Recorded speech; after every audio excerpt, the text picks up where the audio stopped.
Hi. Change the chat settings. Hi. Hey, can you change the chat settings? Yeah. Just wanted you to say hi to me first.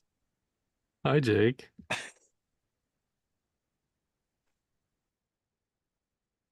Just want to be acknowledged sometimes.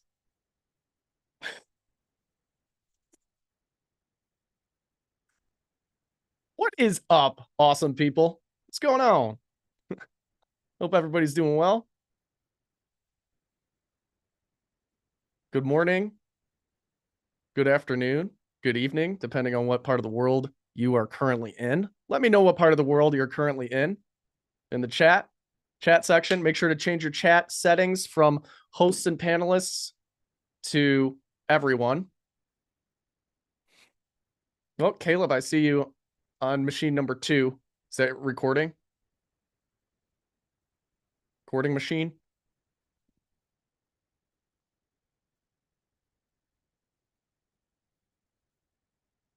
I'm gonna guess yes. That machine's just for recording screen cap. I know he's got to clean the dust off that guy.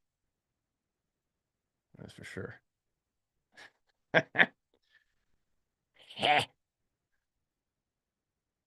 Everybody feeling fresh and fancy free today? Ready to get to some vocals? Woo!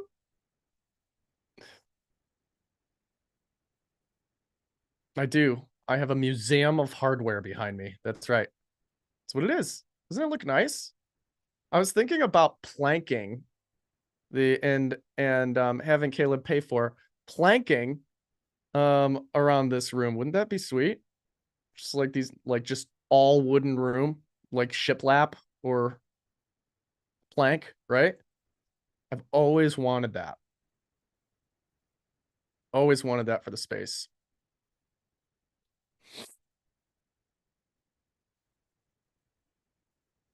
Yeah, obviously I would retune the room after getting that done, but download's still not working. Have you tried to download the individual tracks?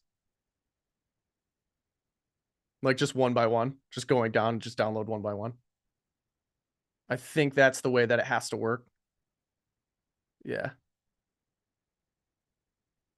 It's a lot of tracks. Yeah, I mean, it's 60 tracks. Unfortunately, it's just the way I talk to High Note. Like they're just dealing with some stuff right now. So unfortunately, that's just the way that we got to do it right now. It will work by batch once they figure it out. All right. So just have to click through for now. Don't worry. No, at least until they fix it. They're gonna fix it.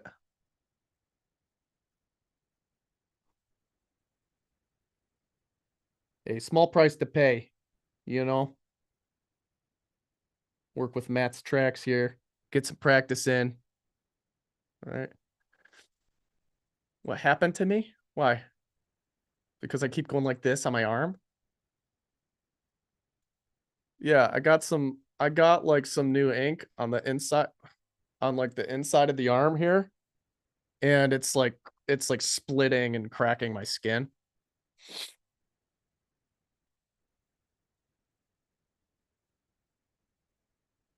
Yeah, which way did the gun show? Yeah.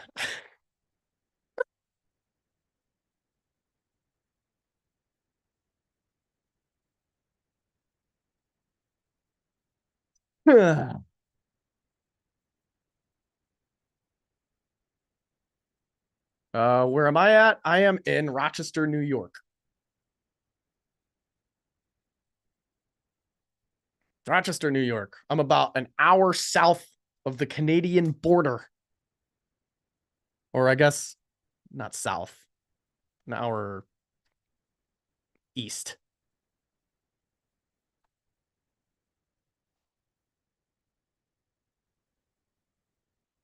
Yeah, it's like southeast.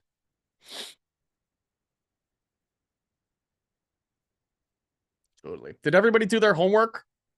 The folks who at least downloaded the tracks, or maybe you did it on your own tracks? No. Paul gets an F. Sorry, Paul. You were into that F. Sorry, David. You get an F. Marcus, you get an F. Oh, it's not. It's not looking good.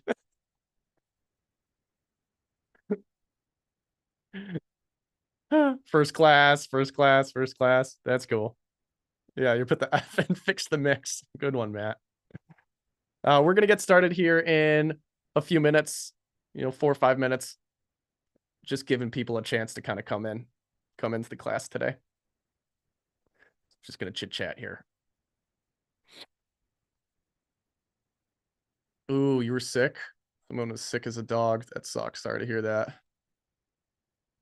Hopefully, yeah, hopefully you still take something away from this event. Yeah, this board, I actually did a recorded an album for my old band in studio with this board. I don't use it anymore.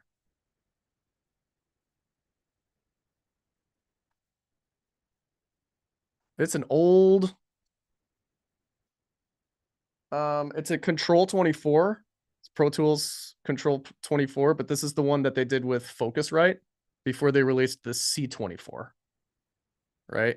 So the C24 was the flatter, like slicker looking one, and that was the one that they didn't partner with Focusrite, right?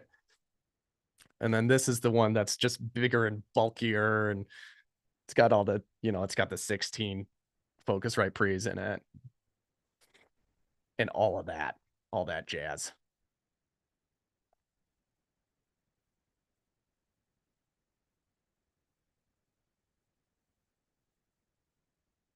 Well, I think the C24 was just a controller, wasn't it?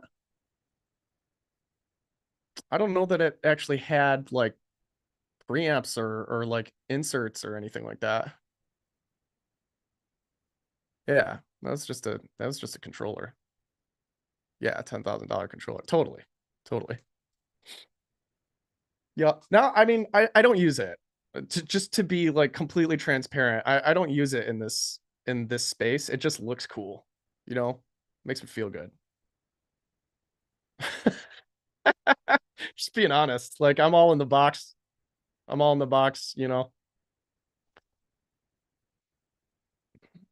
Thinking about opening thinking about opening a tracking studio here in the next couple years. So if I do that, I don't know. We're just kind of in talks right now. But if I end up doing that, I'll bring this board in as a starter board.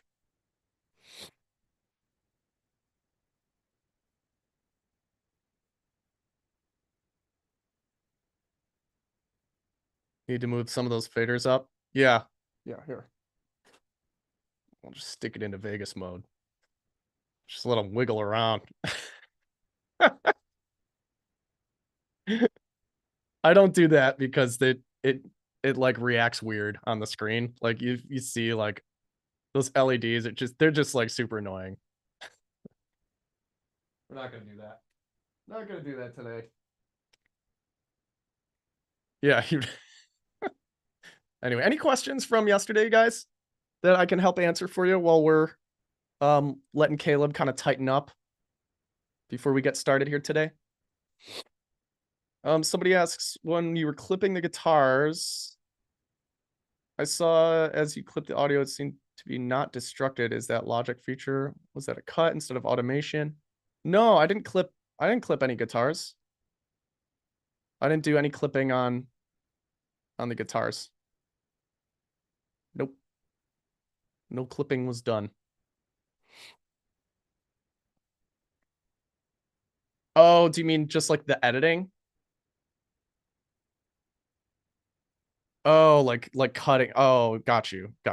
Like when I was like kind of like snipping them apart.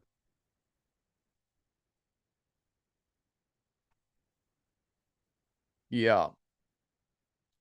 it seemed to be not destructed. Well, as in like, let's see, give me just a second.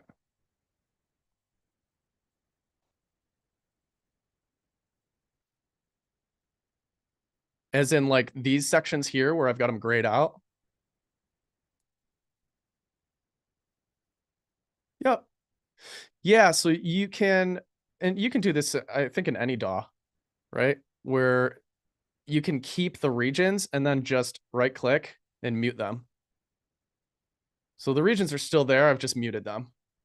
So they just won't play, no signal will go through. Right. Or I could just like delete them all together. And if I ever wanted to get them back, I could just drag this region out. Well, I just had them sitting there. Yeah. Yep, that's all we did. You just split the region and then set it to mute. Good question. Any other questions while we're waiting for Caleb to come back here?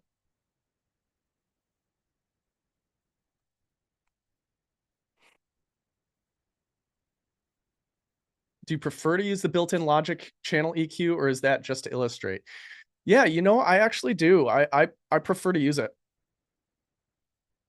I prefer to use it. And honestly, it's an efficiency thing. It's just an efficiency thing. It's like I can go down here and just click on the EQ thumbnail and just bring it up, and it doesn't take up any like CPU hardly at all. And it just gets the job done. It's just tone shaping.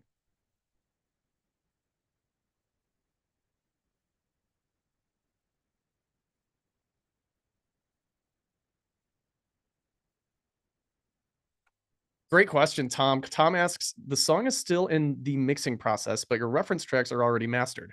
Are they then comparable? So my philosophy is to mix it to sound mastered. That's what I like to say. Mix it to sound mastered. I don't really try to save anything for the mastering process, except for maybe loudness, right? So I try to get it mixed to the point where it's just like, it's solid, right? So I like to use mastered tracks for that kind of stuff. So yes, it's okay. If that's the real question, if the real question is like, is it okay for me to use mastered tracks to like compare my work to? Absolutely. Yep, totally. Good enough for what it's for. In my opinion.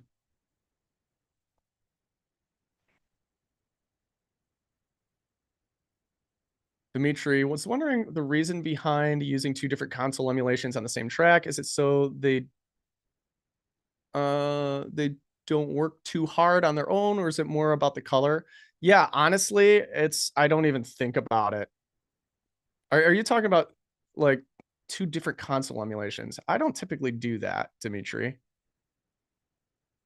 But I think are you asking like I've seen other people do that, so why would they do that kind of thing? Oh, analog emulations, you mean? Got you. So not necessarily constant. You're talking just analog emulations of things.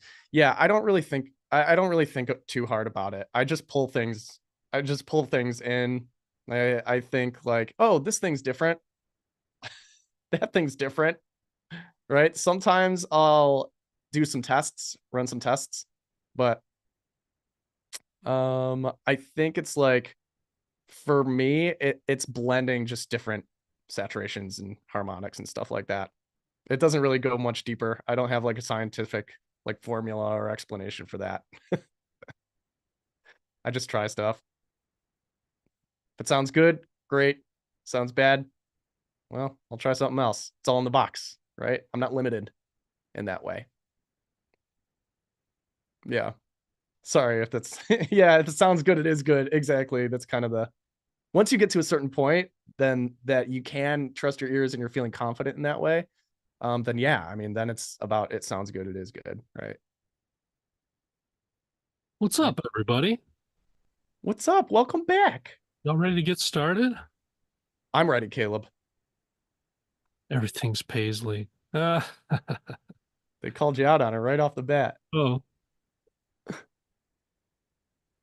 we were just on an all hands meeting for our mastering.com, and I said, let's show of hands if I should change this shirt today. It was all unanimous not to. So Here we are. here we are. For better or for worse. Thank you. It's a great show. Okay. Well, the positivity is overflowing then. The dude. I get that a lot. Welcome back, everybody. Fix the Mix Challenge. It's day 3. I say this on day 3 usually, but if you've made it this long, I have mad respect for that. You're the real OGs. You're the real gluttons for punishment. We haven't scared you off by now. You're hungry for knowledge. You're back again. I respect that. Not everyone has the patience. We live in an ADD world. No one can pay attention to anything. You've come back. You're ready for more. I love that. What a great group of people you've been. A little smaller than our usual events for a couple different reasons. So it's been a little more intimate. That's fun. But welcome back. Glad to have you. The Gluttons for Punishment. The Glutton Gang is here, day 3. The Today, old glutton gang, yeah. Glutton Gang, that's what you coined last time. One's in chat if you're still here and it's your first Fix the Mix in general. How many of you have made it who are new? Very good. Welcome back to you. So glad you're here. Let's dive in. Yeah. If I mean, yeah. if you've missed the other days, my name is Caleb Lovelace, Director of Education for Mastering.com. Been in the industry for about 25 years. Jake's been in for about as long, and we've both done a lot of the same stuff. We've both toured and been in bands and had record deals and have toured around and been in really great production studios and worked with engineers and awesome mastering studios and sat with a bunch of, cool people that way. We also have given up the tour life for production, mixing and mastering some years ago. We do that professionally now. We have our companies that do that, but we're also educators. We've been educating for a long time now. We love educating as much as we love music. Would you say that's true for you too, Jake? What? You love education pretty much as you love music. Oh, I love it. I love education. I love the hang. I love jokes. Wait, I got a joke for you. Oh boy. I'm going to read from the book of Jake today. Well, hold on. I think I read you that one. Thank you. That's a nice thing to say, Linda. I'm Yep. making a doc. You ready? Yep. I'm making a documentary on how to fly a plane. We're currently filming the pilot. Okay. All right. Speaking of pilots and planes, how about that air tragedy yesterday? That was crazy. Anyway, Oh, there's an air tragedy. That was probably a too soon kind of joke then. yeah. Yeah, it was rough. I didn't know about that. Thanks to our sponsors, Spitfire and High Note. Y'all know who they are. That's a PR disaster. Action items for yesterday. It was all about instrumentals. So we're fixing any frequency issues, enhancing with frequencies. We saw Jake do both of those yesterday. He fixed problems. Did you notice how much he carved out? Did you notice how weird some stuff sounded in solo, but when you put it all together, it started to make sense? I think some people aren't heavy-handed enough sometimes to carve out the frequencies necessary. But we also enhanced. We added high end. We added certain frequencies that deal with perceived volume. We fixed some dynamics issues. We had stuff sit better in the mix, so it's consistent. We'll talk about more about that stuff. And that was yesterday. Hopefully you had a chance to do that on some level. If you couldn't download the tracks, maybe you worked on a track of your own, or at least took the information away, made some notes of it. The concepts, though, dynamic control, dynamic enhancement, carving out overlapping frequencies, enhancing, and working with a ton of intention. Because of what we did on the first day, working with volume, we were able to make notes. You notice that Jake just kind of had a list that he populated right at the beginning, and we just checked them off. We went through it, and by the time we were done, we were close. We didn't quite get there yesterday. We're going to pick up where we left off and just assess a few things, but we were real close. We wanted to come back to it with fresh ears. But today it's all about vocals. So we'll do that pretty quickly, and then it's on to vocals. Got to get those sounding great in the mix. It's the number one important thing. If you have vocals in the mix, you got to make them sound expensive. If you can learn to make your vocals sound expensive, you can work in this industry. You're going to win. You will get clients. It's the number one thing to learn to do. We're going to give you some of the biggest secrets we know about that today. We're going to learn how to control frequencies in the vocals and dynamics and why. And then, of course, spatial processing as well. We'll finally get to dive into some of that today. I got a cool plugin from right? Spitfire. I got a cool plugin from Spitfire Audio that I'm going to show you guys today. Yeah, we're featuring that today, right? That's fun. Yeah. And we'll learn some more mastering mindsets today. We'll dive into that as we go forward. First thing I want to talk about today, and I think we start to tie everything together here, and that's why I want to bring this up right now. What is the highest level goal with mixing? I think there's two pretty high level goals. One is to take the emotion of the track, and I think they're connected, by the way, to take the emotion that was originally intended by the producer, that's ingrained in the tones and sounds that they used, in the lyrics and the way the performance comes across. There's an emotion to that.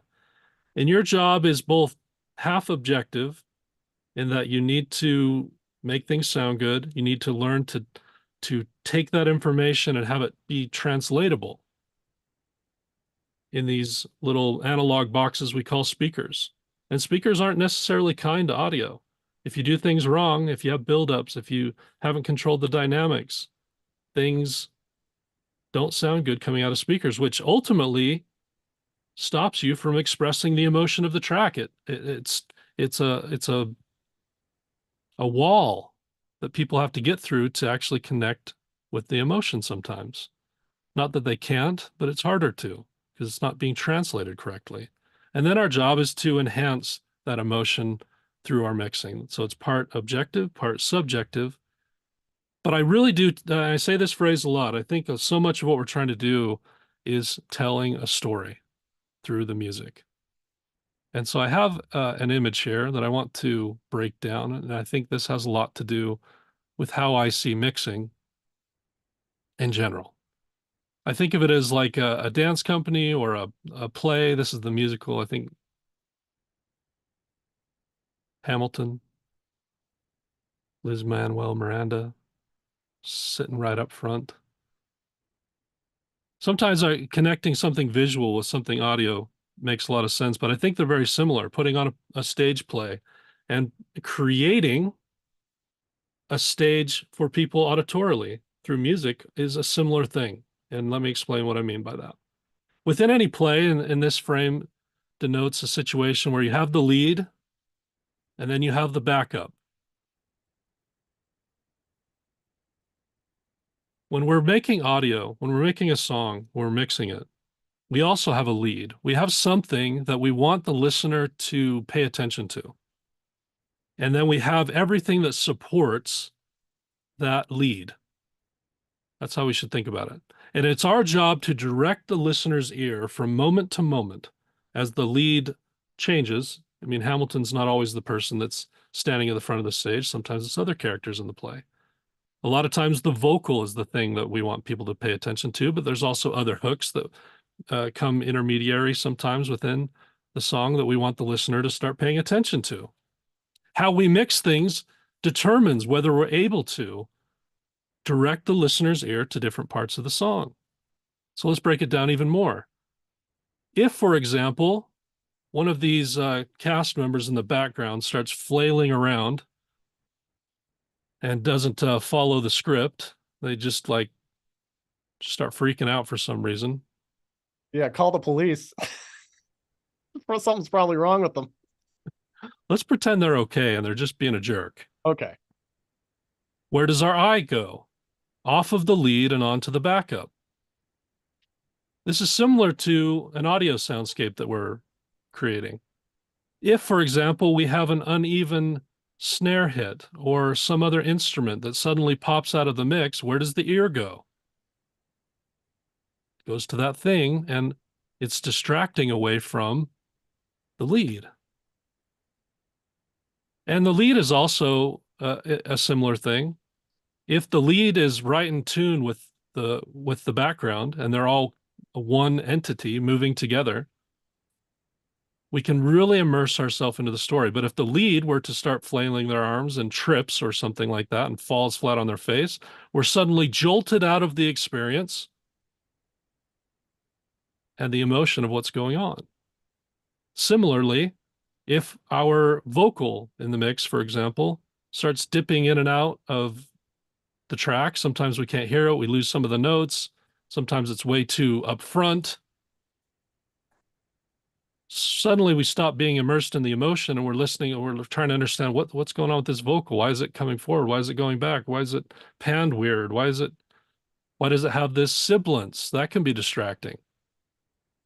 So our job really at the end of the day is to control frequencies and dynamics in a way that creates this immersive experience where the background is the background and the lead thing is the lead thing, and none of it is distracting. We do that just with the most essential tools to learn and master, which are EQ and compression. Compression tools allow us to even things and make them more consistent so that they never pop out in a way that's distracting. It also allows us to even the lead thing so it never trips and falls and is always consistent in the mix. Always heard enough, but never too much. And as it transitions maybe to another lead, that those transitions work. Also, we want to be able to see everyone on the stage. That I think is kind of like EQ. For the most part, we can see everyone's faces here. There's one girl in the background that's a little covered up. It would be unfortunate if there were a bunch of props or people that were blocking a bunch of the actors in this so that you couldn't even see them. I think of that as like masking in audio. Our job is also to give everything its proper space, both in the stereo spectrum, but also in terms of masking, that nothing is getting covered up, that you can hear everything, that it's cohesive enough, but everything has its individual identity. A cool analogy, right? But I think it's a cool way to think about a high-level mixing job. This is what we're there to do. Make everything consistent, make it cohesive, but also have individual identity, just enough. It's a balance of all of those things. Does that make sense to everybody? Do you like that analogy?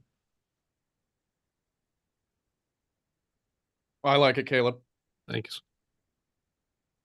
How does this relate to mastering then?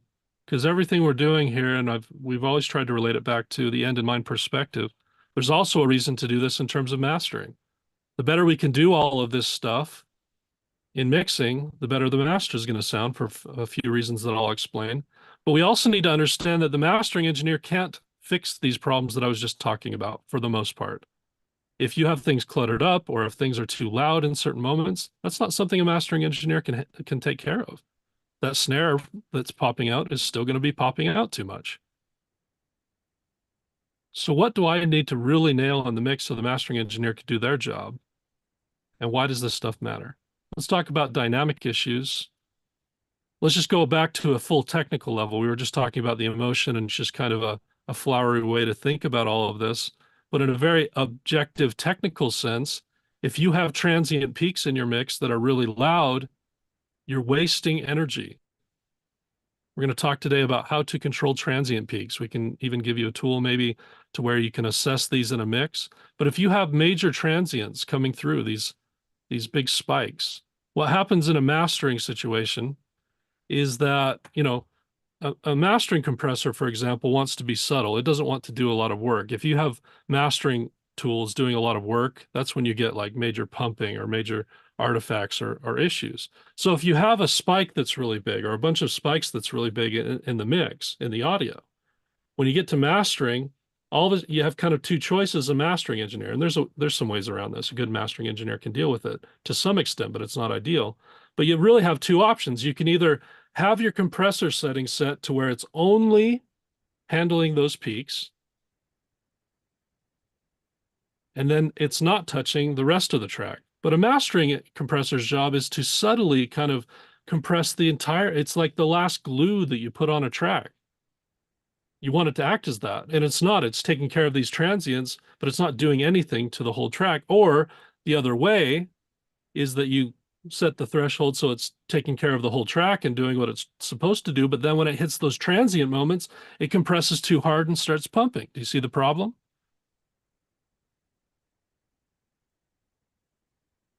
Does that make sense? So that makes it a hard job for a mastering engineer. Suddenly they're going to have to use several clippers and then a compressor and all this stuff. And the more they have to do, the more destructive to the audio it is. It's not ideal. What about frequencies? We have masking issues. If you've not heard that word, Google it. But it's where we have buildup. We saw Jake yesterday do a ton of work where he was carving out frequencies to get that mid range. Even when we were done, we went back and we're like, there's still more to carve out. It was incredible how much we actually had to carve out in the mid range to get everything sitting properly. We did I a did ton of more. carving. I did more after the session yesterday, Did you? and I'll walk you guys through exactly what I did. Yeah, wild. I mean, we were doing massive heavy-handed cuts, and then we got done. We're like, oh man, it's still more mid-rangey than the references. And he went in with an EQ and just scooped like the entire guitar range down like several dB, even more. And then apparently he's done more after. Why do we do this? In a mastering sense, I explained about this on, I think, day one, but ultimately, if there are buildup issues like that, all it's really doing is stopping the mastering engineer from making the track louder. The song has a finite amount of energy. The more balanced it is, the louder you can bring everything up. But if you have buildups in certain areas, once again, your compressors and everything start to react to the buildup frequencies and not to the whole track. And then you have all this energy coming through, and it's hard to break down unless you get in there and understand it as a mastering engineer. But you kind of get to that final limiter, and you're trying to push it up to volume. And even if you get the amount of energy that another track has in terms of LUFS or RMS, what you get is something that sounds quieter, even if it has the same amount of energy, because you have buildups or too much low end or something like that. So we do these things for a lot of reasons. We're telling a story. We want to have everything have its space. We want everything to sit in its place and not be distracting, but we're also doing it for a very technical reason, which is why this is how we can make stuff sound good coming out of speakers and give the listener a great experience. It's both things. And this is why we really insist on teaching in our education program, mastering too, because it's not until you understand mastering to where any of this makes sense and why you do the things you do all through the process start to come to life and make a ton of sense once you understand the end. There's a moment that happens with that last limiter where every mistake that's happened through the entire process, when you pump a bunch of energy into it with that last limiter, to where all the bad things and all the good things become enhanced and you hear them so clearly. So with end in mind perspective, we can start to make different choices all through the process, knowing that when we get to the end, suddenly we'll have something that is really, really good. And when we turn up that limiter, we just have the beauty of it.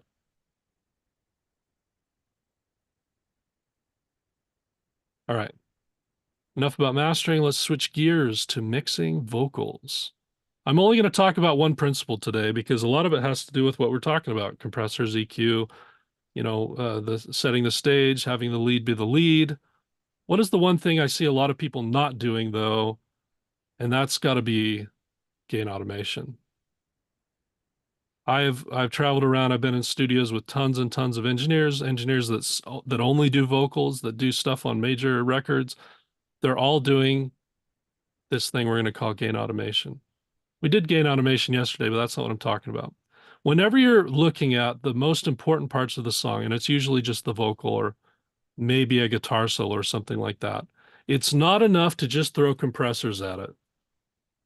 Compressors are making a ton of algorithm moves for you that can be dialed in pretty well, but they don't always make the right move in every situation, especially when it's something super important like a vocal. Before you ever apply compression, what you really need to do is go through and take a gain plugin and start making human choices that help tell the story and enhance what you're trying to do with the vocal. There's so much you can do with this. You can take down big peaks like what's on the left-hand side.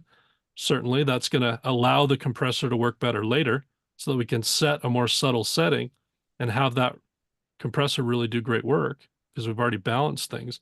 But even more, like if you look at the far right move, there's this automation up at the end of the phrase of a vocal. There's so much intimacy and cool human emotion that comes sometimes on the tail of words that sometimes get lost unless we bring them out.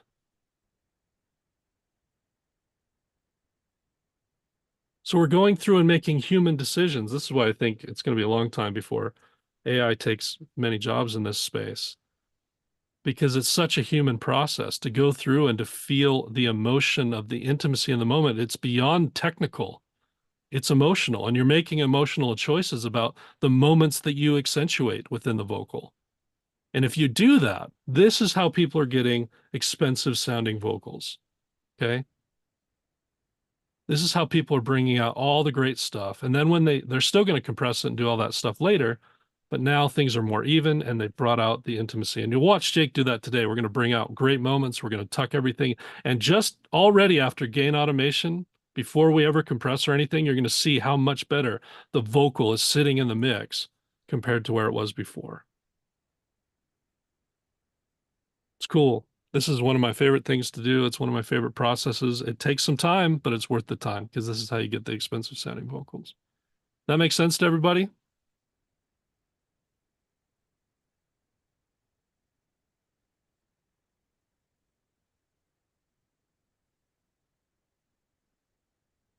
It's that time. It's a demo time, but if you've been here before, you know this is a moment I actually take to tell you just a little bit about what we do at mastering.com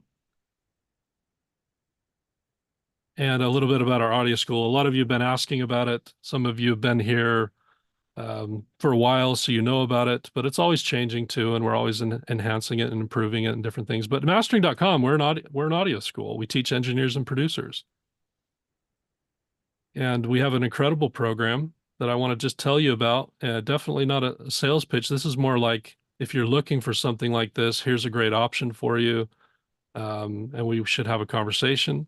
But why do we do this type of stuff? Why do we do these, even these free webinars and stuff? It's not just to sell you on something. First and foremost, we do want to bring a ton of free value to our communities, and we put our money where our mouth is in terms of that. If you look at our YouTube channel, I think we have the most robust, uh, you know, YouTube channel in terms of content. We have like 10-hour videos on all different things. We love giving a ton of free content away.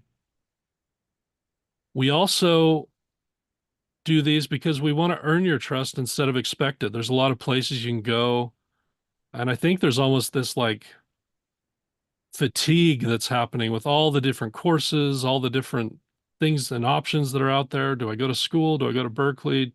Do I go to Full Sail? Is there something online that can help? We want to just come in and let you see who we are. We want to hang out with you for a few days, see how we mix, how we teach, who we are as people, what our ethos is, and our culture is as a company, so that if you come in, you can have trust instead of just having to take a shot in the dark. And really what we're looking for are there are people who are looking for something. They're serious learners out there who want the information, don't know where to get it. And we wanted to create a world-class place where people could come and get it in a multifaceted way. We wanted to do something different. We're not trying to be like everyone else. In fact, we saw a ton of problems with how music education is going that we wanted to solve. So we're not just another one. We're disruptors trying to do something very, very different. That's obviously been very interesting to people. We've got a great reputation now for disrupting and giving people something that just hasn't existed for a long time.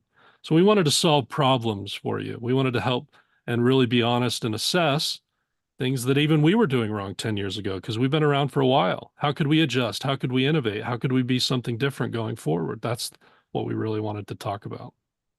And we wanted to solve those problems within audio education as well. So first, I want to just talk about mindsets that I think really distract all of us from learning and taking it to the next level. Because I think there's a lot of reasons we tell ourselves not to follow something we really feel passionate about. I mean, how many of you is music is part of your ethos? It's your lifeblood. It's a passion for you. And have any of you been distracted, though, if you're being honest, by mindsets that kind of stop you from believing in yourself or feeling like it's impossible to do something? I think we all deal with stuff like that, right?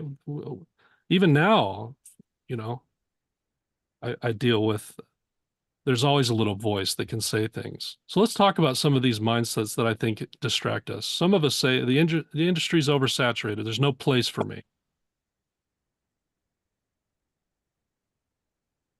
I don't I understand the idea, but we also have to understand that we've also had more access to listeners than ever before too. And what I've seen is that there's more opportunity for people if they do things right to find the people that will resonate with the message you have in your music. Or if you're a mix and mastering engineer or something like that, to find the people that want the human touch. There's a lot of factories out there that'll just pump out music and nobody cares about it and it's awful. What we teach our students to do is carve out that niche, to find the people, to help them find the people and get the skills to express their ideas more fully. Or if they're a mix and mastering engineer, to be different and give that human touch, the thing that AI is not going to be able to take over maybe ever. To give people a process, not just a mix and master, to give them an experience. And if you do that stuff, I have time and time again seen, and we have so many examples with our students where they can go off and build companies and have success. It's not oversaturated to the point you can't do this. I promise you that's true. Some people say I haven't made it yet, so I probably won't. I've been doing this for a long time and I've never made it, so I probably won't make it. I think we can see that that's just not true. It feels that way, but we can always do something different. If we're doing something that's the same, we could expect the same results. If we do something different, we could expect different results. And we've had that breakthrough with so many of the people that have come in here. They finally got the stuff that gave them the ability to break through that kind of stuck feeling and make changes that were actually making real traction for them. That's my favorite thing to see as an educator, that moment that they break through. Information overload. There's so much information out there. How do I know what to think about or listen to? How do I build my skill set? There's a million different directions I can go. I don't have time. Li Tzu said, when I say I don't have time, it just means I don't care enough, or something like that. I'm paraphrasing. We have time. That's an excuse. We can make time if we're passionate enough about it. I don't know where to go for help. I resonate with that one. I think it's confusing out there. I'll talk a bit about that in a second. Some of you are scared of technology. I don't know how to break in. I don't know how to deal with the DAW. I don't know how to deal with the technical part enough. This is a big one. I don't have time not to. I love that, Chris. Imposter syndrome. Am I good enough? Will people even care? A lot of us have had this experience where, you know, our family and a few friends will be like, we're great, but then when we put it out there, no one cares about it. And so we feel like maybe people won't care about what I'm doing. It might just be that you haven't reached your fullest potential yet. if you're a creative and you work hard enough, you can do amazing things, but you can't be limited by this lack of self-belief. Or perfectionism, where you overdo things forever and ever and ever, take months on a mix, take months on years on a song, and then by the time you're done, you've taken the soul all out of it. And it's really because you just don't really know the tools well enough. And so you follow this perfectionism rabbit hole down until you strip the soul out of the song. I need to be in a studio to learn professionally. This was true 30 years ago. It's not true anymore. Phineas and Billie Eilish proved that you can make a 7 Grammy winner record in your bedroom. You just really need to know how powerful the modern tools are. That's what we're leaning into. We're not teaching you to run a big SSL console board so you can never do that again in your life. We learn to help you set up a place in your own house to where you can do things. I don't have the right gear. I need more expensive plugins. What an excuse. My A to D converters aren't great, so that's why I don't have the song people want to listen to yet. It's not true. We haven't learned the foundation enough. It's not about the plugins. It's not about the tips or trips or tricks or presets. It's not about the gear. It's about knowledge. It's always about knowledge.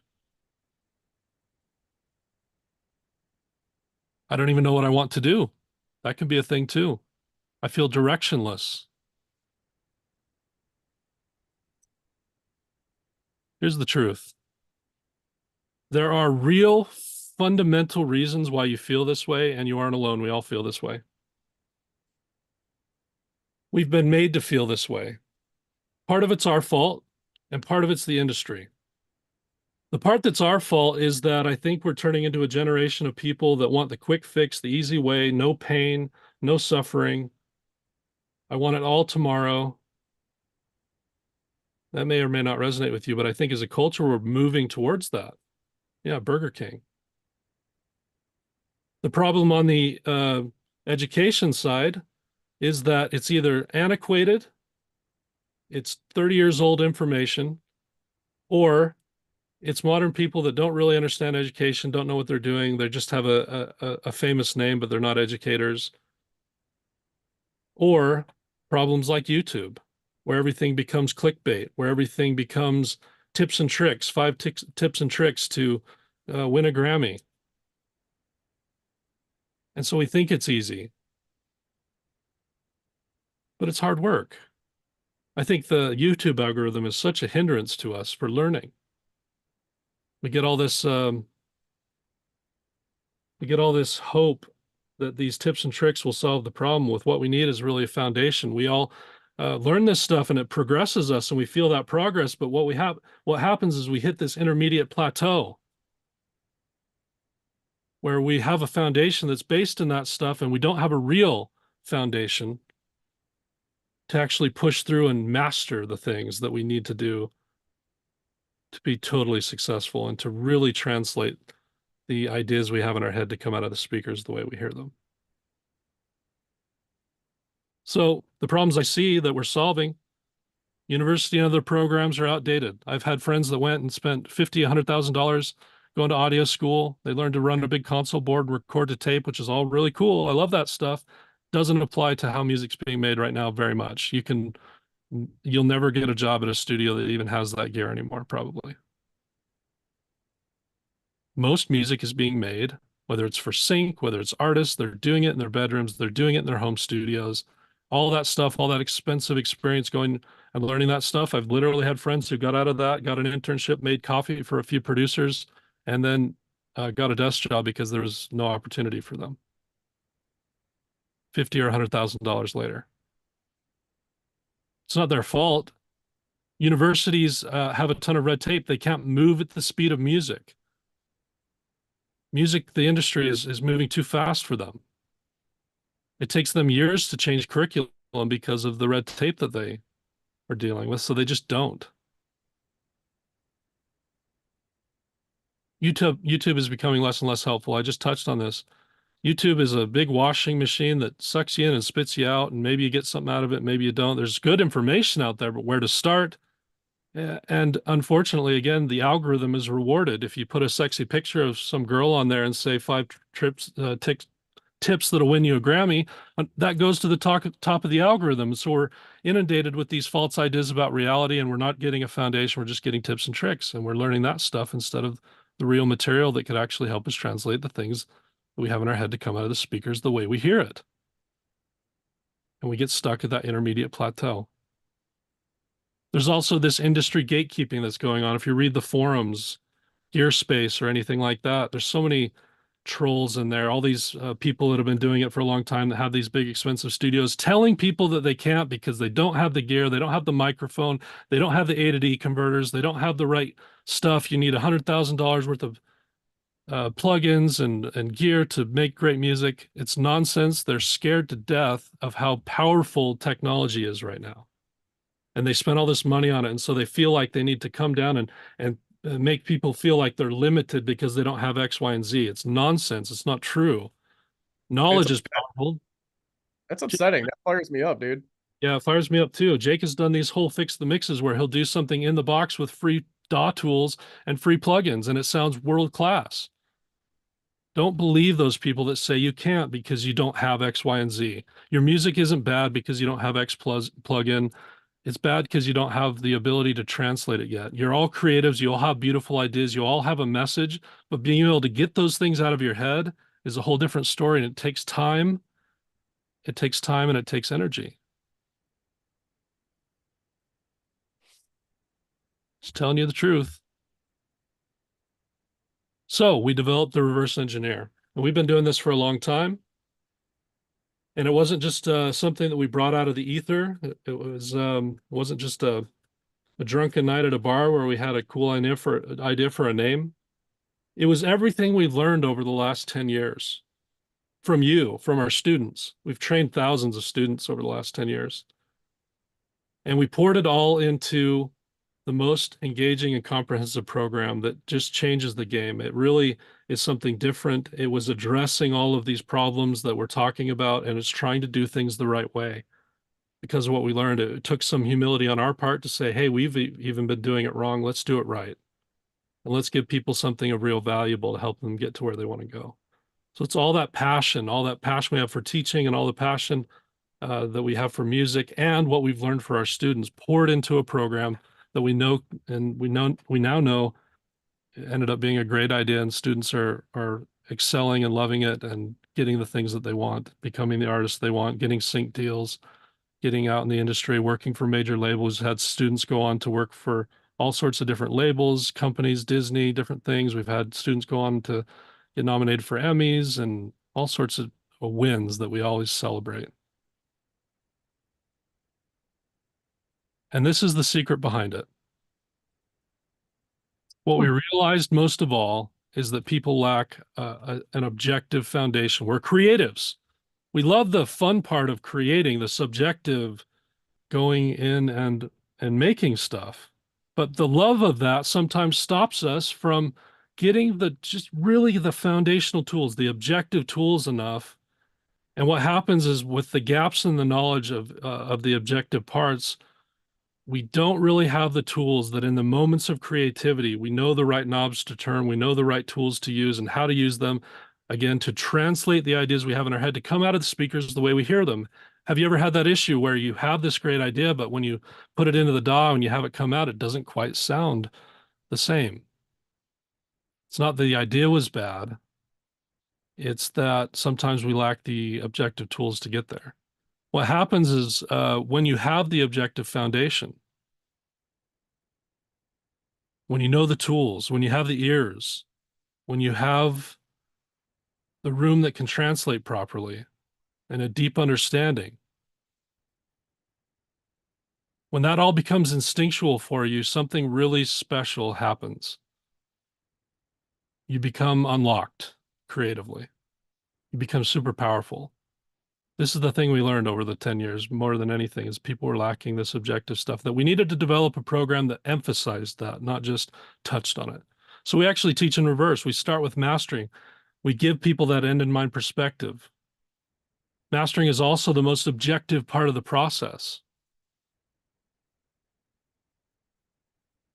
It's all objective. It's not really subjective at all. It's just about frequencies and dynamics, how things sound coming out of the speaker. It teaches you and it forces you to have better ears, to have a better room, to have a better understanding of EQ and compression on a very, very deep level. And you realize that everything comes down to those foundational tools. And then you expand that into mixing in our program. And then eventually, when the creativity is unlocked, you learn to produce in a different way that you've never been able to produce before. We love it. We love the idea. We know it's right. We know it works. And it's something really different and really fun. We're having a blast with it. What are the goals? We will give you a room, and a big thing is that people don't have a room that's even translating the music correctly, so we have to work with you to help you get a room or a headphone situation at least that's accurate. Headphones aren't even accurate. If you can't hear things to begin with, how in the world could you ever train your ears? And if you can't train your ears, how can you use the tools effectively? Just as it's like common sense, you just can't. So we have to start at foundation. We have to start at problem one. Let's get the room. Let's give you the ears. We have an incredible program that people go through to get the ears or the headphones or whatever it is to have objective truth, acoustic truth as we call it, and then start ear training. Then and only then we we take people on a deep dive into the tools that they can really start for the first time hearing accurately, understand how things are working, hearing things totally objectively. It's really cool, the transformation. All of a sudden, the mixes and the masters you do, you take them out to the car and they sound like they should instead of sounding totally different. It's a really cool moment. And then we convert the mastery of the objective tools to unlock creativity, what I just talked about. That's a really important part of the process. But we do it through not just a curriculum, but we realize that, and we are all big believers in mentorship. We've all had mentorship as we've gone up in our careers. We see the value in it. We give you a ton of mentorship, not just read a curriculum, but to have hands-on and experience hands-on with people, where you can pull up your DAW and you can have a conversation with them live, not just in a chat like this, to where you can go through a curriculum and learn, but answer the questions that you need and then get feedback on your material and really fine-tune the process. We realize that there's so much power in the mentorship. And then, of course, we wanted to build a high-level community. So we have a community of world-class people who are in the school who are also a resource, not just the mentorship, but the community is incredible. There's so much support and power there, so much combined knowledge. I would put this community that we have in the reverse engineer, the students we have up against anybody, anywhere. And then an opportunity to do the business part. So we can help you if it's what you want to do to get into business. Not everyone wants that, but if you want to, we can help you learn to get your first clients. We have a ton of opportunities for you to specialize with what we have call electives, which are business focused, which in whatever career path you want to go on. So full stack education program, industry leading training curriculum, daily live one-on-one mentorship. So it's not just once in a while. We have, in fact, we just added something to where most days, or at least we will soon, most days there's almost 8 hours of a mentor available to you. Unbelievable. I'm still in shock and awe that we're actually doing that. It's pretty crazy. You can get on pretty much 8 hours a day, 5 days a week, and even on Saturday for a few hours to where you could have one-on-one time with a mentor. It's nuts. Yeah, it's really cool what we're building here with that. Because it's an important part. You got to have mentors that can push you, take you out of your comfort zone, help you deal with the mindsets as much as any of the technical stuff. It's so invaluable. And we built it to be something that you can do. Yeah, why not 24/7 slackers? Yeah. Something that's all around your schedule. So we know you have work life, family life, all that kind of stuff. You can do this by investing an hour a day or something. It's a 1 year program, so we give you plenty of time to go through everything. And then you can continue on if you need to after that. We have incredible mentors. Jake is there, myself. You'll work with us directly. Rob, we have Kevin McCloskey, he's a multi-platinum mix engineer. Dane Holmes, who you haven't met. Chris, who's an incredible producer. Dane and Chris are incredible producers.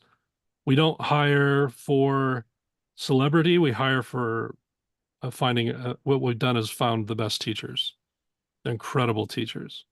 If you like the way Jake teaches, if you've appreciated how he teaches, he's a world-class teacher. It's really hard to get on a webinar and teach hundreds of people and navigate all that live. He does it in his sleep. And then our newest mentor, Rob Shoestack. Again, too many credits to fit all on one screen. He runs our Sync elective, so he's helped build our Sync program. Our students have recently, we just kind of launched the Sync program, recently got both a Toyota and an Uber ad in a couple of our first opportunities as a Sync entity. Very first ones. In fact, Matt, whose track we've been working on, was the guy who got Toyota. Congrats, Matt. That's awesome. We love the successes. That's what it's all about. You can have an education platform. If you don't see results, if you're not giving people part of their dream or pushing them towards it or seeing them fulfill it, it doesn't matter. That's what we get off on, though, is really just our student success, seeing them progress, seeing them come in and just be so overwhelmed that they're finally getting the things they need. That's what matters to us. And then finding some success, making some money in the industry. That's really, really important to us. I'm not selling you anything. I'm not a salesman. I'm passionate about this. If you feel that my passion, I'm an awkward, quiet guy, but I'm so passionate about this stuff because I wish I'd have had this 25 years ago. Man, I would just be so much further ahead. And in many ways, you learn from our mistakes, the things we've done wrong. But it's not magic. It's hard work. Anything you build of value in this world has to come through hard work. And that hard work has to be driven by your passion. So this isn't for everyone. That's why this isn't a sales pitch. We don't just have a link where you can sign up for this. You have to be a good fit. You have to be ready. But I also want to talk to those of you with those mental mindset constraints. It won't affect my life that much, what you do with your music career. But I know what it feels like to be looking at all this stuff and the personal growth that happens. And I think there's so much of those mindsets that I've dealt with that have held me back from believing in myself, taking the risks I needed to at certain times, pushing forward with certain things. So for those of you who aren't ready, who don't resonate at all with what I'm saying, no worries. Just keep coming back to these free events. We'll have a ton of great content on our YouTube channel. We'll continue to give a ton of free stuff away. But if you are someone who's been thinking about and are feeling stuck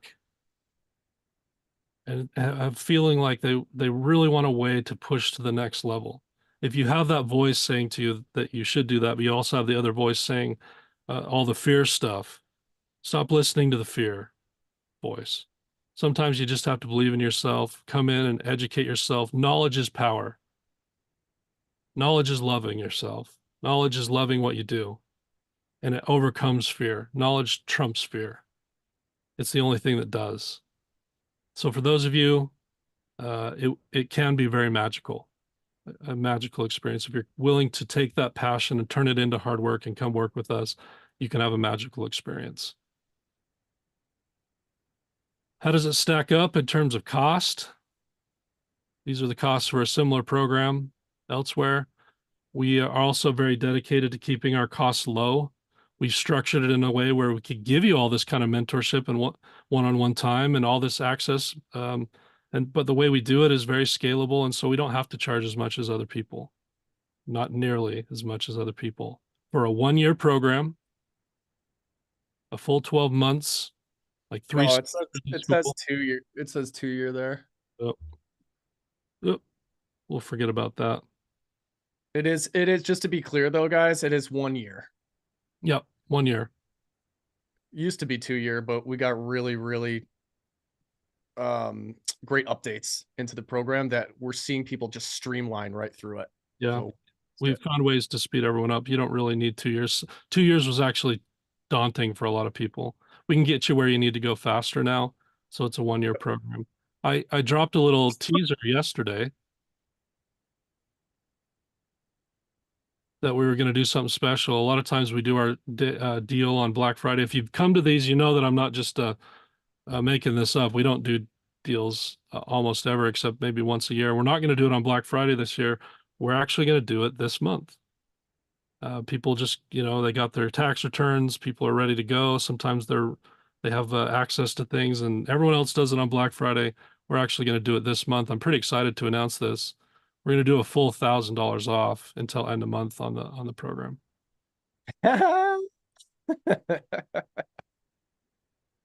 Rob's out of town. Rob's on vacation, so we're just taking over. We're giving it away cheaper. No, it's great. We're doing 1,000 off on the. Yeah, yeah. It's like the used car commercial. The boss is out of town, so everything's on sale. I like to make fun of myself. I'm so not a salesman, and I hate salesmen. I had one come over yesterday, and I just wanted to throw him out by the neck. Asked my wife. Funny way to put that. Again, if it's something that resonates with you, if you've been looking for a place, you still don't need to feel like you have to commit without having a conversation. We don't do that. We really nurture our community by bringing the right people in. We don't just allow anyone to come in. If you're not ready for this, if it's not a good time, if it's going to put too much stress on you, we'd rather have you wait. But to know that, really, you got to book a consultation. So I have a whole bunch of admissions advisors who know the program, who can ask some questions and get to the core of what you've been looking for. They're really easy to work with. They're not salesmen. They're just there to answer questions and tell you about everything. There's no hard pitch on any of this stuff. That's not who we are. They're just going to help you decide if it's a good fit or not. And if we decide it's mutually a good fit, there are payment plans. Yeah, we can help secure financing for the folks who are right. Yeah. If the time is right and you're ready to go, then we'll work with you. Yep. And you can enroll right away and start learning. Jump into the community. We'll Yep. give you an orientation. We'll show you everything, take you around. You have access to all the mentors, all the students. But yeah, 6,800 for the full year. That's it. That's what we're doing right now. Can I answer any questions for y'all? Thanks for listening to my passionate pitch. Yeah. I really appreciate you letting me speak about something that I really care about. Yeah, nice one. Dates of the program, it would start right away and you'd have a year from whenever you start. A lot of it's go at your own pace through the curriculum. Sergey, are you asking if there's a shorter version because of cost? If that's why you're asking, if that's why you're asking, just book the call. Just book the admissions call to see what your options are there. Yeah. Yep. Totally understand. Yep. If you did have a life event, Stephen, that came up and you were in a tough spot and you needed to pause, we would definitely work with you on that. We're pretty easy to work with on stuff like that. Paid over 5,000 for a 10-day course. Nick, you're just such a great, you probably sound like a sales guy or a bot. Nick's just one of our students. He just really loves it. He's passionate. I love that. Yeah, Jeff, we talked about that a little bit. What happened that made the switch from a 2-year mentorship to just 1 year?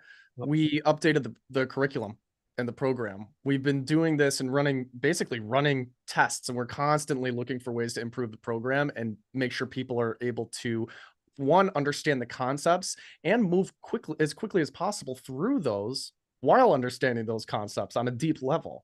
And we've just gotten much better Yeah. at teaching the content and speaking to that content, and we're noticing that people are they're just finishing in a year now.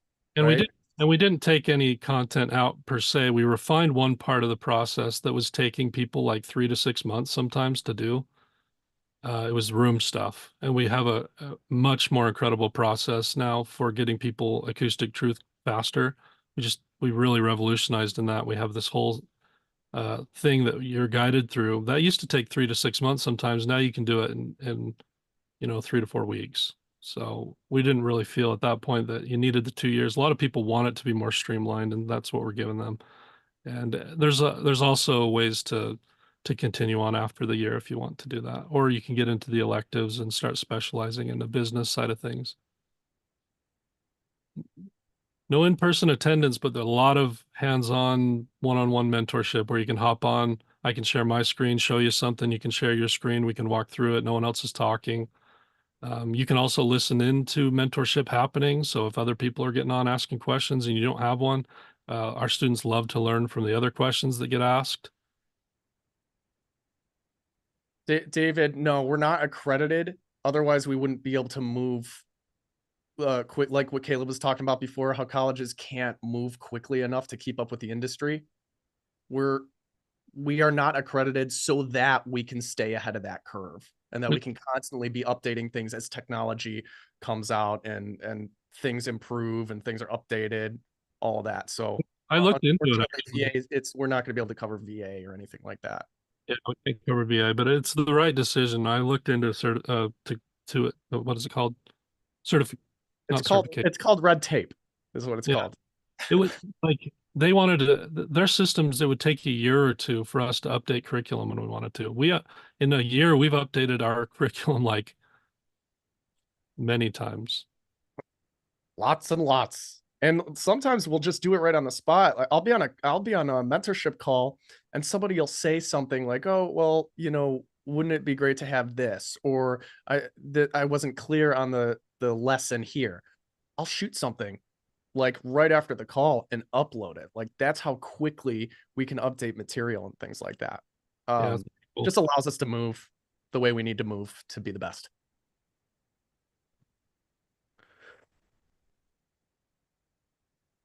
Just a student. Sorry, Nick. Well, you're not a salesman, I guess is what I was trying to say. You also have worked with some of our 101 students, so we love you, Nick.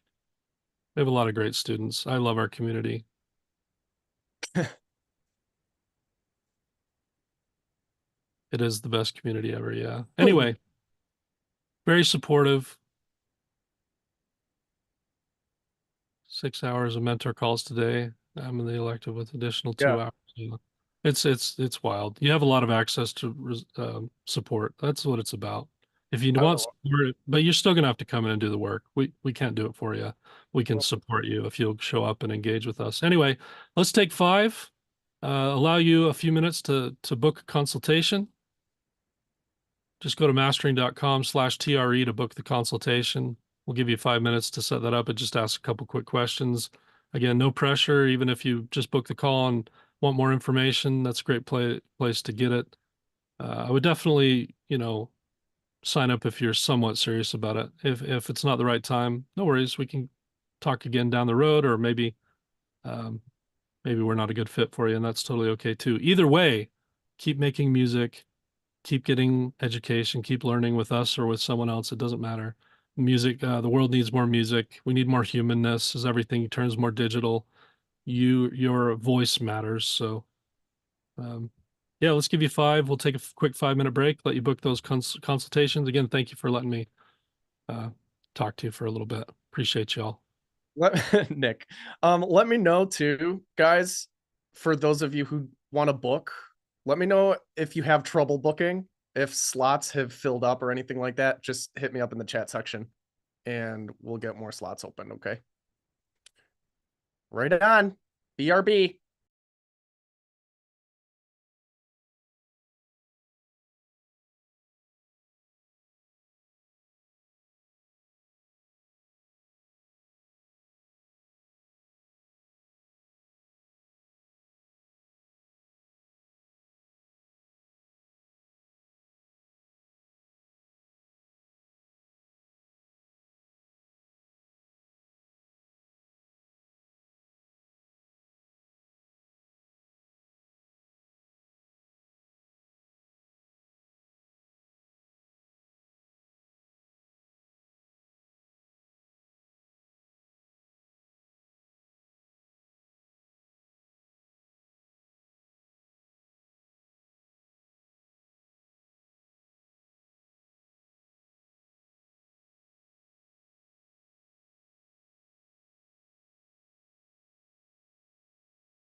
All right. Y'all book calls? All right. Anybody watch Futurama? I couldn't get into it. No? Oh man, that's like my favorite show of all time. Slurms, what's his name? Slurms McKenzie. Never stop partying.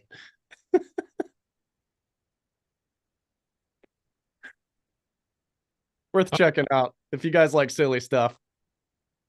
Who's ready to dive into the rest of the webinar today? This business talk.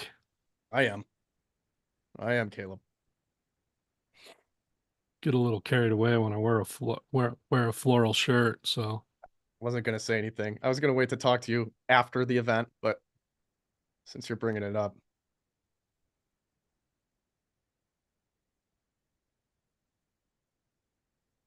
All right, let's see here. Can you guys see my screen?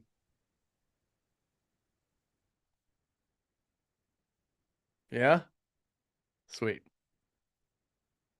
Can you guys hear this music? Probably really quiet.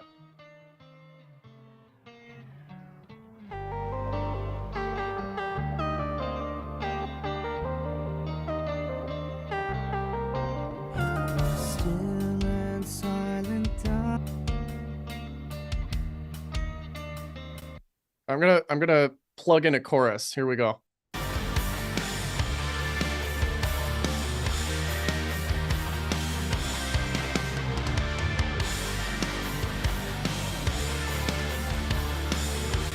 Phil, yeah, totally. Porcupine Tree is a good shout on this. It's that really pokey poppy snare drum, right? The kind of like progressive nature of it, right?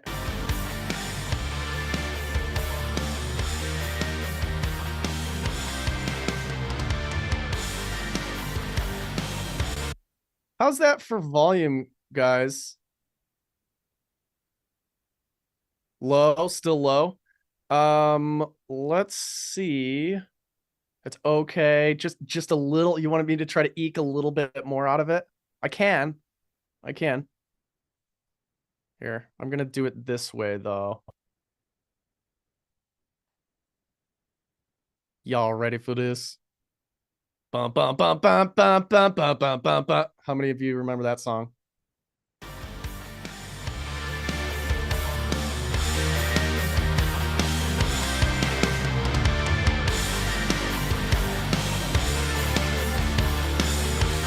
How's that? Good? Good. Here's the level of my voice. Here's the level of my voice. Here's the level of my voice.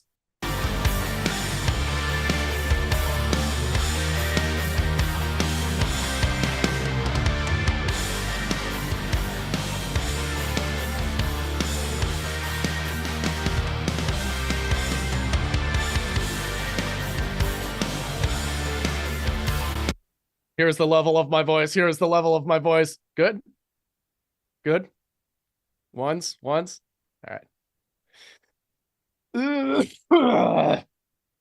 Excuse me. Can't wait to see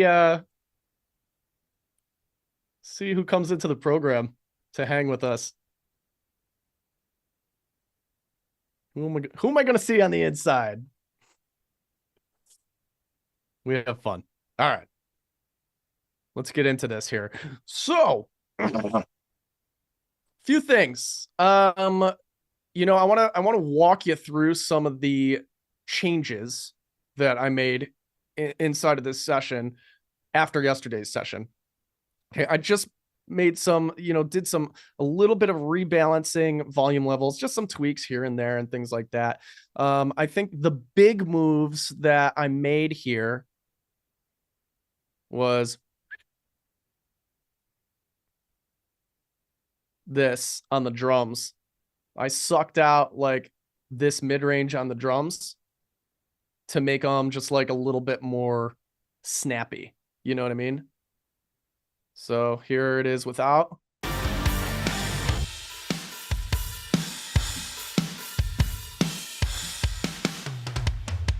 I just thinned them out, right? Just really kind of thinned them out.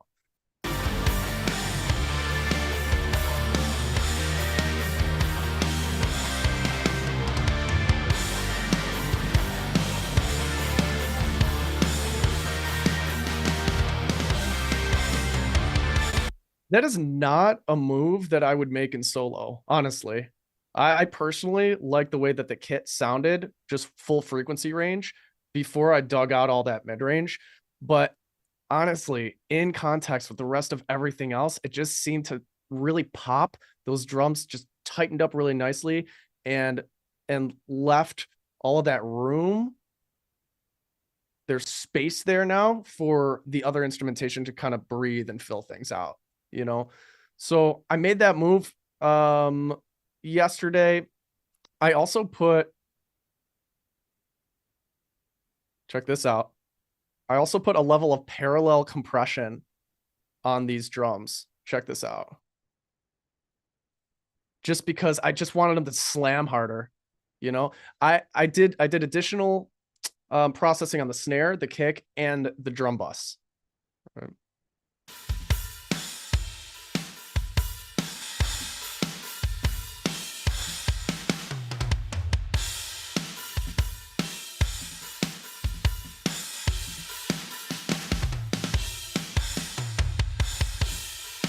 You know, and it does, that drum kit now sounds a little bit over processed and like pumpy, but I'm totally cool with it. That's the sound that I'm going for. So I'm leaving it. It's totally genre appropriate. Absolutely, I agree. I also made the kick and snare. Well, I froze these tracks to save CPU. I also added a level of compression on the kick to make the kick just, again, punch a little bit harder.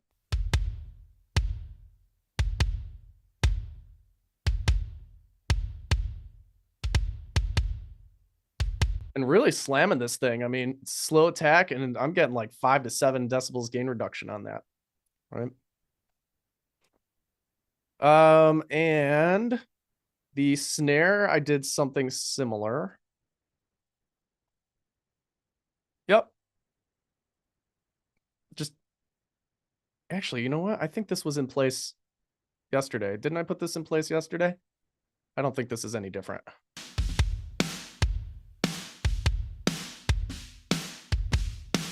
I turned it up. I think I turned it up. Just compressed it more, you know, getting it a little bit punchier.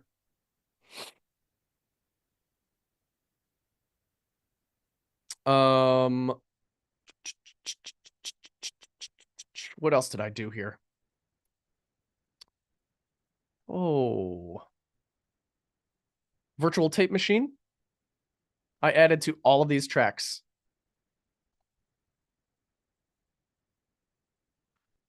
Just some saturation, introducing some saturation to all of these. Just kind of makes it, gives all of the groups or the buses, you know, just put these all on the buses. It gives them this feeling of depth, right? Just gives them a feeling of depth. Oh, awesome, Philip. Nice. Today or tomorrow or another day?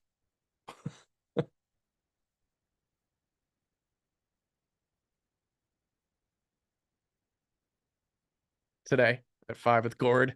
Sweet. Sweet. That's awesome. Gord's great. No, doing that much virtual tape doesn't make it too noisy or hissy or anything like that. Like, if you take a look here, it's barely even touching it. I'm not cranking this so that it adds so much like distortion or audible saturation or anything like that, right? So I'm gonna play this first without this tape machine on each one of these buses and then with.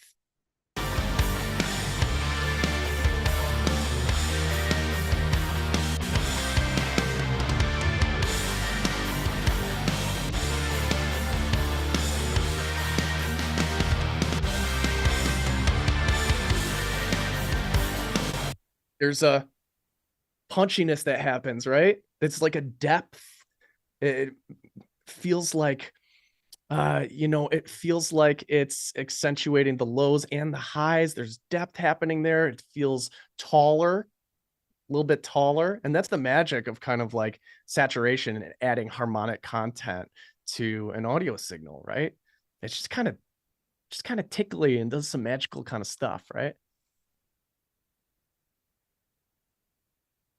So yeah, I mean, you can experiment with that. Somebody asks, what other stack could you use to get that kind of depth? Yeah, you just got to play around with some stuff. Saturation plugins, console, experiment with console saturation, like a console emulation, tape saturation, and like there are plenty of free options out there. You can use what's in your DAW, whatever. You just got to play with some stuff. See what you like. Yeah, that bedroom producer blog, if you're looking for something free to just kind of get you started. That Chroma Glow plugin is bomb, by the way. For those of you who have Logic and you need a little bit of coaxing to update to Logic 11. Yeah, that Chroma Glow saturation is awesome. Awesome. Nope, I didn't put any tape on the master. I don't usually do anything on the master. Cool. So those are the big changes. Those are the big changes there. And now let's just kind of like get started with some vocals. What do you think? Watch y'all think. Watch y'all think. Ready to go? Let's start the leads. You got a verse here. Caleb was talking about gain automation, manually affecting the volume levels of the vocal to even it out,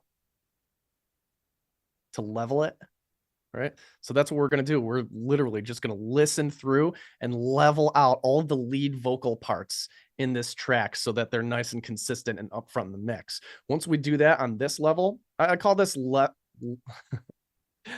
this leveling in layers.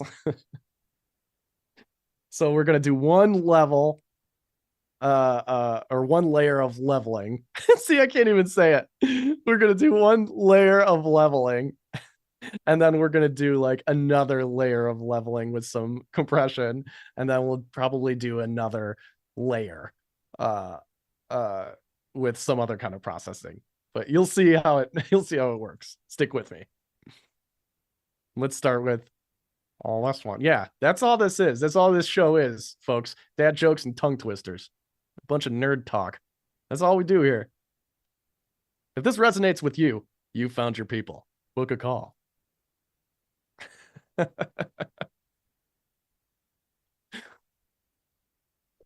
Let's get started.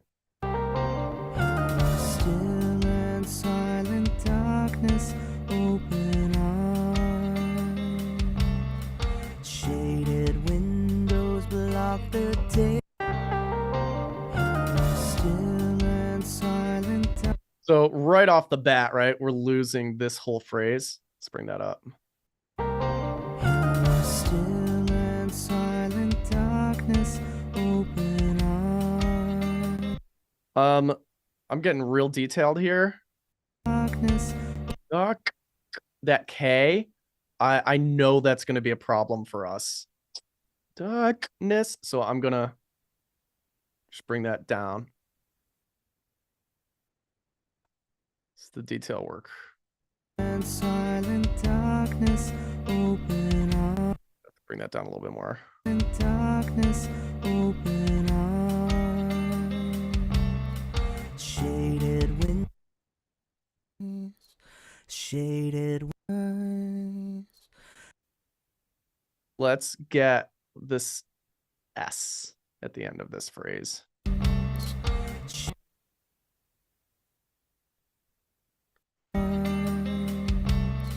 Shaded windows block the day.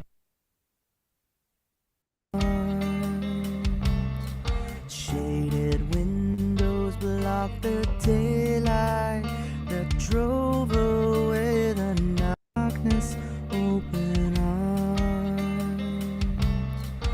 Shaded windows block the daylight that drove away the night. Shaded windows block the daylight that drove away the night. You've seen this all before. All right, let's get in there. You've seen this all before. You've seen.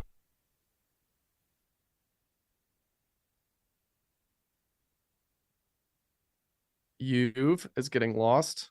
You've seen this. And then that S is just too intense. You've seen this all before. Every day you've tried. You've seen this all before. Every day you've tried. You've seen this all before. B. We're gonna bring up beef. Where's the beef? This all before. This all before. Maybe a little. Oh no. Every day. And this every day. I'm just doing this by ear, just making this consistent, level, consistent. Seen this all before. Every day. Every day you've tried. All right. I'll bring up just every re. Every day you've dragged your feet up. Your feet, your is popping out. So we're gonna bring that down. You've dragged your feet across this floor. Your feet across this. Sounds like an edit. Feet across this. Ooh. Matt. Shame.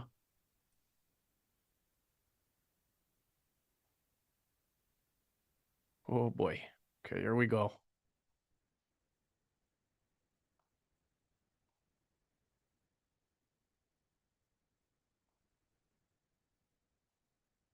Let's see what we can do. Feet across this floor. Feet across. Nope.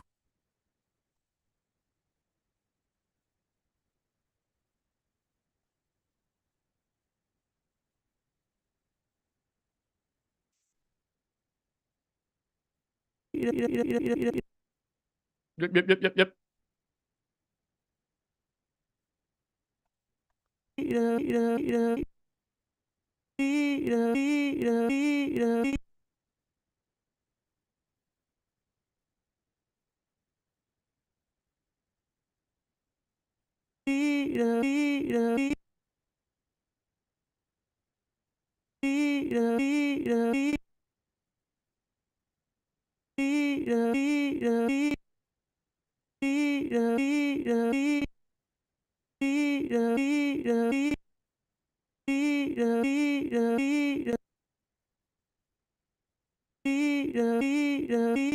That I can live with.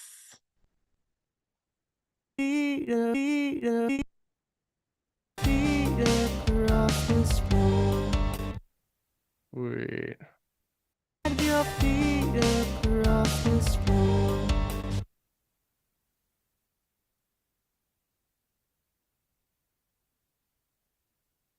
Across this floor. And every night they All right, let's listen to that phrase. every day you drag your feet across this floor. And every night they Other one there? this floor. And every across this floor. Yeah.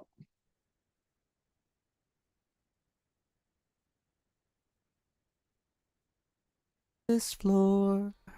And every this floor.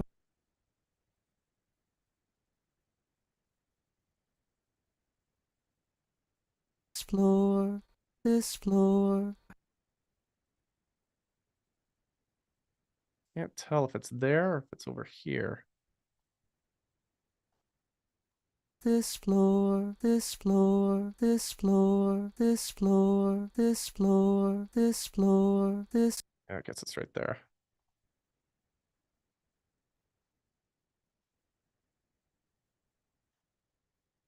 This floor, this floor, this floor, this floor, this floor, That's good. and every night they stumble back once more, and every night they and every night they stumble back once more, and every night, and every night they stumble back, and every night they stumble back once more. Maybe we'll bring up the tail end there. Yep, that's cool. They stumble back once more.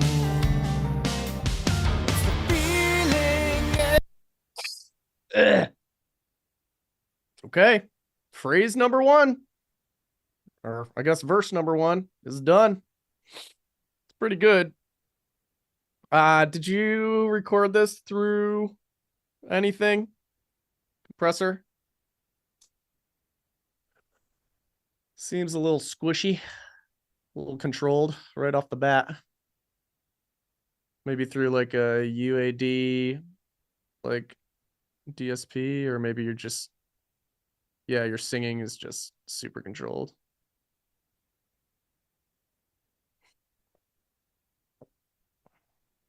Yeah, this is pretty good. This is pretty consistent. You'll see a lot worse. Or less consistent. Cool. Yeah. Yeah, and let's just kind of, we'll turn it off. You can listen. Still and silent darkness, open eyes. Shaded windows block the daylight that drove away the night. You've seen this all before. Every day you've dragged your feet across this floor. And then with. You've seen this all before. Every day you've dragged your feet across this floor. No compression or anything like that. It's just. And every night they stumble back once more. Cool. A little bit. Next. Just sitting better in the mix already. Oh.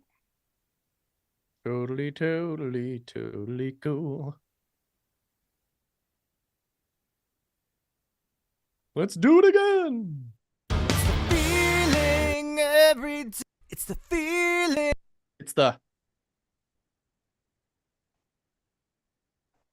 It's the feeling.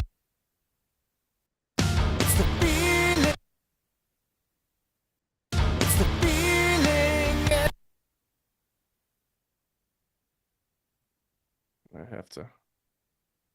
It's the feeling. It's the feeling. It's the S. The feeling. Found it. The feeling. It's the feeling. It's the feeling. It's the feeling. It's the feeling. The feeling. The feeling. The feeling. Just the lead. Just the lead. The feeling. The feeling. The feeling. The feeling. The feeling. The feeling. The feeling. The feeling. The feeling. The feeling. The feeling. Welcome to the world of audio engineering. The feeling. It's the feeling. The feeling. The feeling. The feeling. The feeling.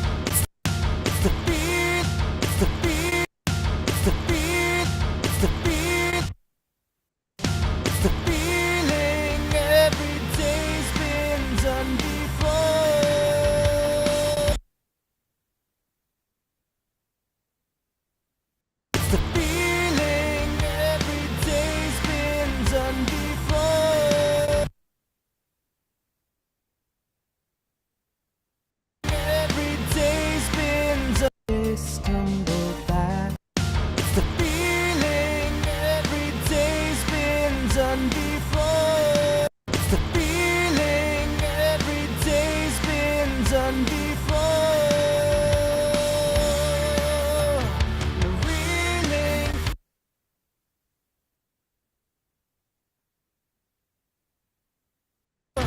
The reeling from the reeling from the droning and the bore.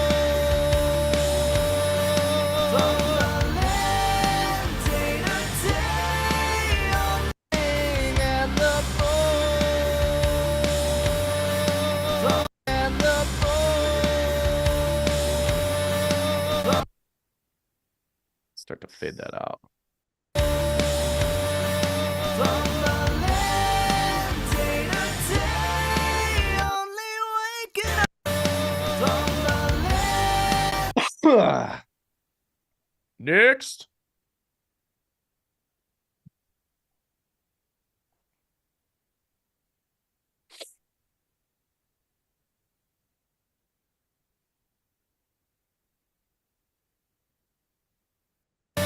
From the land, day to day, only waking up to sleep. You know what? I'm just gonna pop that up a little bit. Desi Bessies. From the land, day to day, only waking up to sleep. One day after another. I mean, I think that's pretty good for chorus. From the land, day. Maybe just the beginning of this word. From the land, day to day. From the land, from the land, day to day, only waking up to sleep. One day after another. Only waking up to sleep.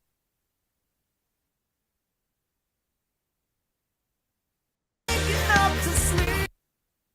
Just gonna soften that K.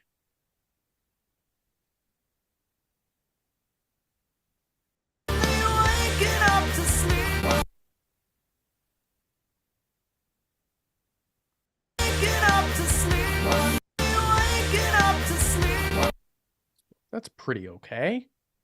Only waking up to sleep. Only waking up to sleep. One day after another.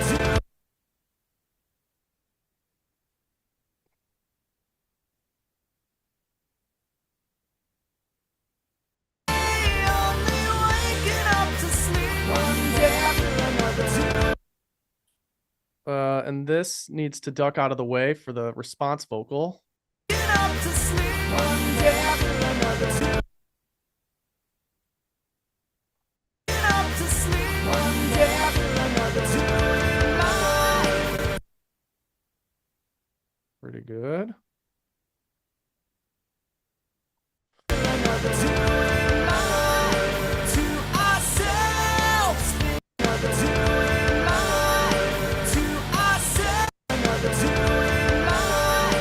To ourselves. Thinking anything will ever. Down. Ourselves. Thinking. A bit more. To ourselves. Thinking anything. Thinking anything will ever change. Nothing ever. Thinking anything will ever. Thinking anything will ever change. Anything will ever change. Nothing ever really change. Thinking anything will ever change. Nothing ever really change.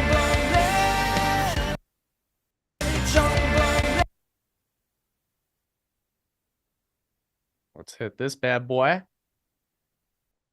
stumbling,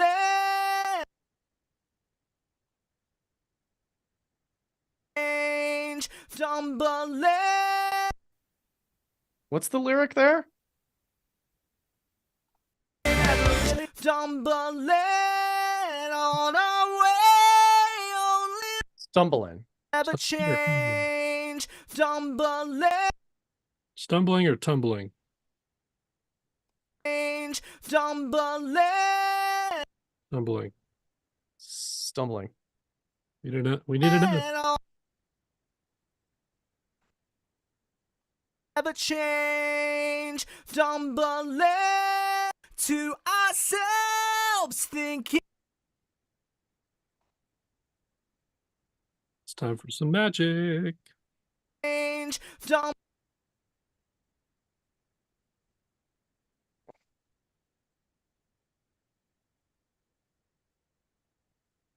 Stumbling, stumbling,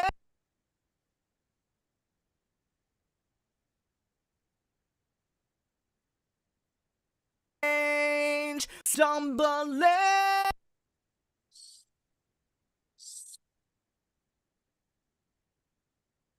stumbling, stumbling,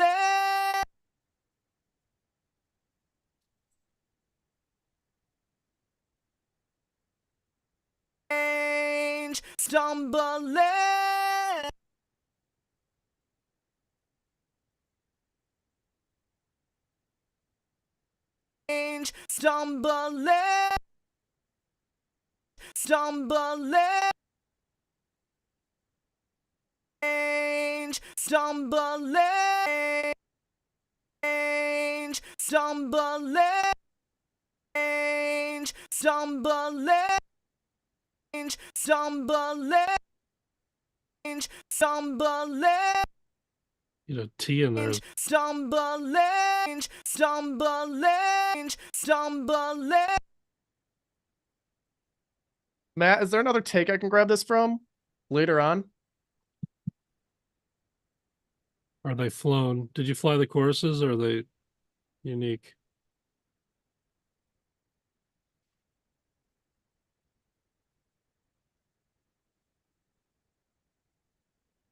Let me know. I love when the chat cheers something on. It's so fun. Yeah, let me check out one of these. Stumbling, Just grab it from a backing vocal. stumbling, Not that one. stumbling, Mm-mm. stumbling. That one. That one's good.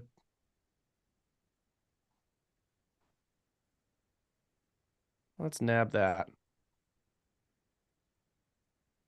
See what we can do.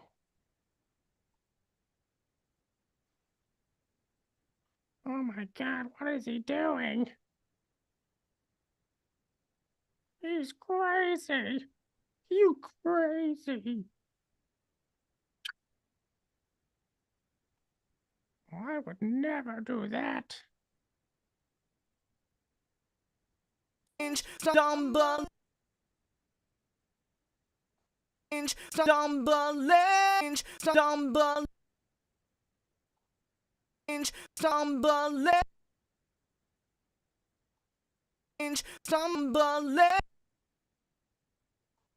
stumbling.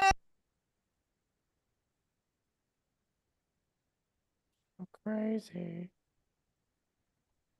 Stumbling, stumbling, stumbling, stumbling,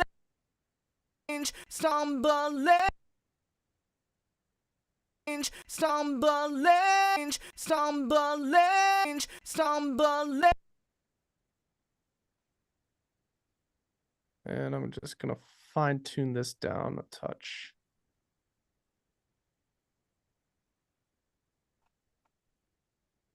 Stumbling, stumbling,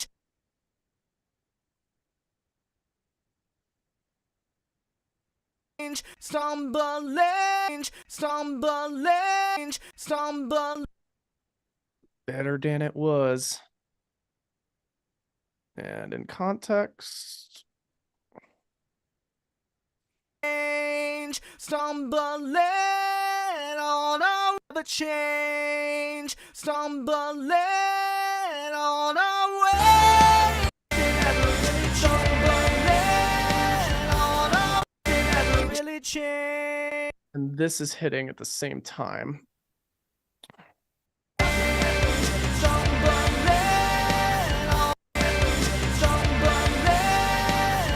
All right, let's get the response vocals just out completely.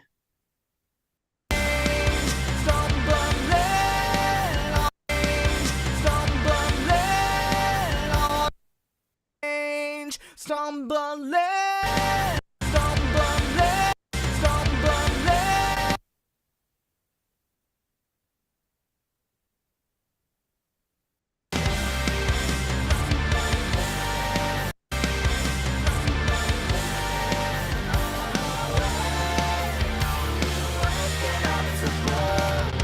Where the heck is that coming from now?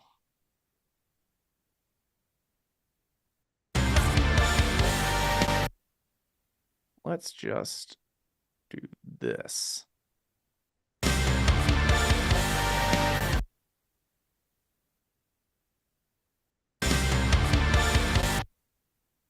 It's like a really late one in there somewhere. Early one.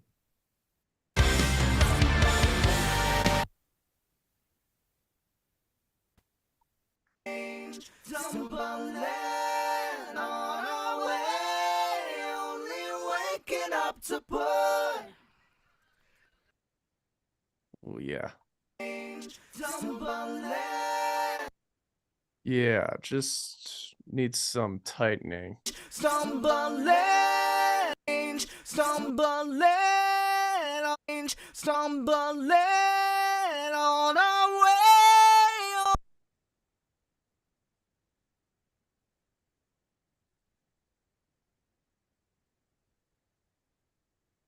Just thinking what's going to be the fastest way to do this. We're probably just doing that.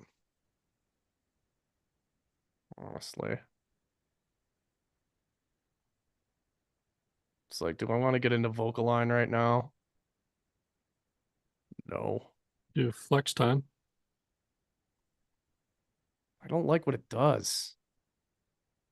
It's too... I mean, it might sound fine in context. Let's see. Stumbling, stumbling, stumbling. Now what happens when I just pop out the S's? Stumbling. No matter what way you slice it, it needs time on the editing side of things. I wanted to try to like quickly bypass it. But we need time on this. I think you could do it really fast with time align logic. Okay, I know what I'm gonna do.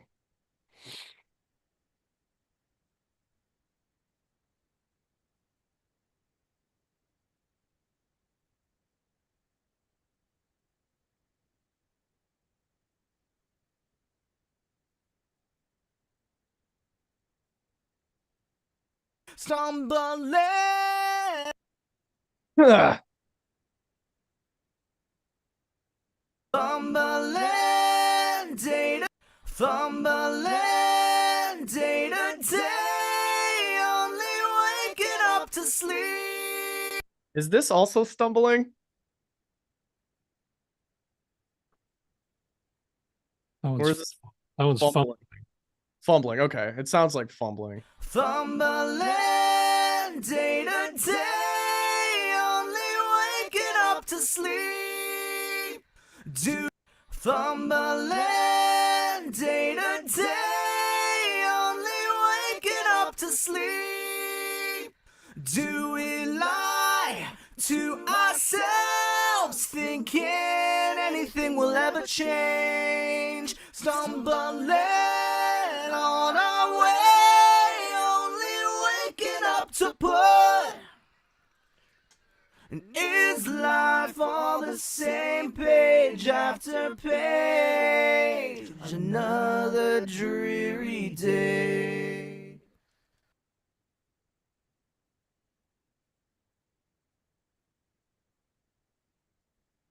Are the vocals flown for the choruses? Yes. Sick. Chorus 2 and yeah, okay. Dope. Dope. Flown means copied from a previous take. Dope on a rope. Dope. Dope. Dope, dope on a rope. You made me happy today. You made me really happy today. You made me really happy today. Choruses are flown.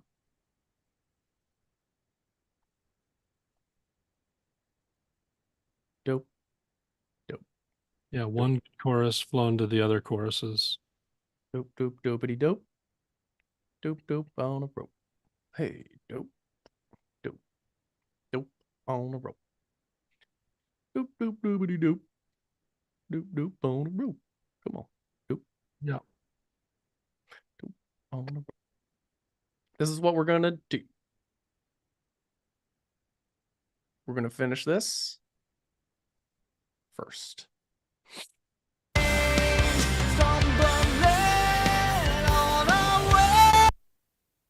We're gonna finish the gain automation on this first.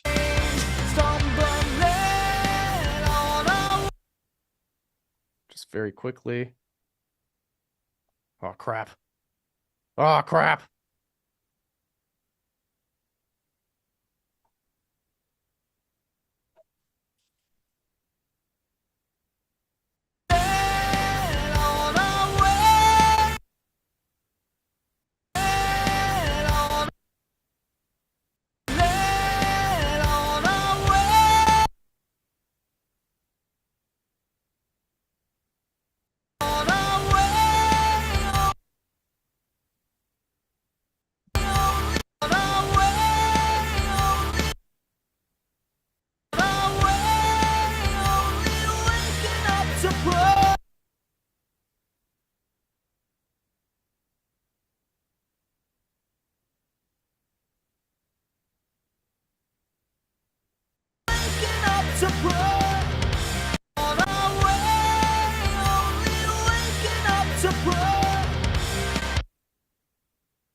Push?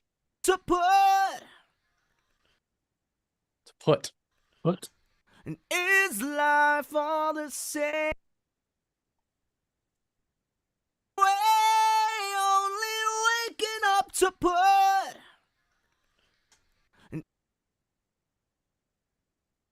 But there's just no T there.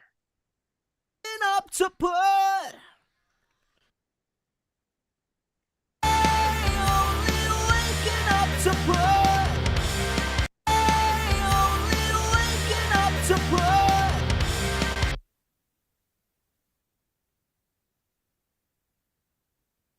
Up to put. Up to put. Up to put. Up to put.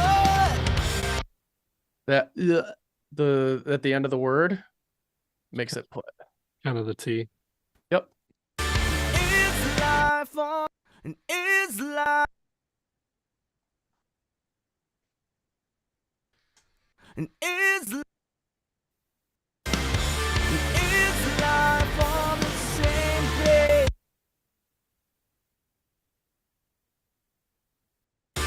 Is life on the same page after page? Life on the same page.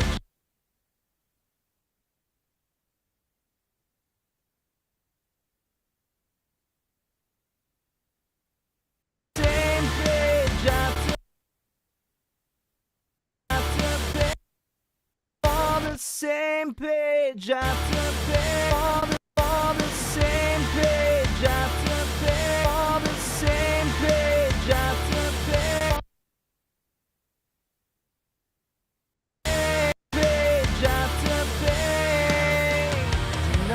page after page, and page after page, another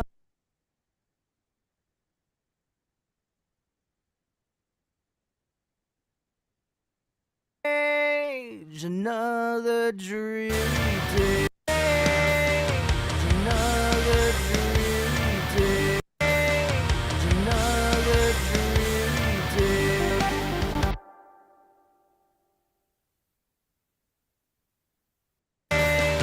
Another dreary day. Another dreary day. Another dreary day.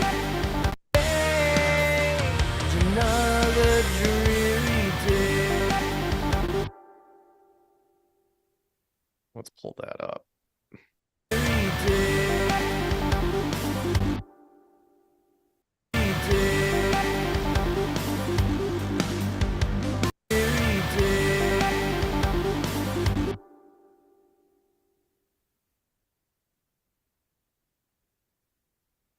There it is.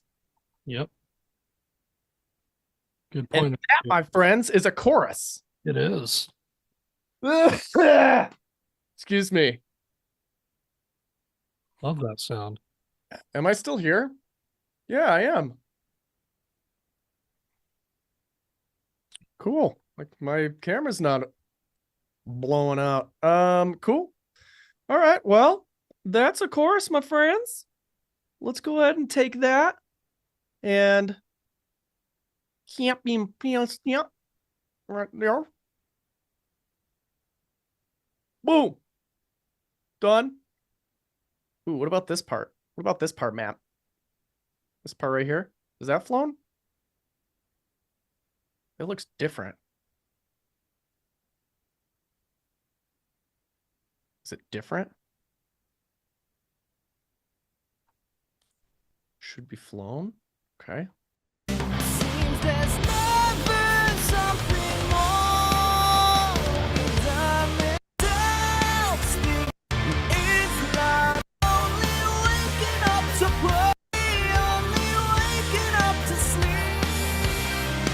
Do we lie to ourselves, thinking anything will ever change?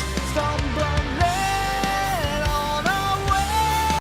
There's never something more than this all before. Oh, These dreary days are all we two live for.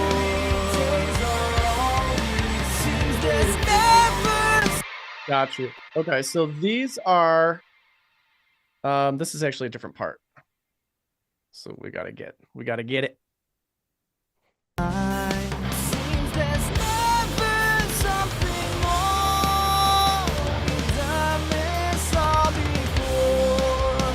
These dreary days are all we two live for.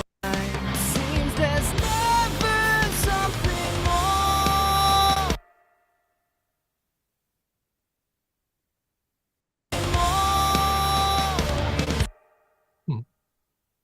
Perfect.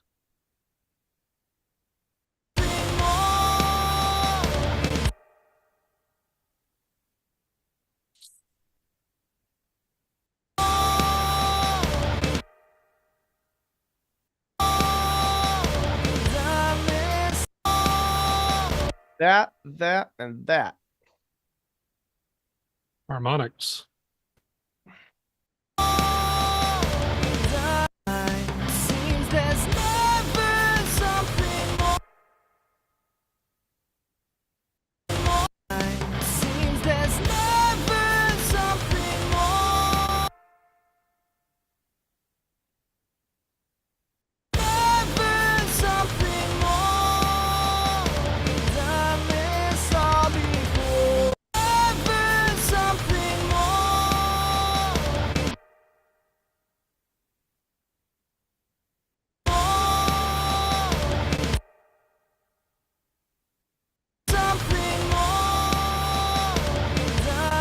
Tough one.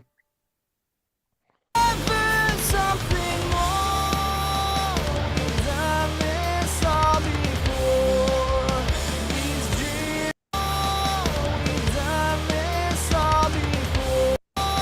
We've done this all before.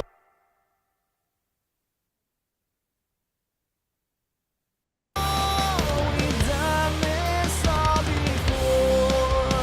These dreary days are all we've done this all before. These dreary days are all we to live for. These dreary days are all we to live for. Seems there's never something. Dreary days are all we to live for. Seems there's never something more. Days are all we to live for. Seems there's never something more.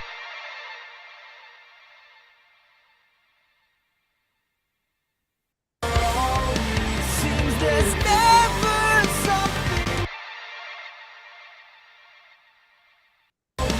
Seems there's never. Seems there's never something more. There's never something more. Never something more. Never something more. We've done something more. We've done something more. We've done this all before. Something more. We've done this all before.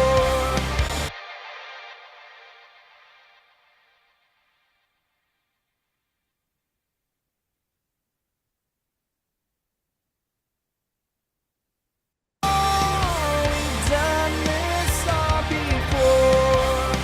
These dreams. We've done this all before. These dreams all before. These dreary days all before. These dreary days are all we to live for. These dreary days are all we to live for.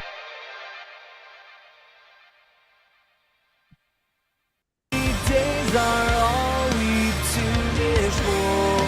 Days are all we've to live for. Days are all we've to live for.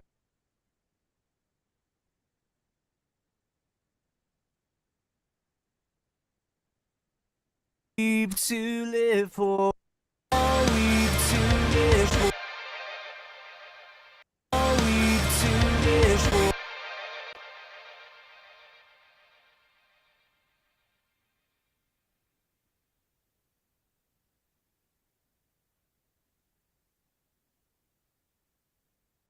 Live for. To live for.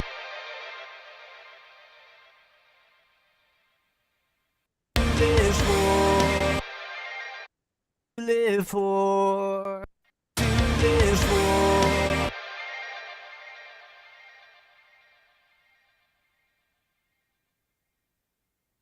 Live for. Days we've to live for. Days are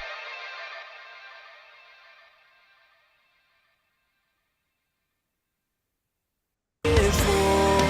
Days are live for. Days are all we live for. Days are all we to live for. To live for. Days are all we to live for. Of mine. Seems there's never something more. We've done this all before. These dreary days are live for. Days are all we seems there's never live for.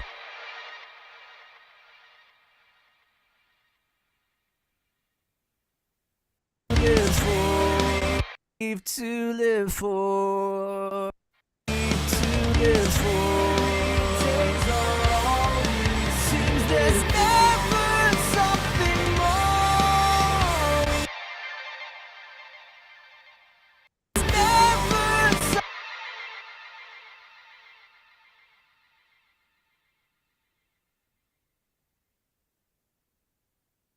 We can take this piece because there's a little bit of like lack of breath support right in this spot. So we can make it sound like a big solid chunk. There's never something. That's not the way. Seems there's never some. Seems there's never some. Seems there's never. Seems there's never some. Almost. Seems there's never something. Seems there's never. We're close there. Seems there's never something. Seems there's never something. Seems there's never. That's close we're gonna get. Seems there's never something more. We've done this all before. These dreary days are all we've to live for. Days are all we've to live for. Cool. That's the chorus. Bounce it. Question for the chat. You know a plugin that can do that for you? Well, we're not just like working with levels or anything like that here. You know what I mean? We're shaping the vocal. The We're shaping human the plugin. vocal. Yeah. There's no plugin that can make those choices for you. They were important choices. There were moments in there where you're bringing out something really great at the end of a phrase, or even just the balancing aspect of it. It's where the magic is. Again, this is what the pros are doing. It's not just us. We got it from the pros. And Jake is a pro. So it's can be a little tedious, but you can get fast at it.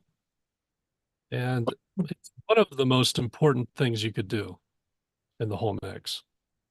If you can't nail the vocal, what's the point? Can we get a Yeah. Jake? Of course it's time. Of course it's time consuming. That's why 99% of mixes sound like crap. People aren't willing to do it. People aren't willing to put in the time.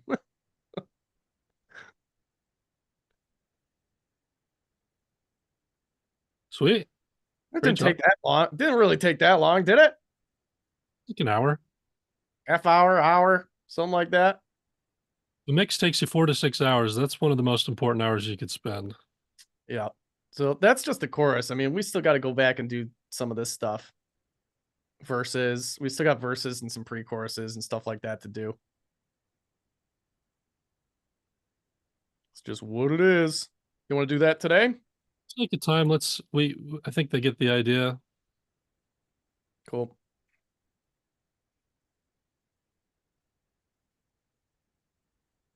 Let's get on to some other stuff.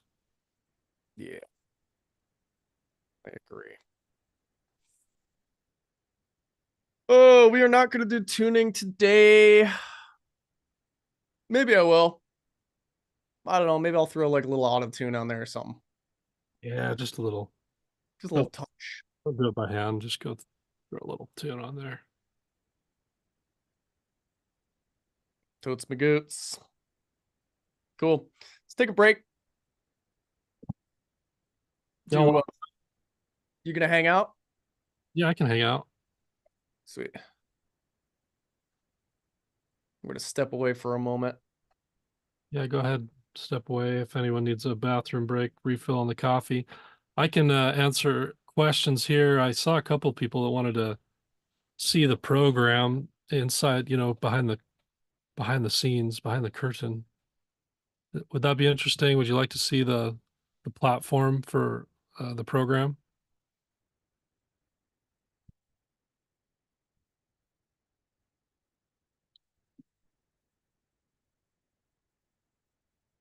Well, I'd be happy to show you.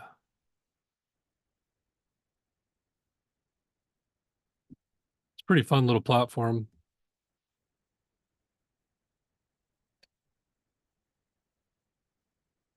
Here it is. It's a platform called Skool with a K. And it houses everything that we need. First and foremost, you come into the community and you can see how active the community is. Lots of communication and help for each other. There's a lot of support. There's a lot of celebrating wins. Like I'm a mastering engineer getting their first clients, winning some ear training goals for themselves. I just love it. There's very little toxicity ever. Really proud of this master. Love it. So that's a fun place to engage. You can also send private messages to the mentors. You can see I have or to each other. You can see I have a bunch that I need to answer today. And then it's all housed in one place. You go to a classroom. We have the main 3 modules that you go through, as well as some other things. There's like a merch store, a student discount list where you can get tons of discounts on all the products. I told you we don't make affiliate deals with anyone. We don't make money from any companies, but I do often ask for discounts for my students in turn for, a relationship. We have guest speakers that come in. We've had Nicholas Day Porcel, Warren Hewart, Devon Terrell come and work with our students. We have Tom Frampton for Mastering the Mix in this month. We have a chat bot that knows our whole curriculum that you can go to if you need a just quick question. There's bonus material. There's electives. Within the modules, it is exactly what I described. We get you set up, right, the correct mindsets, and then section 3 is big time diving into getting your room dialed in, which is the most important thing you could do for yourself. It's a game changer. It's a life changer. It's the #1 most important thing you could possibly do for your career. Doesn't matter if you want to mix and master, or even if you just want to produce, being able to hear accurately and trusting that really allows creativity in the moment. And it's interesting that as we go through sonics and dynamics and all the tools that we learn, they're so connected. It's not different. You find out that they are the same tools throughout all the processes, whether you're mastering a track or sound designing in production. So a lot of the same tools. There's a few others that are unique to each process, but mostly it's just really becoming expert at foundational tools. And so we spend most of the time doing that. There's something that happens in the middle of mixing. You've been really objective learning the tools, and in mixing, we kind of cross the objective over into the subjective a little bit. We start to get more subjective and see the relationship between objectivity and subjectivity, how they interact with each other. That's what kind of the transformation in this part of the program. And then in production, we don't have to worry about teaching you the tools anymore. You know the tools. So we can actually focus on things like emotion and movement and atmosphere and character and the stuff that really matters, that makes your stuff really magical. Instead of having to focus on all the tools, we've done all that. Now we can just focus on stuff that's really relevant to production. We have a calendar that has all the calls on it.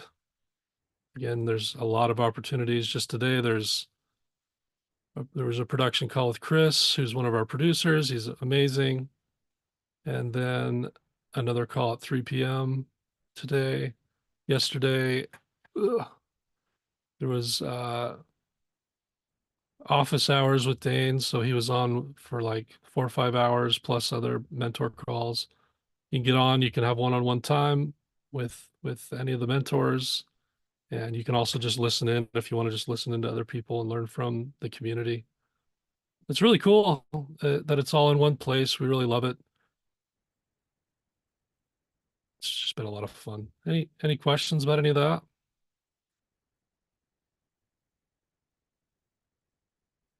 Rue doesn't export sound ID. There's a crossover.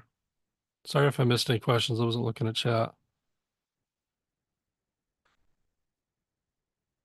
Any questions on any of that?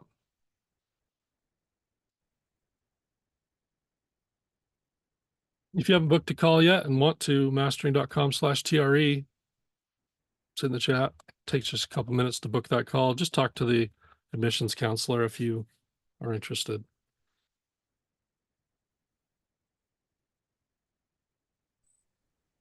Questions going once.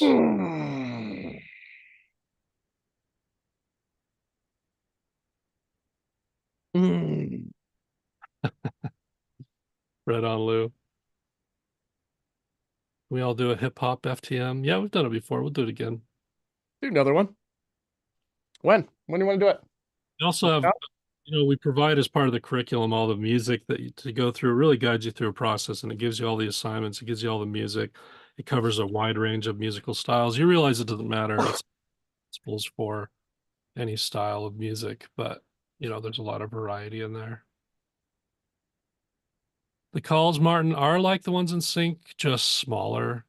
The Sync 101 calls are a little big. We probably need to add a couple more something there to make it a little shorter, but yeah, it's a lot more. There's a lot more time. Yep, orchestral instrumental styles for sure, Linda, 100%. Martin, like group calls, well, it's you get on at the same times, and for example, there's a couple different options. So we have one of our mentors, Dane, that's just like on all a lot of the blank time during the day, that there's not like a specific call about a specific topic. And you can just hop on there anytime and just start talking to him. And then there might only be, 3 or 4 other people on there just watching him maybe work on a song or something like that. And he'll stop and just kind of talk to you and help you with whatever you need, called office hours. So it's just more intimate, like I said. Some of the calls you can get in, there's multiple people on there at the same time, but it's about a specific things, and then we just go through people's questions and give them individual one-on-one time. And we leave it open like that because our students love it that way. Actually, you get to watch other people's questions and learn from them. So you're learning as a community as well as getting that one-on-one kind of personal touch. So yeah, it's the best of both worlds. Dane's call this morning was awesome. Right on. Hey, Nope. I got some cool news. Yep. Maybe. Students of the program now, just confirmed, get 40% off all Safari pedals. Hey, nice. 40%. Sick. Those are sick plugins. We have a long list of discounts. 40%. That's like, I don't know that there's a steeper discount in our program. It would be sick, Stephen. I'm not jealous. Anyway. Dude, that's almost 50%.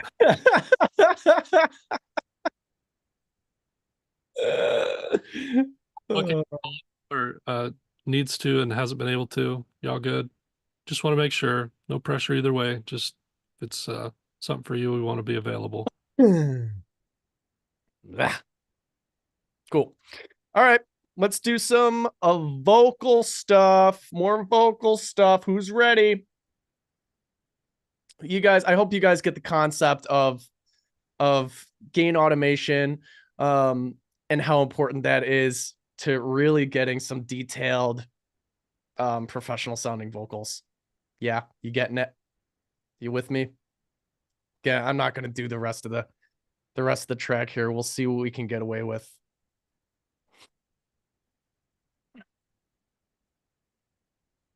I want some buckets. Get the bucket. Better get the bucket. I'm gonna throw up.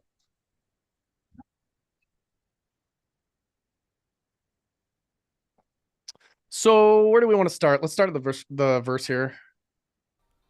In the still and Holy proximity, Batman.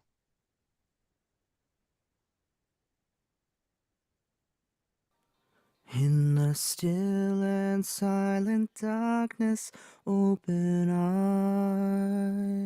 eyes. Shaded windows block the daylight that drove away the night. In the still and silent darkness, open eyes.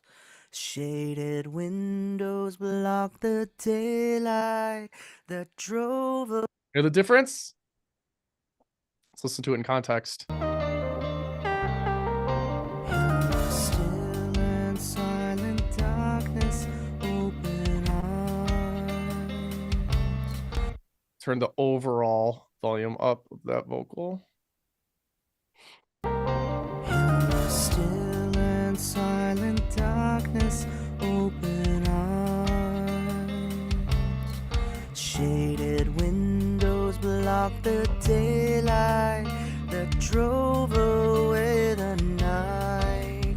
You've seen this all before. Every day you drag your feet across this floor, and every night they stumble back once more. The still and silent darkness, open eyes. Shaded windows block the daylight that drove away the night. You've seen this all before. Every day you drag your feet across this floor. All right, I'm gonna drag just that chunk of the vocal to a new track because it needs different EQ. That's just the way I do it. Here's a little tip. 90% of the time, the vocals need less low and mids than you think they do. The night. You've seen this all before. Right? We've got like a ton of kind of like this stuff in here. That's just it's too much. Just doing this by gut. You've seen this all before. Every day you drag your feet across this floor, and every night they stumble back once more. It's the feeling every day. Yeah, you can totally just automate an EQ if you want. If you want to turn it on or off. You do whatever you want. More. It's the feeling every day's been done before. The reeling from the droning and the bore. From the land day to day, only waking up to sleep one day after another. Doing life to ourselves, thinking anything will ever change. Nothing ever really changed. You've seen this all before. It's the feeling every day's been done before.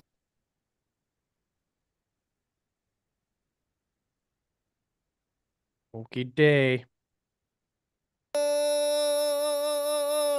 And the reeling from the. It's the feeling every day's been done before. And the reeling from the droning and the bore.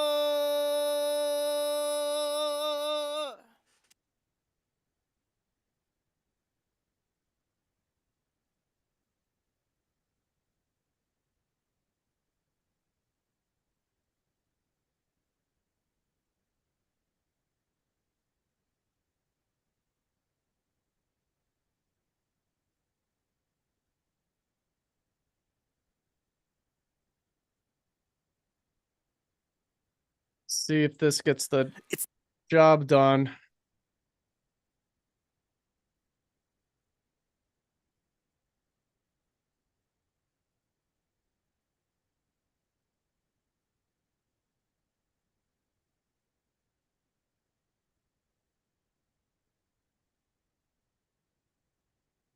It's gonna be so sharp.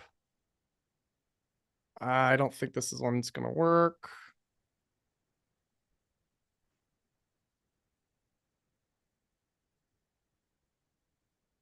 Hmm.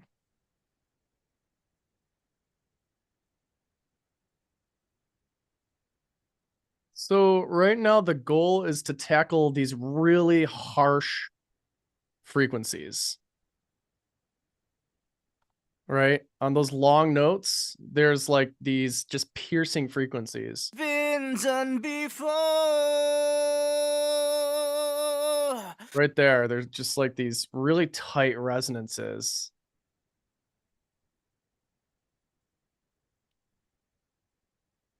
And the tools that we can use for this is like automate EQ, dynamic EQ, something like soothe, which is an intelligent EQ. I like to call them an intelligent. I don't know if that's an official name, but Smarter than me. smarter than I am. That's for sure.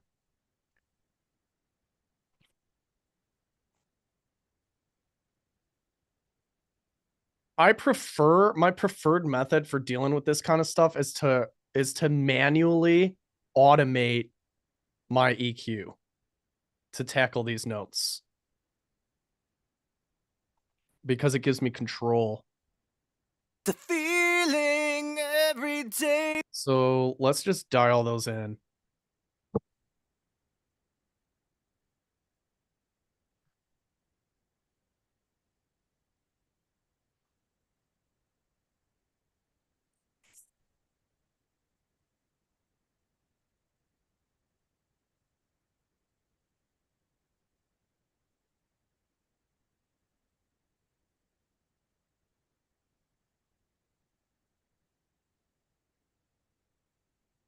See what it does.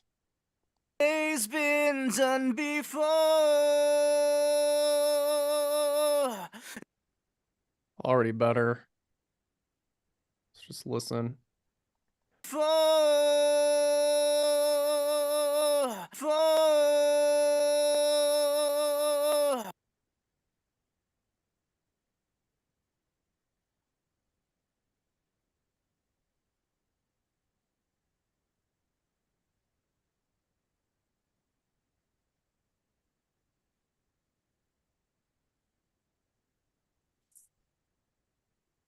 before and the reeling before and the reeling before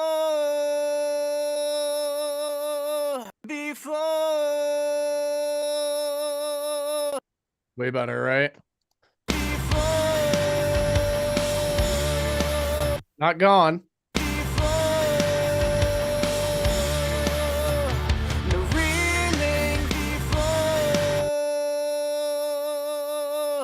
And the reeling before and the reeling before and the reeling before and the reeling before and the reeling before.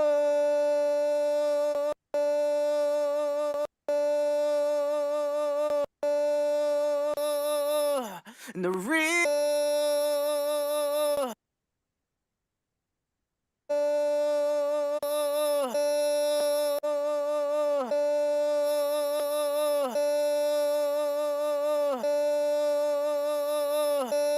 That's why I don't like using a tool like Soothe for this specific thing. Because it makes the vocal sound like it's underwater if it spans across all these different frequencies like that. It's just It's gotta be Right. more, just maybe being more narrow with it. Yeah. Let's see.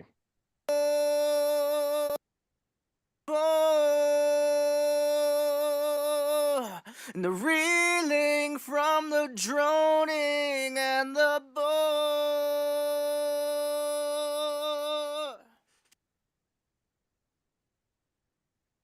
Before.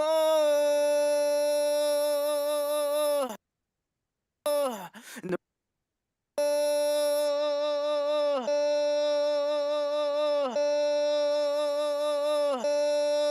Where is it the most piercing?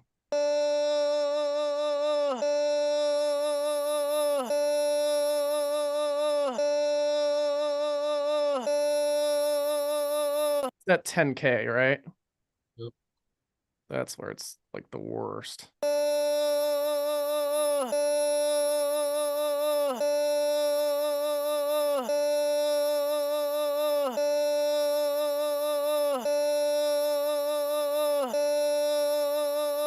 And I'm wondering if there's another little nugget over here. You try soothe really narrow at 10K. Yeah, if we just wanted to ignore all of this stuff and just focus in this area.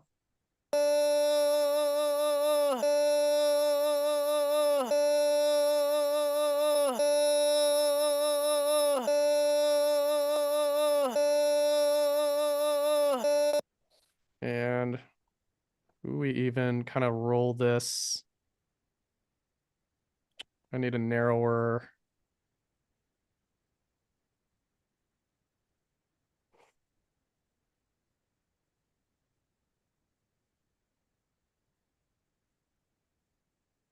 This is repair stuff. This is all audio repair.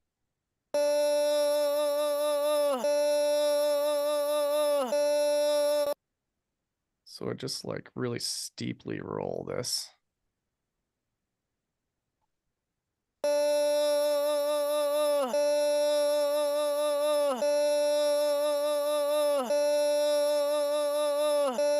feeling every day's been done before.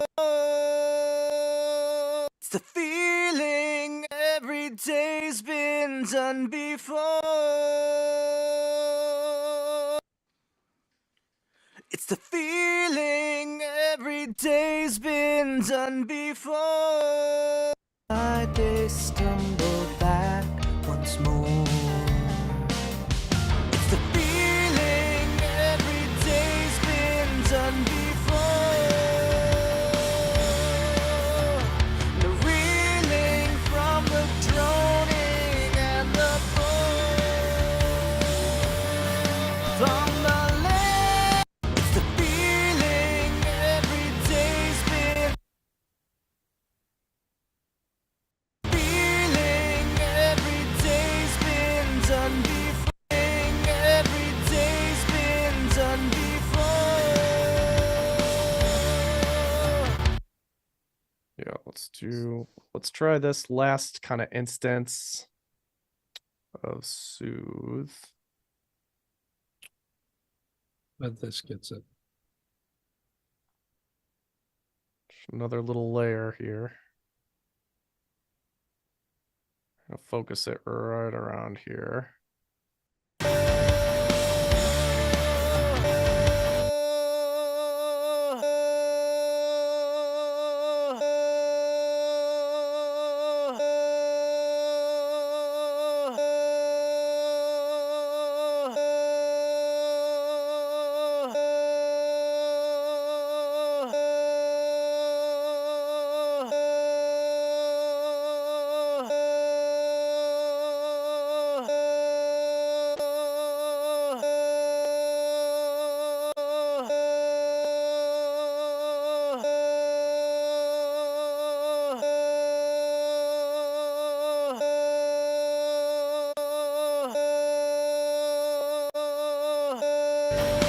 Feeling every stumble back once more. It's the feeling every day's been done before. The reeling from the droning and the bore. From the land Okay, next step I dig it. is what's this? 1, 2, 3, 4. Yeah, these are all the bells. Okay. And all the bells are peak 1. Okay. Peak 1 gain.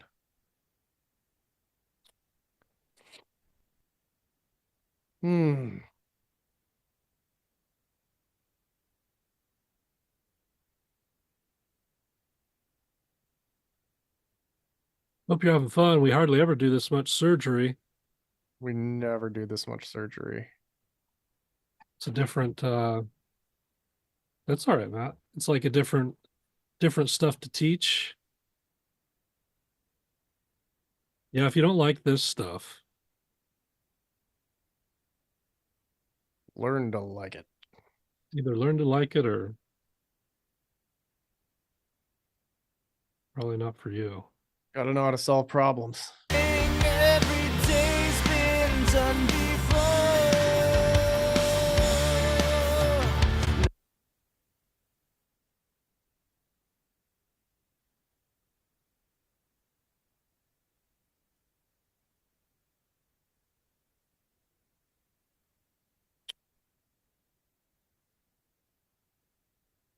Peak 1 gain.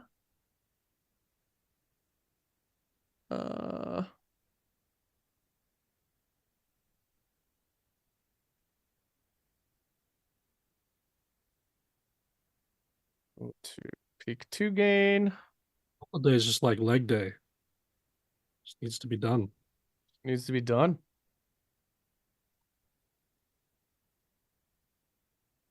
I don't know what I'm talking about. I've never worked out before.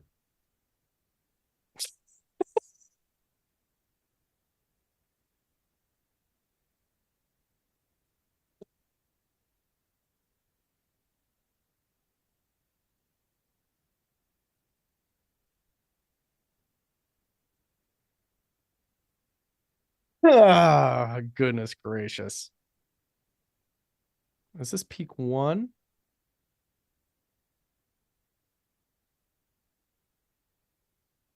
Yeah. Okay. I gotta clip that comment. Yeah, that's too funny, man.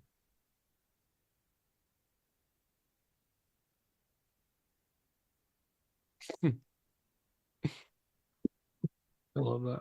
It's hilarious.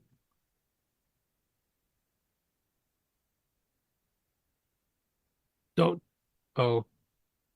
I thought it was someone else, not Matt, saying that. Hilarious. It's like, no. You missed the whole point.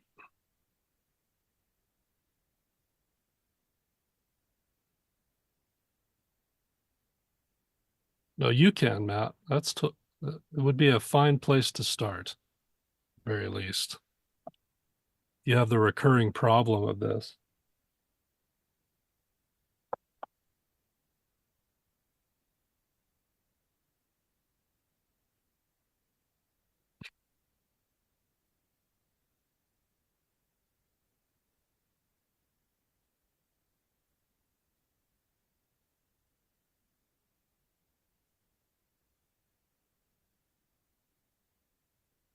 This is a good FTM crew.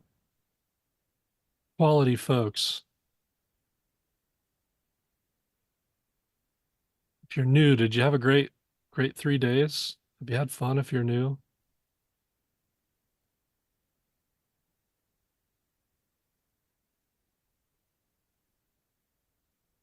Good.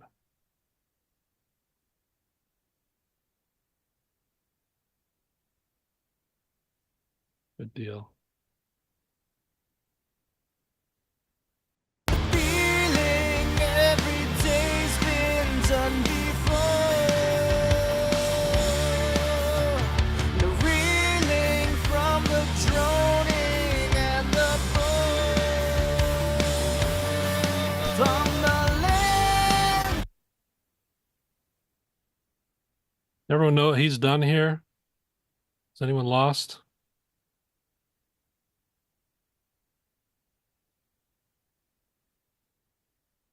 Slightly. He's just automate. So those those surgical resonant cuts on his EQ, he's automating those to only come in on those long held out notes where they're kind of, the most they're coming through the most there. When he's in his lower register, it's not really happening as much as when he goes to that higher register. So for the sake of clarity on the rest of it, he's just automating those to come in only on those held notes. And it looks like the same with Soothe now. Yeah, same with Soothe now, to only come in on those held notes. So it's more natural. That's the problem with things like dynamic EQ, with a vocal like this, where you only have these moments, this momentary like annoyance, right? The first inclination is to really like, hey, I want to slap an automatic tool on this thing to fix it, and then just like be done with it, right? So like something like a dynamic EQ might be the first thing that actually comes to mind. The thing is that's digging out all of those same frequencies, no matter where the vocal is present, right? Not just in those momentary areas. So I prefer to do this in a way that's a little bit more transparent. And unfortunately, there's no shortcut for that. It's just the long way around, But in the end, I feel it gives me a result that I really like, just a better result, Or you can do that too. You can do a dynamic EQ cut if you want to automate a dynamic EQ, Jorge. Totally. No. Anyway. Well, It's the feeling every day's been done before. No reeling from the droning and the bore. Now what we can do is actually raise these up. Done before. Been done before. No reeling from the droning and the bore. Right?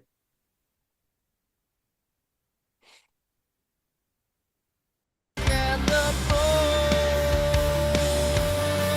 From the land day to day, the droning and the bore. From the land day to day, only waking up to sleep. I legit would go through this vocal and do it for every one of those sustained notes. That's what I would do for a track like this. From the land day to day, only waking up to sleep.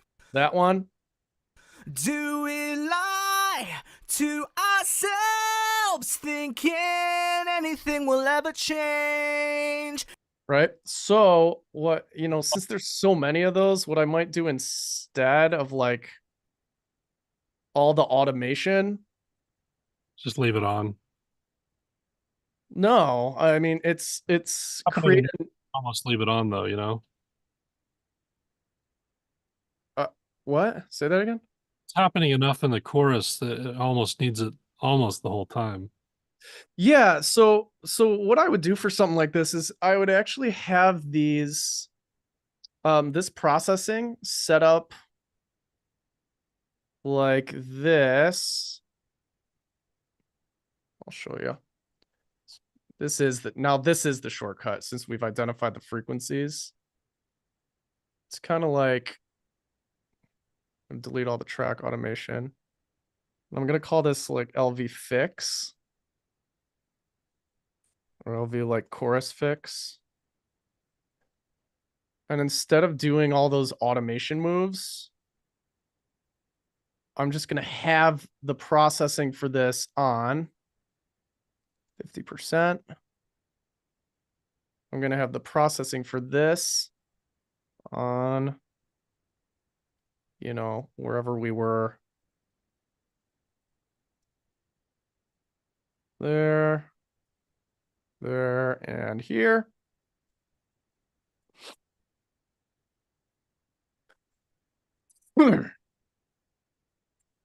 And I'm just going to drop all the offending notes into that track.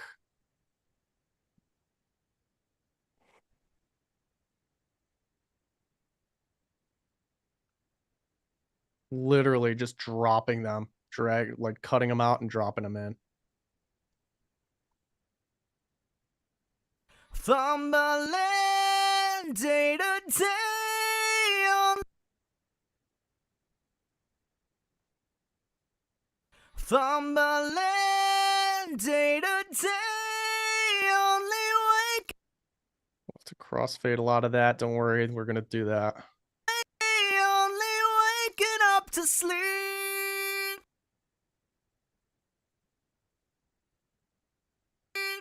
Do we lie to ourselves, thinking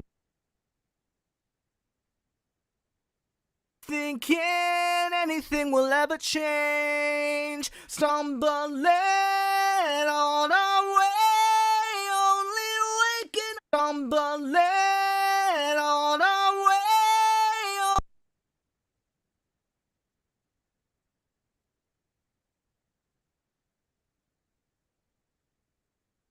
Only waking up to put.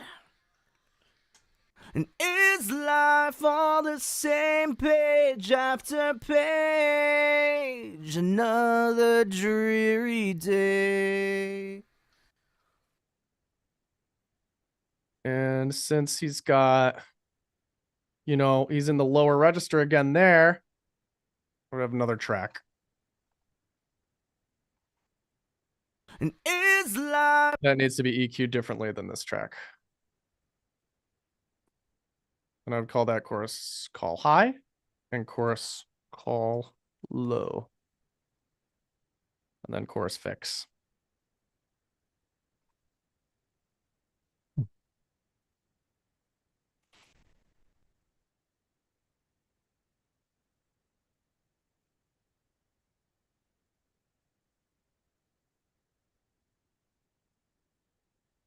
Now we got to make sure all of these are nice and tight.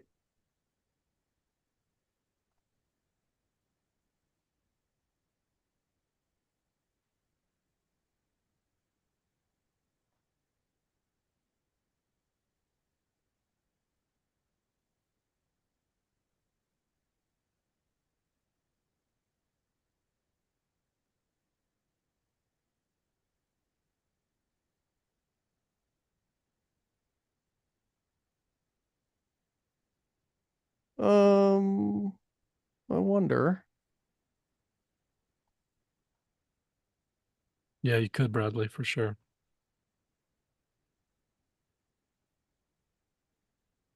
Let's get mad tight on these.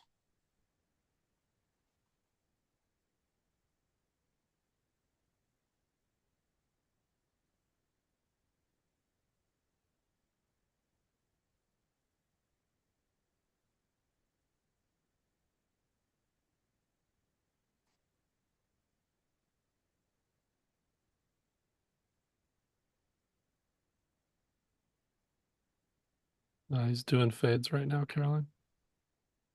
fumbling day to day, only waking up to sleep.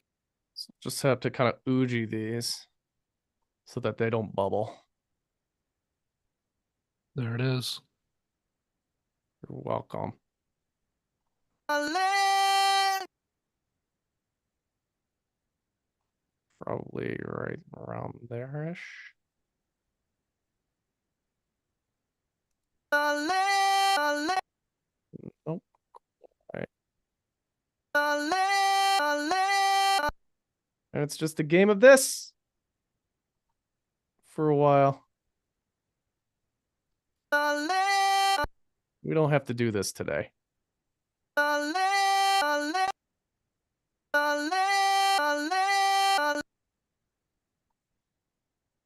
But you guys get the idea. So I'm sure you want to see some other stuff. Day to day, only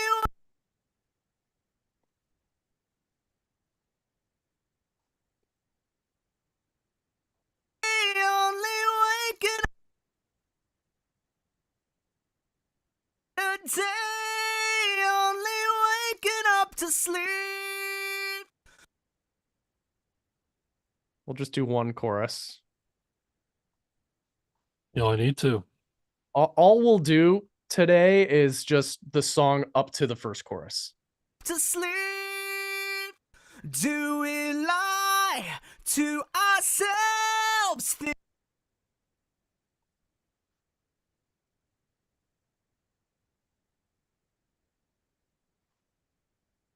Ourselves thinking.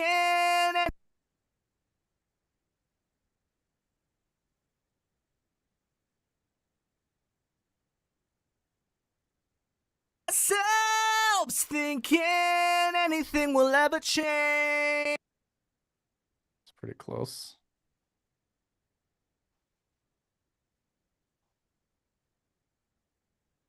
Change, stumble.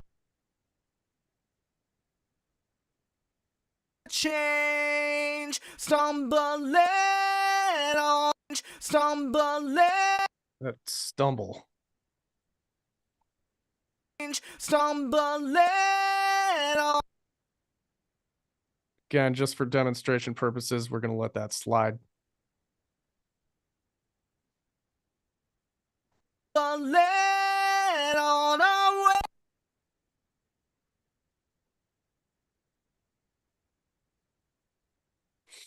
And on our way, only waking up to put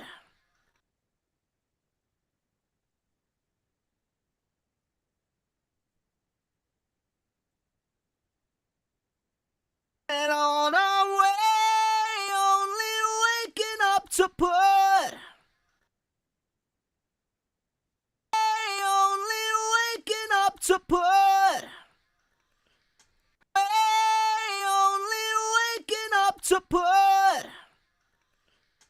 And is life on the same page?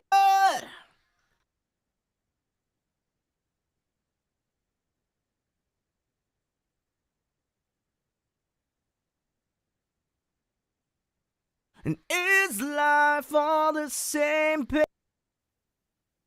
From the day,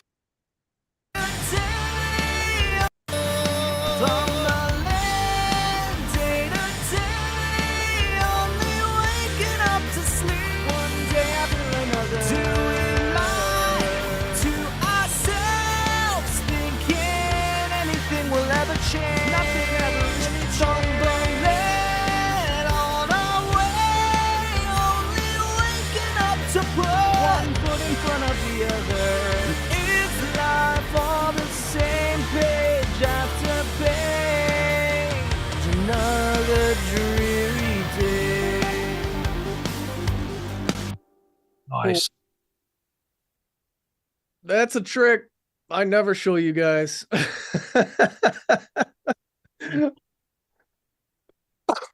That's a first on first for FTM, that's for sure. Makes sense?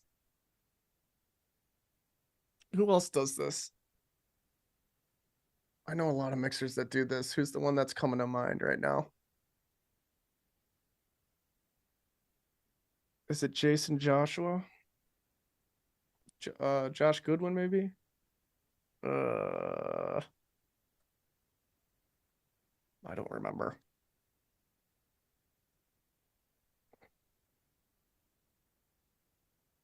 We're actually going to talk about this tip on our YouTube video coming up. Are It's we? funny that this actually came up in a Fix the Mix.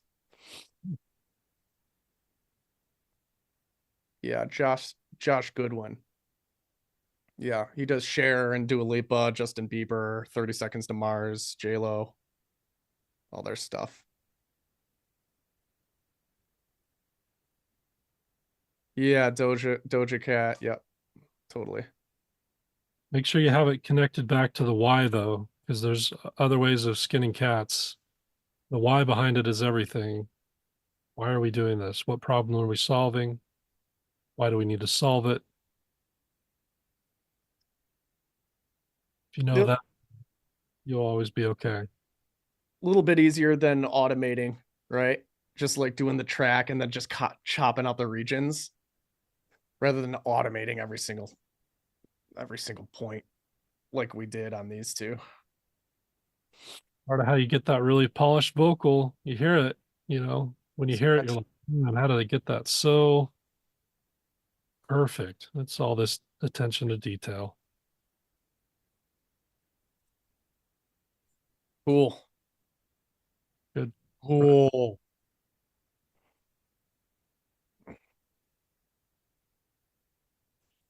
Well, what shall we do next?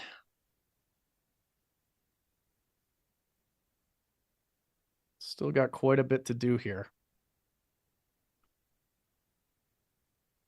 I think I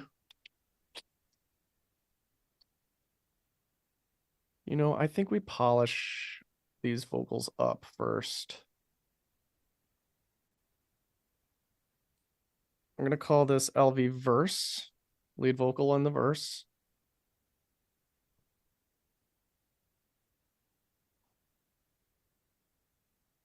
And this lead vocal is comprised of two chunks, two tracks, right?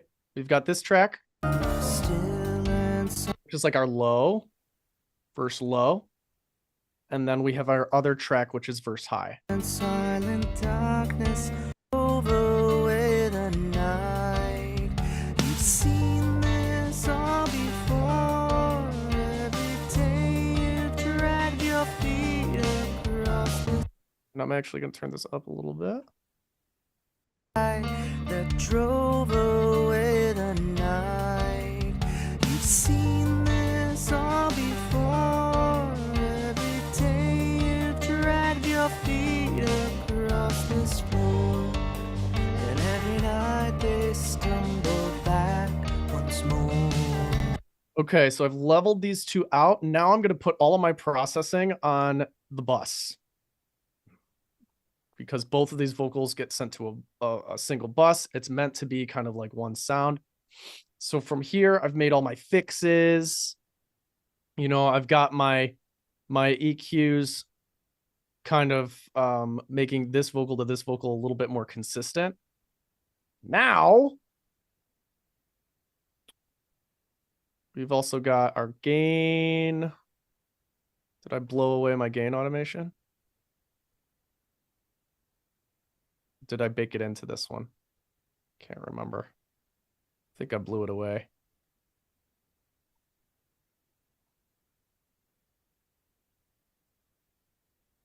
Not sure if I lost it. I might have. Pro move.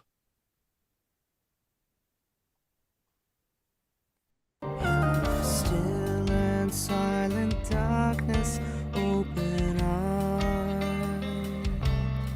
Shaded windows block the daylight that drove away the night. You've seen this all before. Every day you've dragged your feet across this floor. Yeah, because those clicks are still in there. And every night they stumble back once more. That's okay. It's not as important for those. I baked them into the really important ones, which was the chorus. We might have to just go and do that on the fly. It's fine. You guys get the idea. Still and silent darkness, open eye. Shaded windows. Let's treat this as if the singer was singing into Still and silent darkness, open eye. Shaded windows. some gear.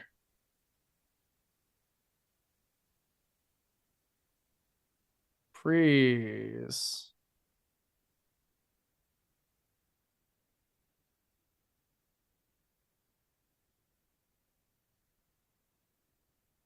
In the still and silent darkness, open eyes, shaded.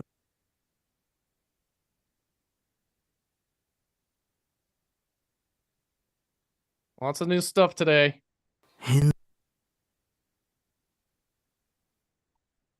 In the still and silent darkness, open eyes. So I didn't have enough signal going into this preamp because preamps require just kind of like a very specific signal level in order to function properly. So what I've done is I put a trimmer on one side of it to increase the signal, and then I've also got another trimmer on the other side that decreases the signal, so we end up level matched. In the still and silent darkness, open eyes. I'm adding this preamp so that the vocal is a little bit gooier. It sounds just has a little bit more body, adding some imperfections, just some saturation. In the still and silent darkness, open eyes.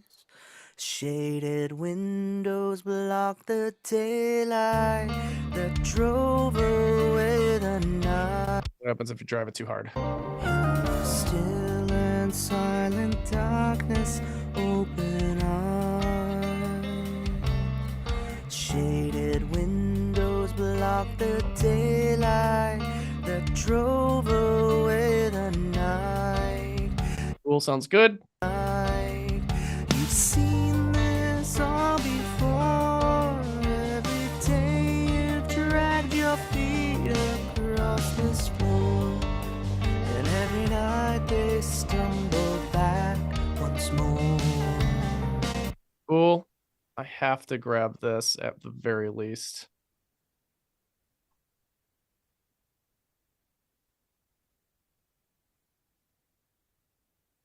Drag your feet across this floor.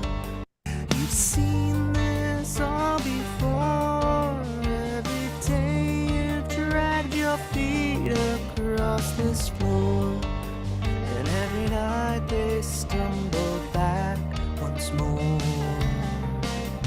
It's the feeling That up a little bit. away the night. Still and silent darkness, open eyes. Shaded windows block the daylight that drove away the night. You've seen this all before. Every day you drag your feet across this floor, and every night they stumble back once more. It's the feeling every Let's stick an LA2A in there. This is just another layer of leveling the vocal. still and silent darkness, open eyes. Shaded windows block the daylight that drove away the night. You've seen this all before. Every day you drag your feet across this floor. Still and silent darkness, open eyes. Shaded windows block the daylight that drove away the night. You've seen this all before. Every day you drag your feet across this floor, and you've seen this all before. Every day you drag your feet across this floor. I just can't do the click in there. Sorry. It's driving me nuts. Feet across Sorry, guys. the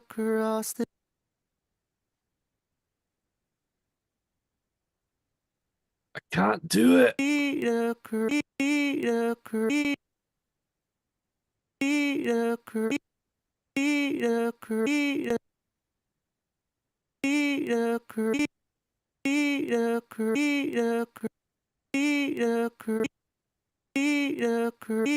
Where is it? The other side?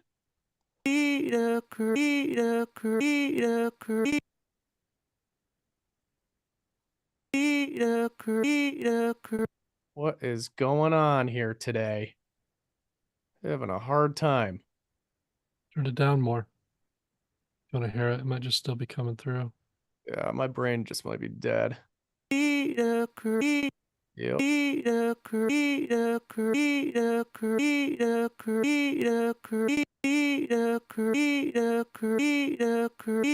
I have been having like some glitches, a little bit glitchy, inside of Logic.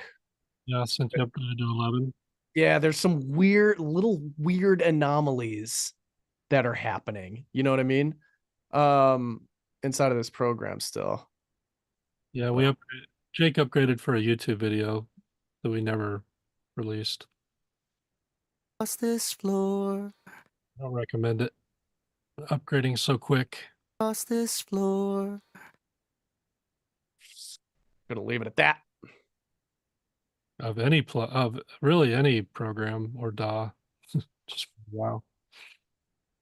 You've seen this all before. Every day you've dragged your feet across this floor. And let's DS that a little bit. I'm gonna use my favorite DSer.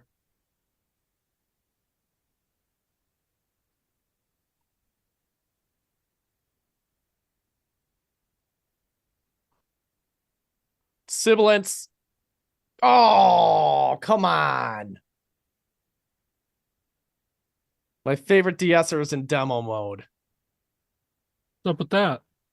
I'm having all kinds of issues.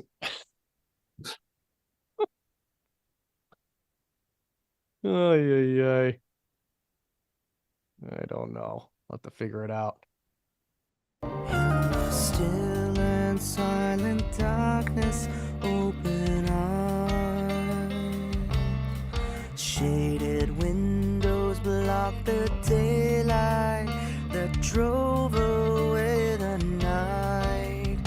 Seen this all before. You guys impressed by my ability to pivot? I am. Every day you've dragged your feet across this floor, and every night they stumble back once more.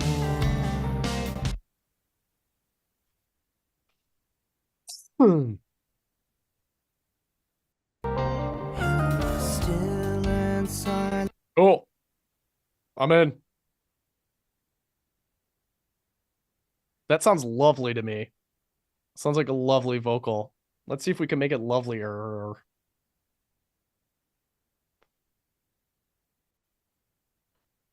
With some parallel compression. How's that sound?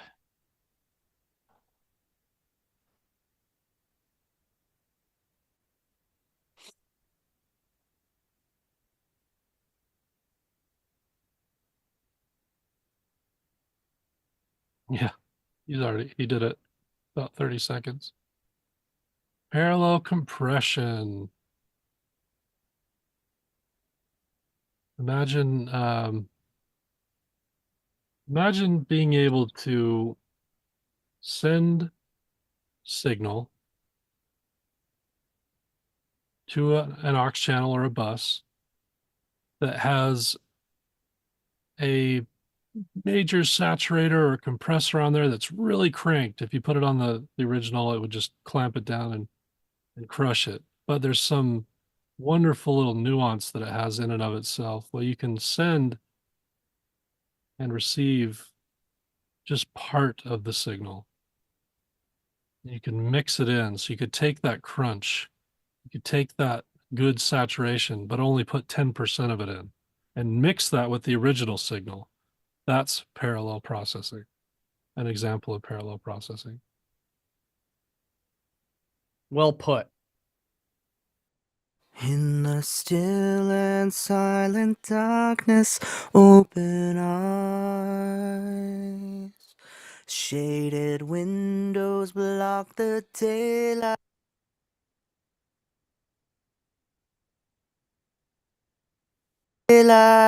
Whoa!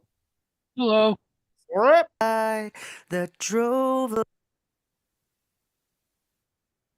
away the night.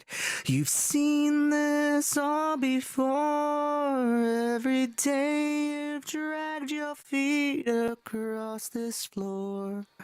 And every night they stumble back once more.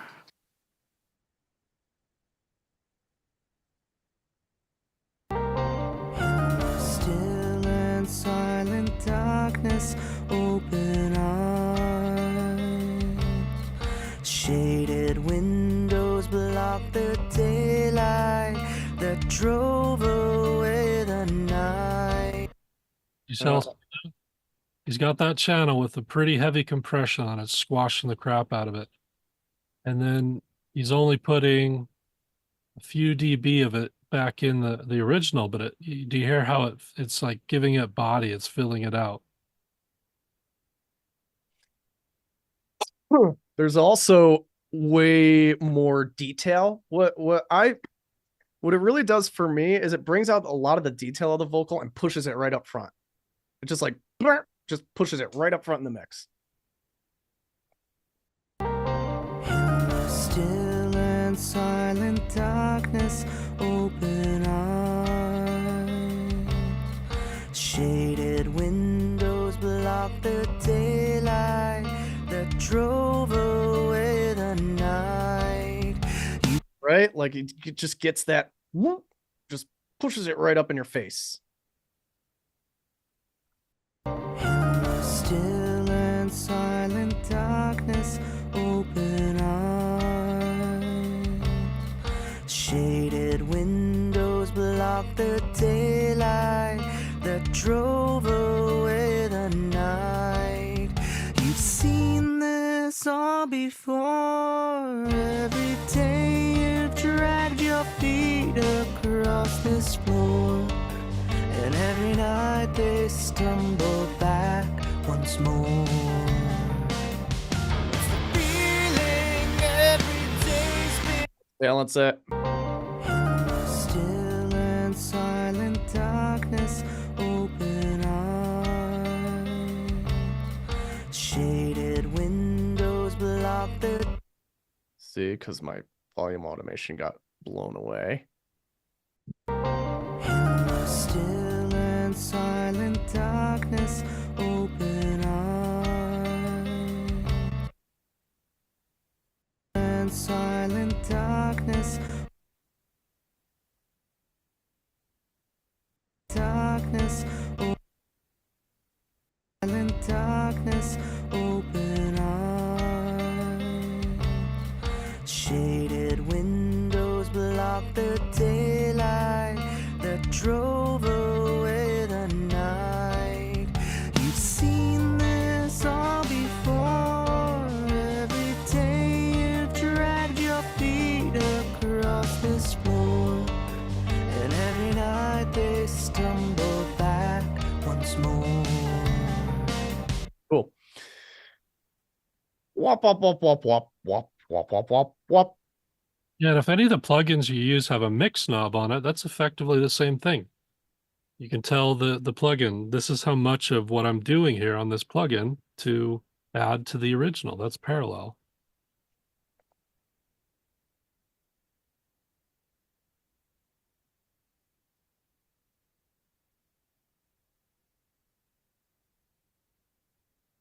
That's true, Deshaun. Yep.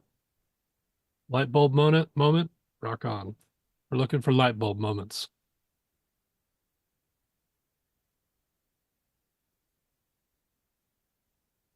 Stuff's fun.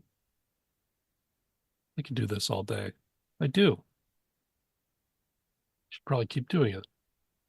Probably keep doing it. Should probably make it my career. Probably do it for a living. I'm gonna set up 2 buses for the vocals. Hmm. Oh, crud. Give me a moment.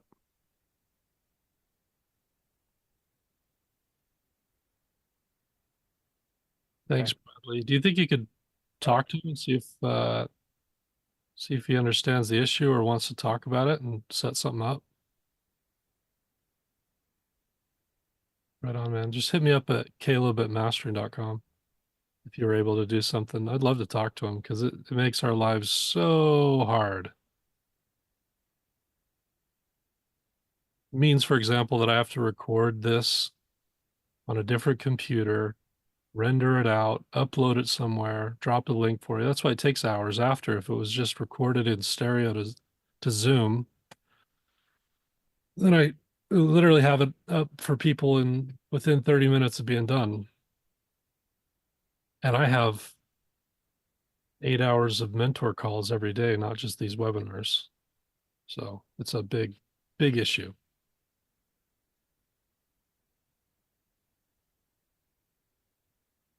Setting up some processing here. We're not going to go through the whole reverb lesson unless you want to, Caleb. I was thinking maybe an abbreviated version of that. Basically, what I'm doing here is just setting up a reverb aux for my vocal and then a delay aux for my vocal. I would say just I think you're fine. Just touch on the buckets real quick. Yeah. Set them up. So basically, what I like to do for reverb is set up some aux tracks in this fashion. And your session can be broken down into 3 categories: drums and percussion, vocals, and then everything else. All right. So I'll set up aux tracks that look like this: drum, short verb, drum, long verb. So there's a short reverb for the drums and then a long reverb for the drums. And then the instruments, there's a short verb for the instruments and then a long reverb for the instruments that you can use however you want throughout the mix. Then for vocals, there's a short reverb and a long reverb. And then I also like to add delays. So a short delay and a long delay to kind of mix and match things. So the reason we do all of these different kind of aux tracks is creating contrast in the spaces that we use inside of our mix, rather than just setting up, one long reverb for everything and one short reverb for everything. There's a little bit of separation between the elements of the mix, right? That's the idea. Today, what we're going to do.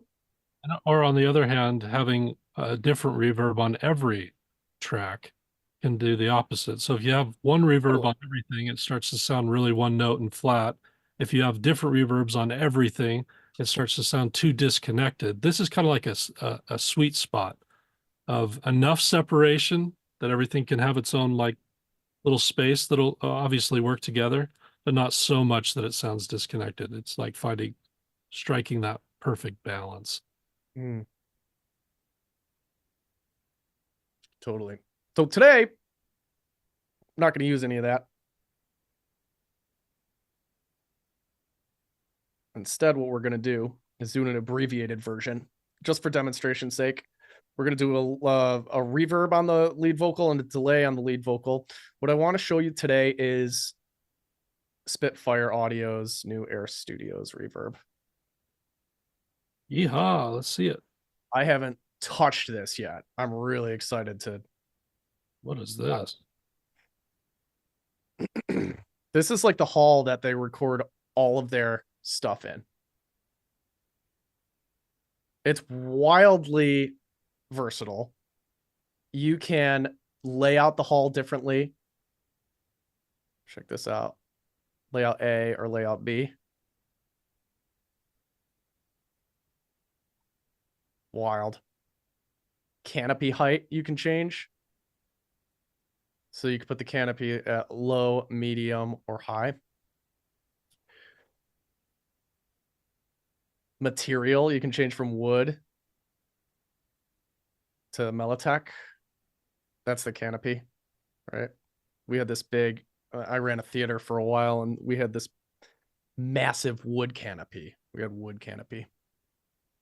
And then gallery, damping, you can have out or you can have in. So all like really crazy settings. You've got trees and outrig and ambience and canopy, all of this, all the blend of all of these things, right? Is wild. We're not going to get into this on a deep level. We're just going to go with like a preset here. And we're going to start with a voice preset. And I think we're going to go with this intimate male vocal. Load it up. And we're just going to run with it. We're going to run with it from there. See what it does. Excited to hear this. In the still and silent darkness, open up. What a perfect reverb for this part of the song, too. You know what I'm saying? It's really perfect. In the still and silent darkness, open eyes. Let's separate that. Free delay. Shaded windows block the daylight that drove away the night. You've seen this all before. Really beautiful reverb. Smooth, man. That sounds great. Phenomenal. In the still and silent darkness, open eyes. Shaded windows block the daylight that drove away the night.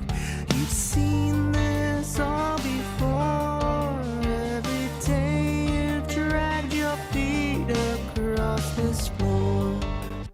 I'm just going to check this out. There's like a whole slew of things in here. We're not going to touch the source or the shape or anything like that, but we are going to touch the EQ. And you'll notice here that EQ bands are already set up based on the preset, which is pretty cool. What I'm going to do here is I'm just going to roll this off a little bit more to avoid those S sounds kind of snaking through the reverb. Nah, I mean. In the still and silent darkness, open eyes. Shaded windows block the daylight that drove away the night. You've seen this all before. Every day feet across this floor. Gorgeous. And every night they Oh, really impressed with that. I remember hearing Valhalla for the first time and it was just instantly usable. This is kind of giving me similar vibes. We're just right out of the gate. Feels musical and it feels nice. Yeah, dude. I'm gonna duck out these low mid frequencies that are kind of, kind of muddying stuff up. still and silent darkness, open eyes. Shaded windows block the daylight that drove away the night. You've seen this all before. What I'm gonna do is, as an additional layer of security for those snakes, I'm going to beepity boop, boppity bop, bing bang boom, alakazam. Add a de-esser before the signal hits the reverb.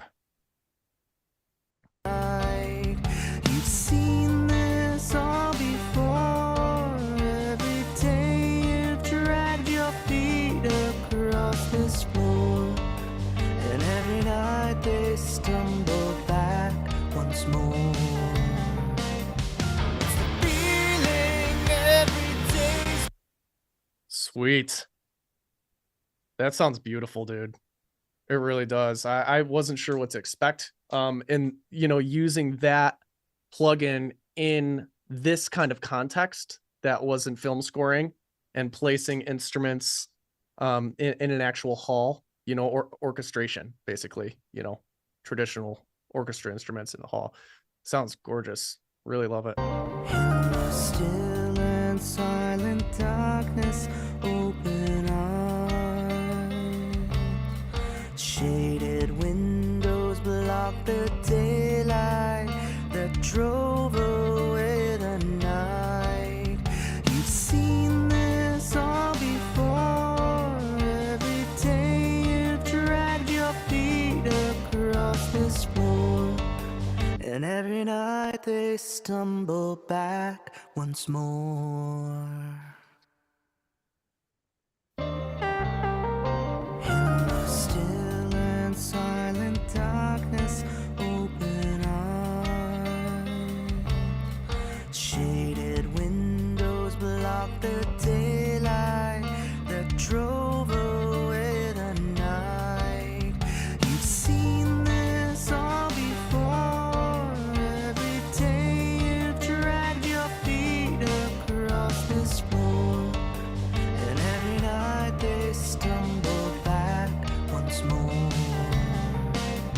It's the feeling. Cool. And then I'm gonna just add some delay here. Bing, bong, boom.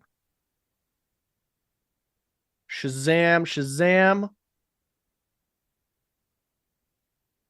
Red Rover. Repeater, come over. Yeah, Bob.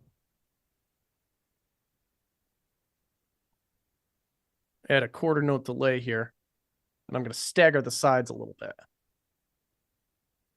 In the still and silent darkness, open eyes.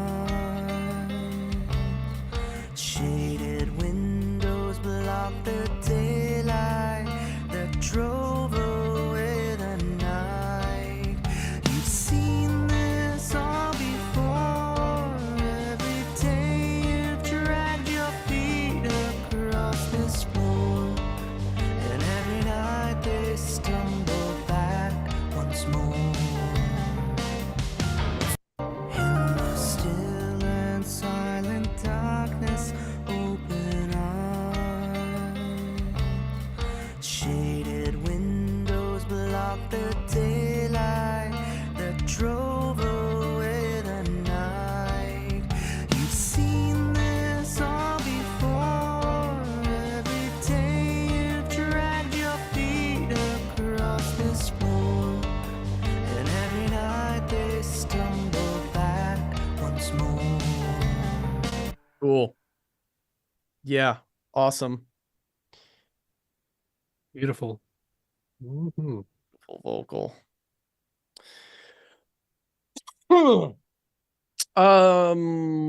Cool.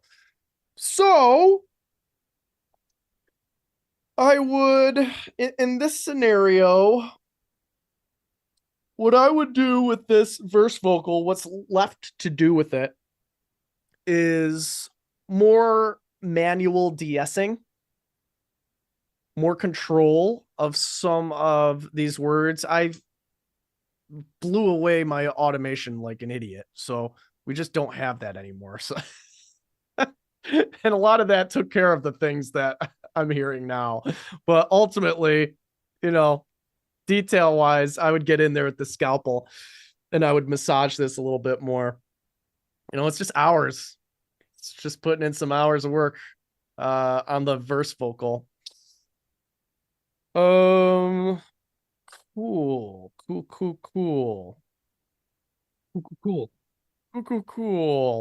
What do you think? What do you think, Caleb? What do we want to get to next? Want to continue kind of on through the pre-chorus, and then maybe mix the chorus and call it a day? Sounds good. Everyone good for that? Yeah. You guys cool with that? All right. Yeah. We're gonna take a breather here. Before we get into it. You probably could find an autosave that had the file as it was, bounce it out, pull it in, but We're Right. just gonna keep rolling. probably take you just as long as doing it again. The verses didn't have that much. Yeah. Ear break, 5 minute break, come back. We can do a break. I'm happy to just kind of like answer some questions right now too. Don't have to walk away. Anything, questions about anything you learned or questions about the program or anything you want? Ooh.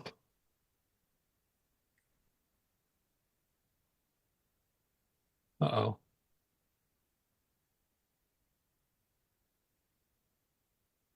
I had a great childhood. Dad used to roll me down the hill in tires. Those were good years. I like that one.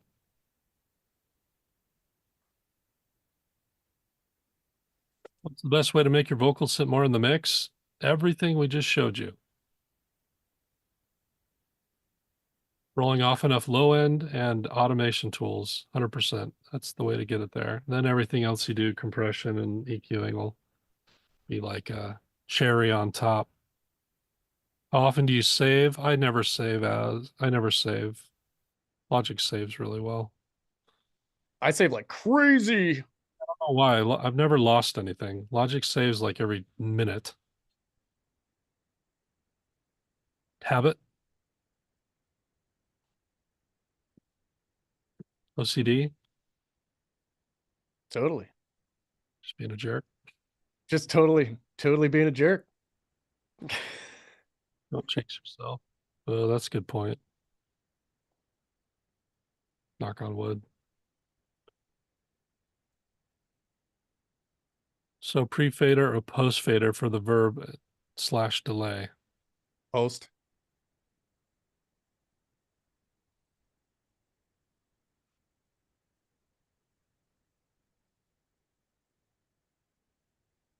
What's the process for adding a gain plugin in Logic? Is the channel set to read or latch? Read, unless you're telling it to latch to something you're doing. Put it on read. There's other ways of doing it too. The new Logic has that gain feature within regions. There's like 4 different ways to do gain, but this is one that's very visual and that I personally still use. Where should I start with sound treatment? Would a few panels and 2 bass traps be a good start? Phil, honestly, I don't want to discourage you, but it might not do anything at all for you. The biggest thing we do when we're helping students go through that, and hopefully you can come do the program, it's probably worth the money just to get the room right, but and will save you a lot of money because it's not about having treatment, it's about putting it in the right place, and that takes analysis. So we have a way of analyzing the room and knowing exactly based on measurements where certain frequencies are absorbing at and how thick the treatment needs to be at certain spots. So you could put like 10 grand worth of treatment up in your room and have it in the wrong spots and it will literally do almost nothing. It'll do a little bit, but it won't solve your problem. So I'm pretty happy with how much time and money we're able to save people just by being really scientific about it instead of just guessing. Yeah, it's pretty sweet. Yeah, I guessed for years and I just had stuff up because I thought it looked cool and then I read my room and I was hearing stuff like 6 to 10 dB off of flat. And I had thousands of dollars of treatment in the room. This is years ago, of course, but was there a time you left music and came back? Yeah, I had a period I had a period from 2005 to 2008 where I wasn't doing a ton of it.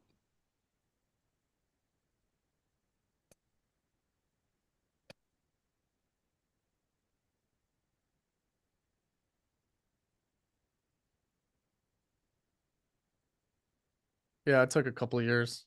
Took like 2 years straight. I left the band and then was just like, I need a breather. I need to figure out like what I'm gonna do with my life now. Yeah.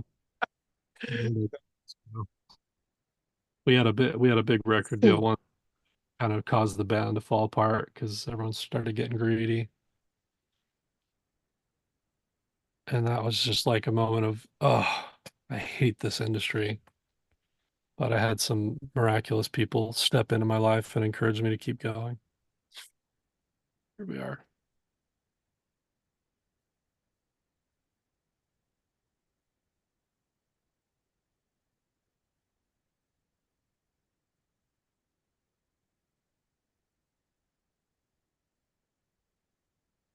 VSX does pretty well, Phil. Still not totally accurate, but better. If you want to use headphones, there's a better way to get really accurate. Best advice navigating the bad in the industry. Stay away from it. Surround yourself with good people.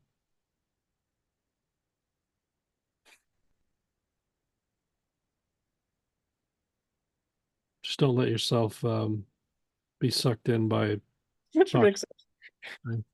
which mix engineer said just don't sign anything.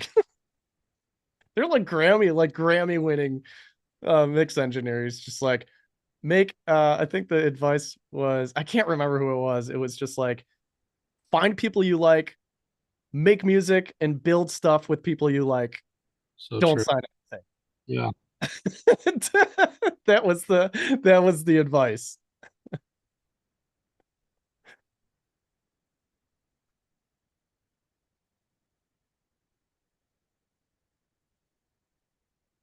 Yeah, the other instruments could do with some brightening and clarifying, but mastering is also going to add some of that. So it's that perspective as well.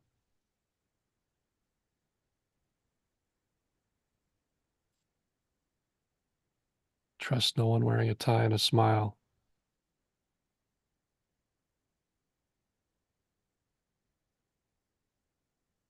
SonarWorks sorted a voice AI. Yeah, they asked me to beta test it. I didn't, so I haven't played with it. AI is going to play a role in how we do stuff, but I don't think it's going to displace as much as people are worried about. It always makes some things much faster and other things still need the human touch. So um, I think it'll actually give us more opportunities than less. I think it will potentially, 10x the amount of opportunity exists. Your beard looks so much lighter with the filter. Yeah, it's a weird filter.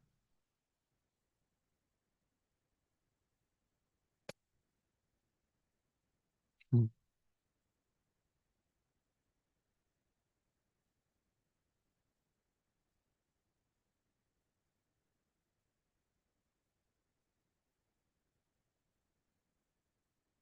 I mean, we saw it today. Like, think of the nuance that Jake had to do on some of that stuff. And AI isn't built to do that. It's actually not built to be creative. If you understand large language models, it's not really built to be creative. It's built to take input from a user and do something with it.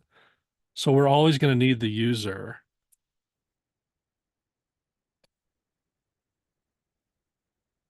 It's not there to be creative. It's there to be a tool, and we should utilize it for sure. It's very useful. And it could take a lot of the boring, slow, redundant tasks out of our workflow so we can be creative, be in the creative moments longer. I think that'll be a really cool thing.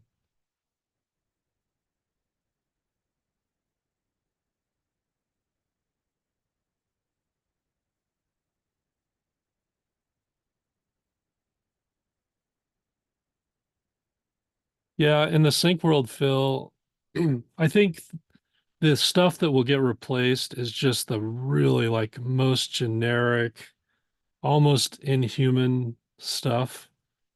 Like that stuff will go to AI because it doesn't matter that much. It's just really filler. There is a place for that. I think that'll go away, but it would be incredibly hard. We did a sync webinar recently, and there were many instances where it was similar to what Jake is showing us, where to do sync properly, to follow prompts properly, and to do all that stuff would take a level of detail that would be impossible for AI to do. At least not for a very long time.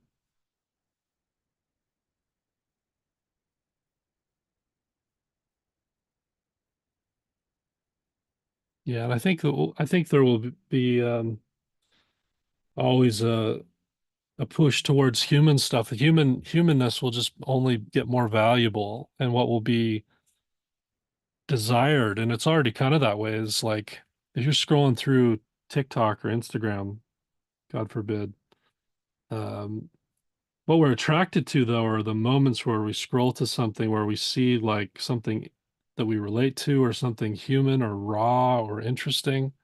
And we're really turned off actually pretty quickly by stuff that's just very generic or obviously AI or scripted. We're already perceiving that, and we'll continue to do that, you know?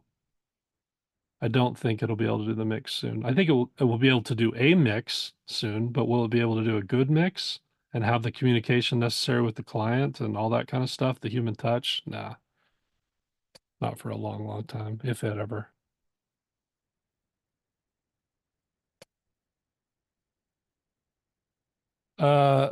Vaughn, we use tools like Rue and SonarWorks and Arc Studio and kind of a culmination of or a collection of features to help guide through, and then just a bunch of algorithms that we built to measure certain things. So it's a mixture of all those tools mixed with some of our own algorithms to measure distances and whatnot.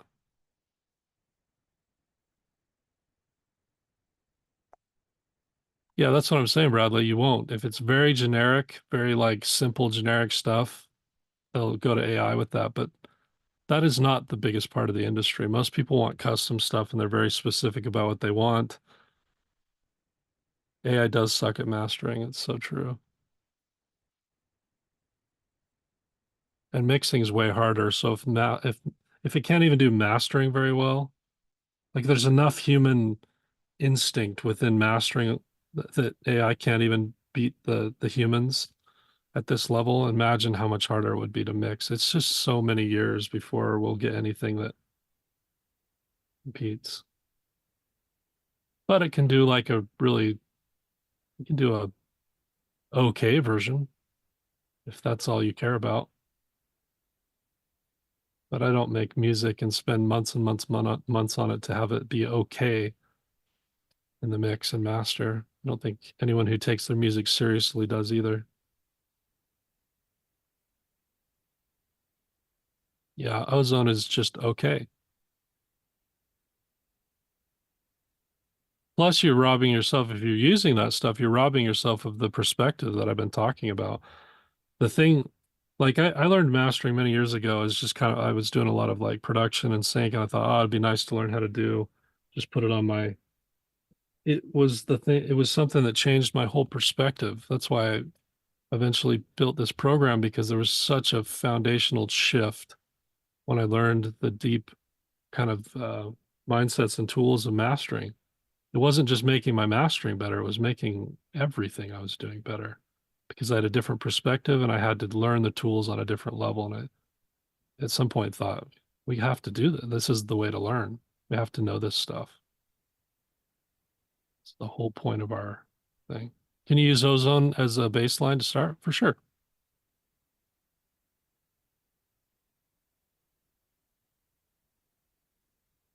But you still have to know. You really do. So it's so valuable. Anywho, soapbox. I can step down.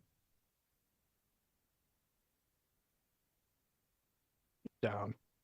I'll step down.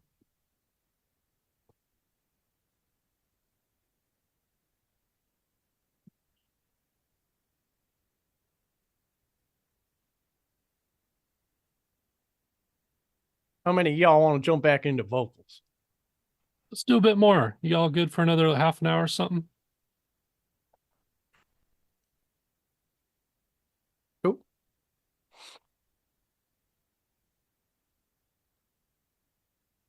Let's do it. I just copied the processing over from the verse vocal over to the pre-chorus vocal. Let's see how it sounds. And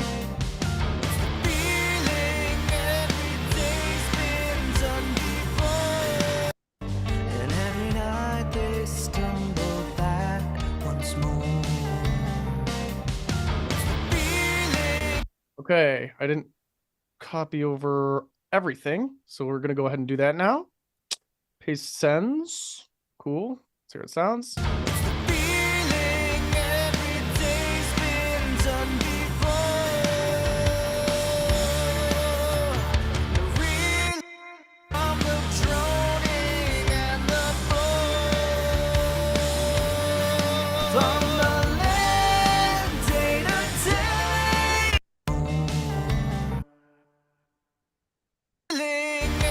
Cool. Let's listen. Tonight, you've seen this all before. Every day you've dragged your feet across this floor, and every night they stumble back once more. Feeling every day's been done before. Tumble back once more. Feeling every day's been Get it. Get it. Quack.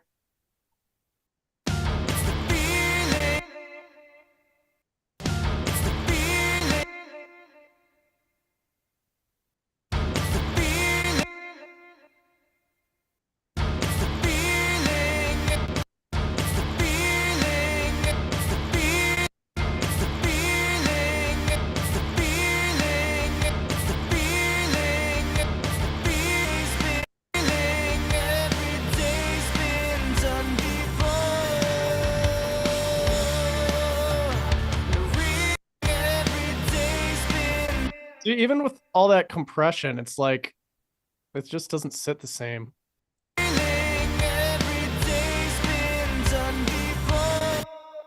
Right? All that automation made such a big difference. Now I'm just doing it over again. Already sounds way better. No, we'll bring the ref. This is actually a really good spot to bring in those references.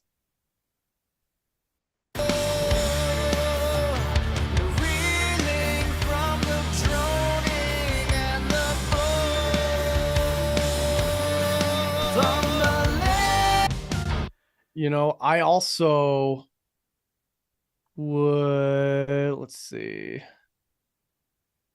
Yeah, okay. Let's check it out.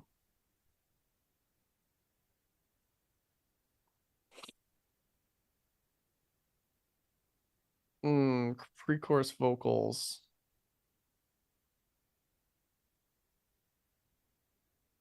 Yeah, did you see that? See that glitch? So it was showing me that the sends were active on the side panel, but it was not showing me that the sends were even there Oh, when I opened up the mixer window. So there's just a few bugs. Yep. Looking out here for sure.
From the feeling every day's been done before.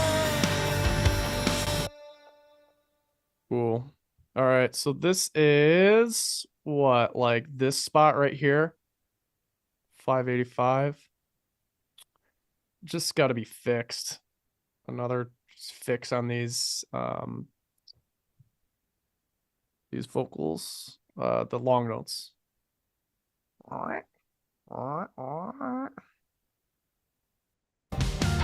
Feeling every day's been done before.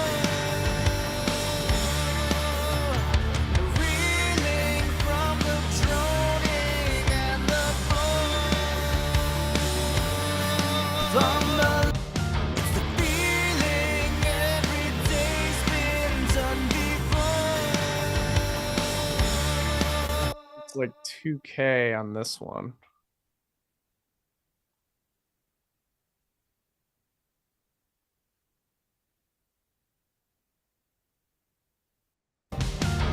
Feeling every day's been done before.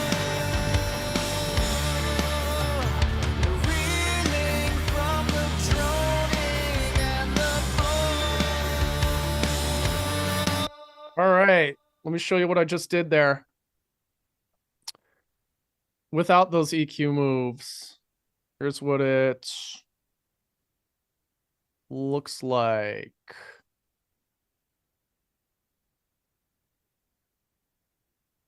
Feeling every day's been done before. Reeling from the droning. Poking out of the mix, right? We've got this spot here, which is about 2100. And then we've got this spot here, which is about 600-ish. Now with EQs activated, Feeling every day's been done before. Reeling from the droning and the bore. still something going on there, which is fine. You know, we can handle that in another way, but I would even say that I'd be willing to accept that. But if we wanted to knock it down a little bit more, I would do it this way. Just a little bit of soothe here. Feeling every day's been done before. See, immediately what happens though, once we do that, is it starts to sound a little bit underwater, right? So you just got to be careful with this stuff, man. Feeling every day's been done before. Reeling from the droning and the bore. The feeling every day's been done before. Little bit more, right? Yeah, and we can pull up a reference. We have a ton of references here.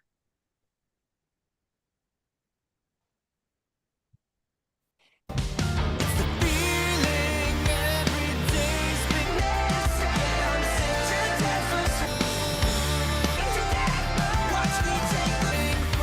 How much more high end our vocal has? It's wild. Much more.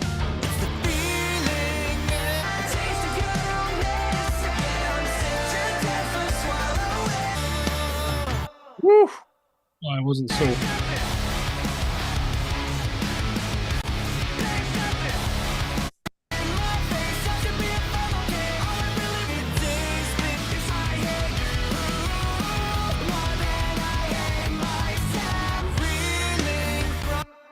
So don't worry, we'll fix that. And what we're gonna do is actually, instead of doing it on that level, we're gonna do it on the topmost level.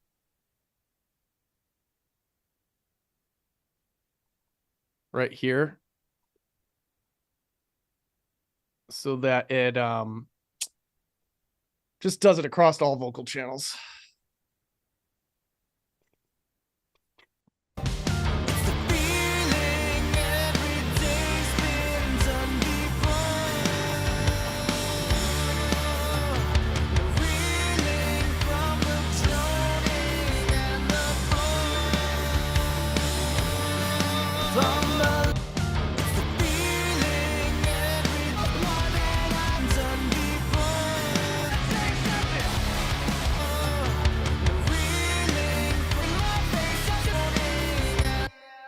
Fixed.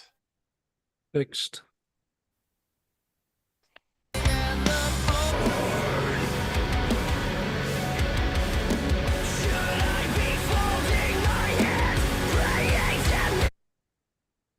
Yeah, baby. I added some references. Waking up to sleep one day after another. Doing my to the feeling every day's been done before. Reeling from the droning and the Look how smooth that vocal is now. It's not just like that sharp, just like stabbing you in the eye with a knife. Stabbed for 2 days now. Peaking at -6, exactly like Caleb said. We haven't even been watching it. Just ends up that way, folks. It's interesting when you gain stage it properly and kind of follow this method, you end up where you need to be. Not to crap on that, but So we're also like pumping up the volume for the demonstration quite a bit. well, So my mix is actually sitting like way down, way much lower. I mean, let's see, even just see. All right. I'm way down here. Jake's fired. You know, I'm just way down there. Totally. I'll just say that my mixes end up there when I'm done. Just kidding. Hmm.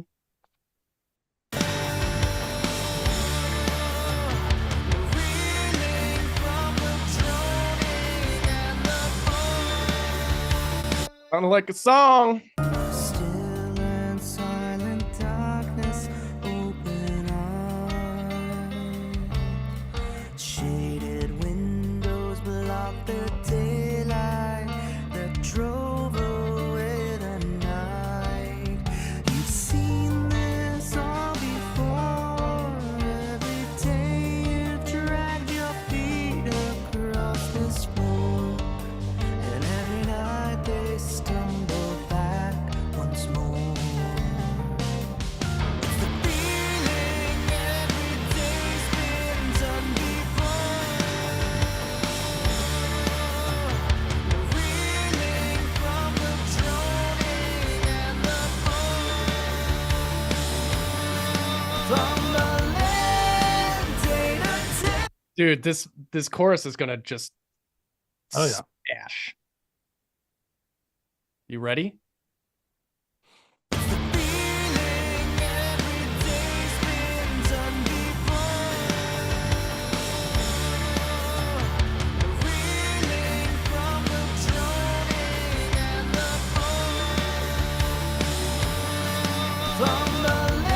Yeah, dude.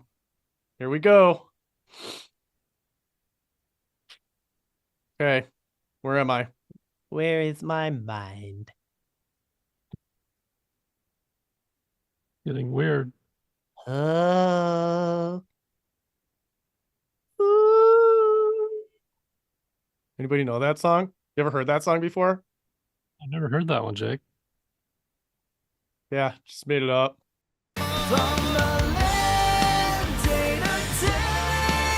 Okay. So, here's what we're going to do. Bippity boppity boo. Supercalifragilistic. Piggy piggy lipstick lipstick. I've got something for you. Check this. We're using this verse processing. We're sticking it on our lead vocal here. We're going to take these chorus call vocals. Bam. We're going to do this. We're going to go here. We're going to go chorus call. That's the bus. Boom. Done so. We're going to paste our processing in there. Smack. Awesome. Then we're going to paste our sends. Kablooey. Now let's listen. Thumbling day to day, only waking up. What's cool is I bounced the gain automation in place on this particular track, so we don't have to worry about having to redo the gain automation on that, right? Thumbling day to day, only waking up to sleep one day. What I do have to do, however, play with this. Thumbling day to day, only waking up to sleep. Yeah. So I'm going to take this verse high. And I'm going to... You know what? No, I'm just going to EQ it again. It's fine. Thumbling day to day, only waking up to sleep. Do we lie to ourselves, thinking anything will ever change? Seamless. How do you like that? Oh, yeah, baby.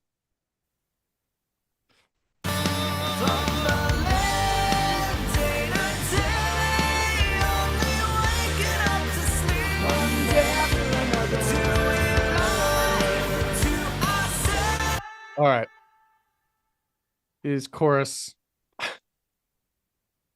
response vocals. We're just going to mute those for now.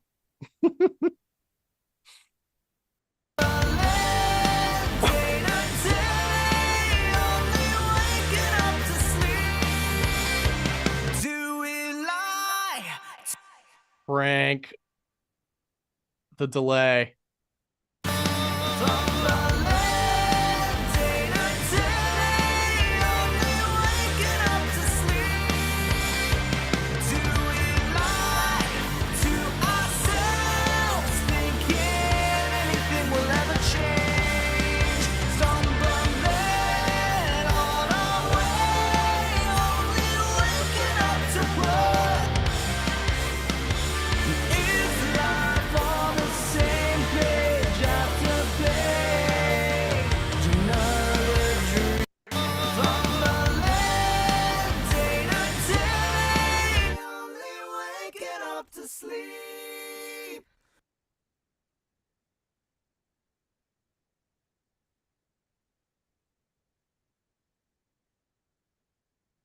You get in line, you backing vocals.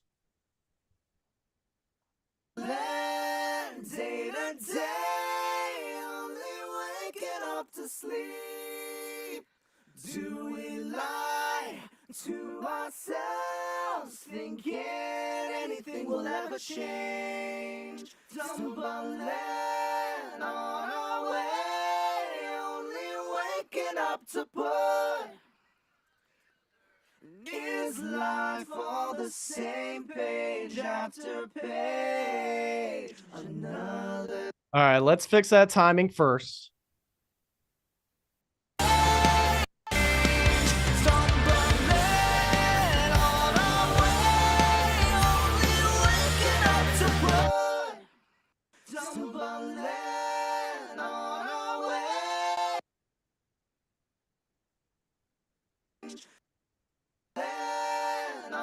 Fixed. Anything will ever change. Stumbling on our way, only waking. I took the shortcut there. I like it. I hope you don't mind. I would, if I was the engineer on this, I would have recorded. I would have coached that anyway.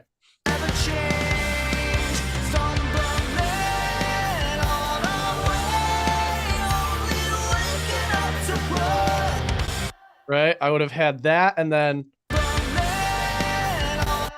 all of these like this and then like this.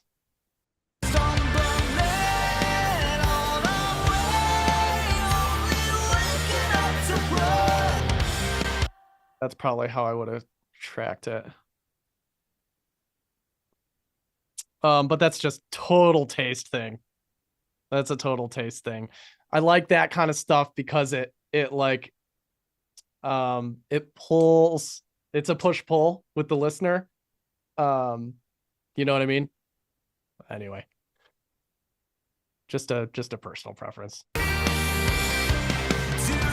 lie to ourselves, thinking anything will ever change?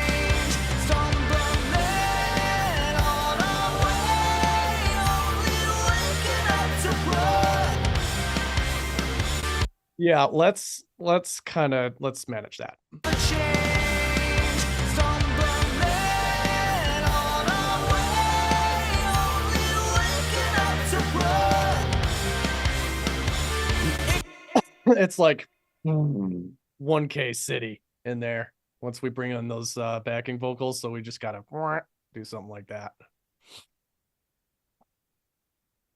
Makey sensey. Day to day, only waking up to sleep. Do we lie to ourselves, thinking anything will ever change? Stumbling on our way, only waking up to put. Is life all the same page after page? Another dreary day to day, only waking up to sleep. Yeah, mix this mad low. I don't know why. Day to day, only waking up to sleep. I'm using a limiter here. But I actually have to pump up the signal some before it hits the limiter because it's just I mixed it super low. Not sure why I did that. I'm losing it. Getting old. I think you were mixing to the instinct of your ears and you Mm. had it up there.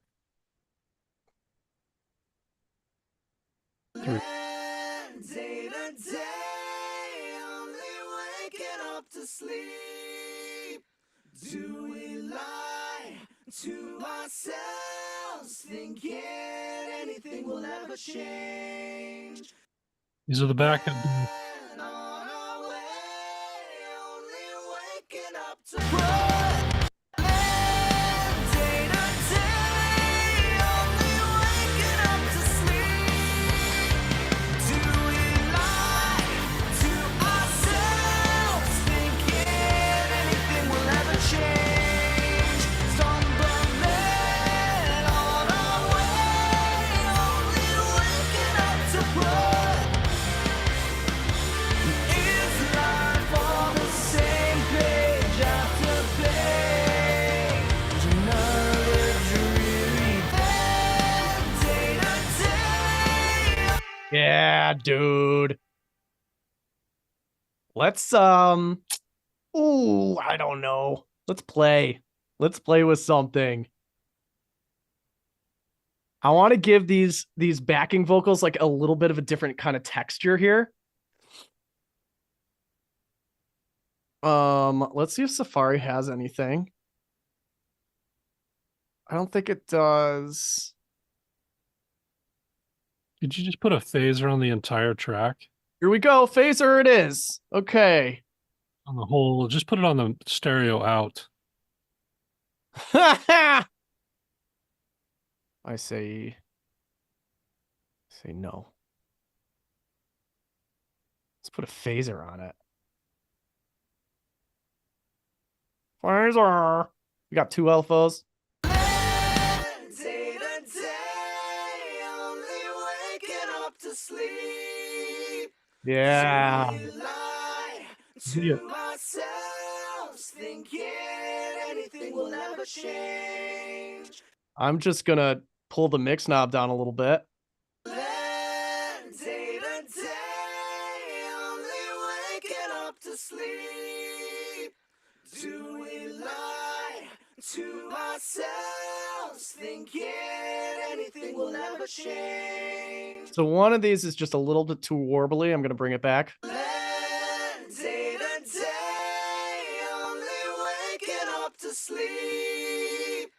Do we lie to ourselves, thinking anything will ever change? Then on our way, only waking up to put. That's cool. Is life all the same page after page? Another dreary plan. I'm cool with that. It's pretty sweet. Let's listen. Day to day, only waking up to sleep. Do we lie to ourselves, thinking anything will ever change? Stumbling on our way, only waking up to put. Starting to sound like a proper song, my friend. Did I make you like phasers? Hey. I definitely like that application of it. Hey, Hey, hey. Thanks, my guy. you want to stick another let's stick some reverb on there too. What do you want to do with this though? Do you want to use the air Yeah. studio reverb again? Yeah? Okay, let's do it. Put the same one on there. Right? Just stick the same one on there and be done with it. Yeah, 4.5 hours. My voice is going away. This is nothing. I got another mix to do after this. Day to day, only waking up to sleep. Do we lie to ourselves, thinking anything will ever change? Stumbling on our way, only waking up to put. Dude, this is like my new go-to reverb for backing vocals for sure. It's really great reverb. I'm Those so, choir vocals. Wow. I like the lead too. I think it's just fantastic. This is sweet. Yeah, let's listen to the rest of this. You've been around. If you've been to a number of these, you know we don't always say nice things about everything we use. We're honest folk. I'll just tell you the honest opinion. We're honest folk.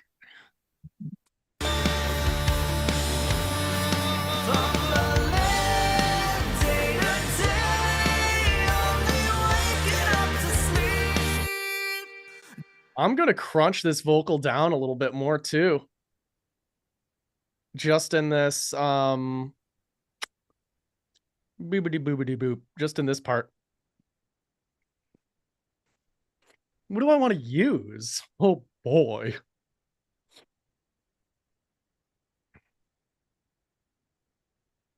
I just want to compress it a little bit more.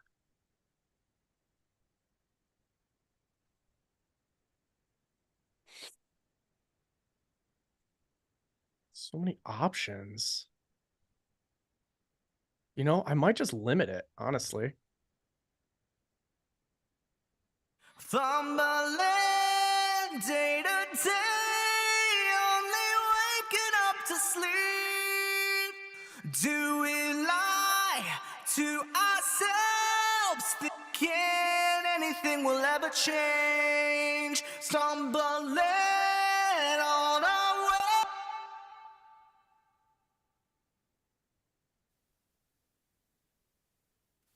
Ah, crud. Ah, shoot. Oh, sugar. That's what my grandma used to say. Oh, sugar.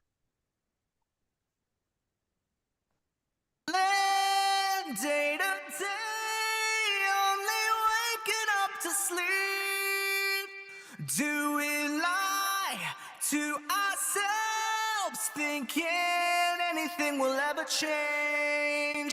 Just really just putting a roof on that vocal so it doesn't pop out through the mix on those loud notes, you know what I mean? Just like really, really ultra controlling that vocal. It doesn't need to be as expressive in this chorus. There's a ton of elements going on here, so we need to kind of slot in and find space for everything, both frequency wise and in terms of dynamics, right? So I'm thinking squeeze that vocal a little bit more.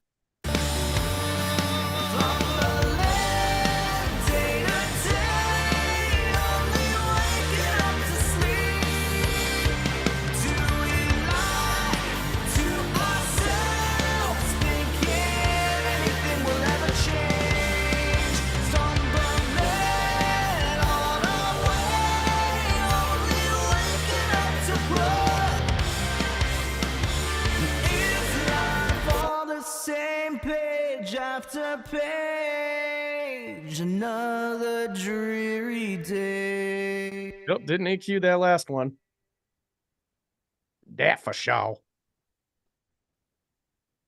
And is life all the same page after page, another dreary day? And day to day, only waking up to sleep.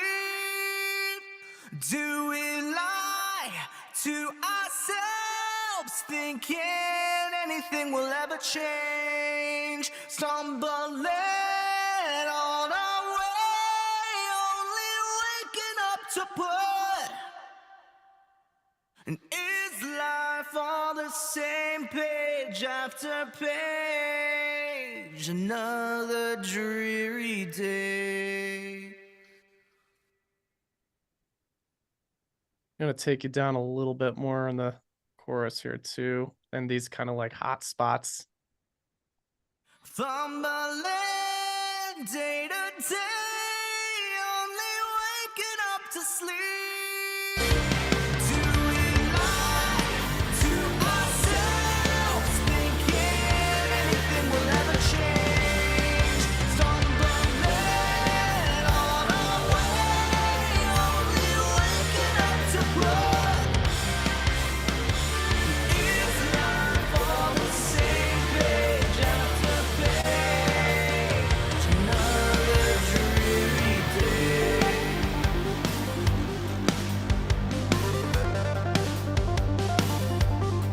Streaks of coffee, stained ceramic. Cool. I think that's enough for today. Man, it's starting to sound good though. Really great work, man. Dude, can I do just like a quick like A-B in the chorus for you guys? You guys Sure. want to see that? You guys want to do that? Yeah. Ones for the Glutton Gang. Glutton Gang. You're the real Glutton Gang. You made it this far. And most of you did. You guys are crazy. I love you guys. Can we turn these on and off when freeze is enabled? So I've freeze enabled a few of these tracks to allow for smooth processing. Let's unfreeze them. See what happens. Fine, man. You think? There's plenty powerful. I don't know. I used some hogs.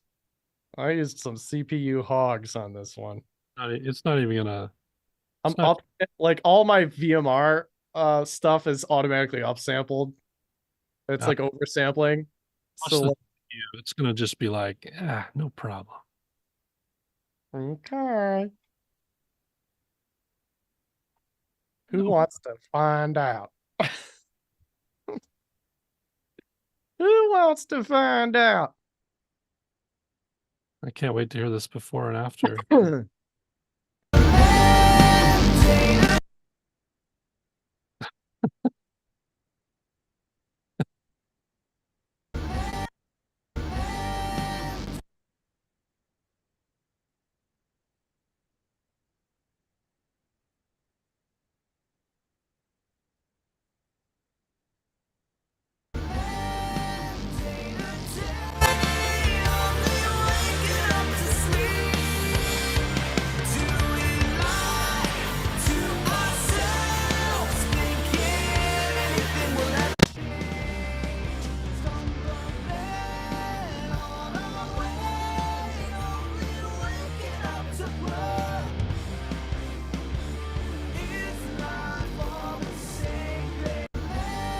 if I can get a more like apples to apples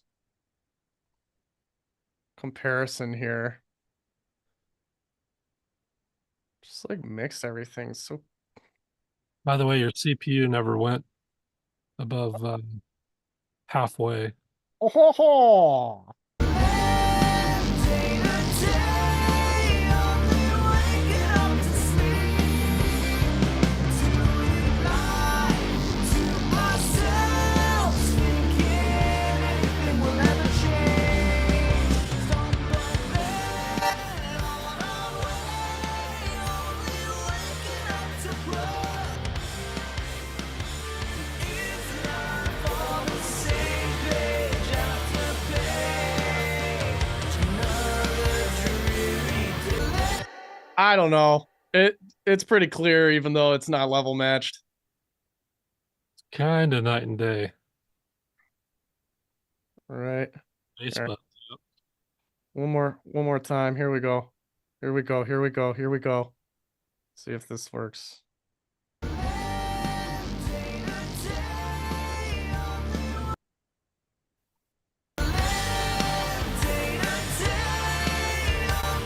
Almost level matched. Yeah, it's close. Pop it down there. It's like 10 decibel difference. All right, last time.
That's how you do that, folks.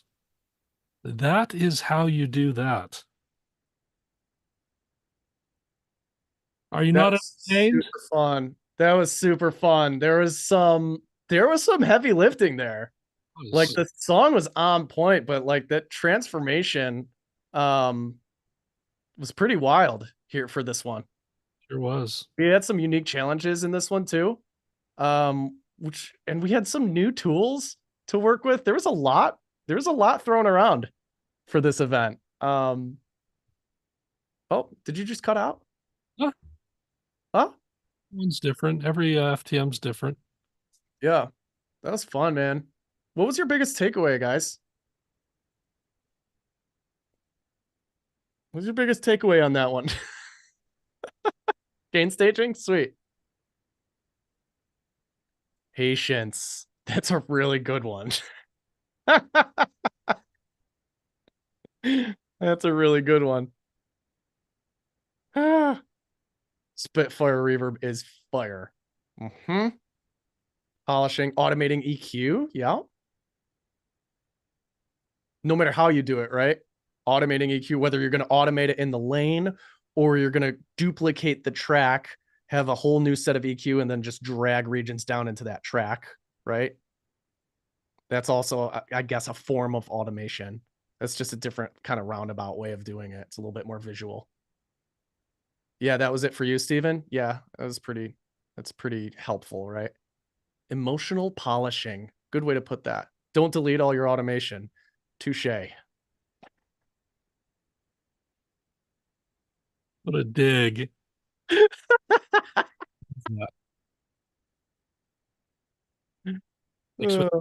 love that one. Intent. It's all about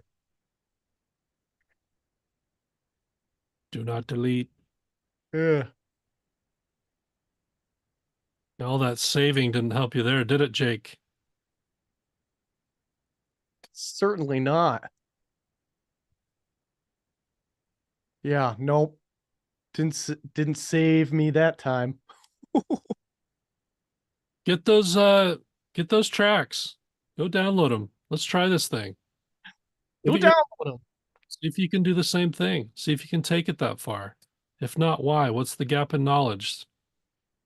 What do you need to learn?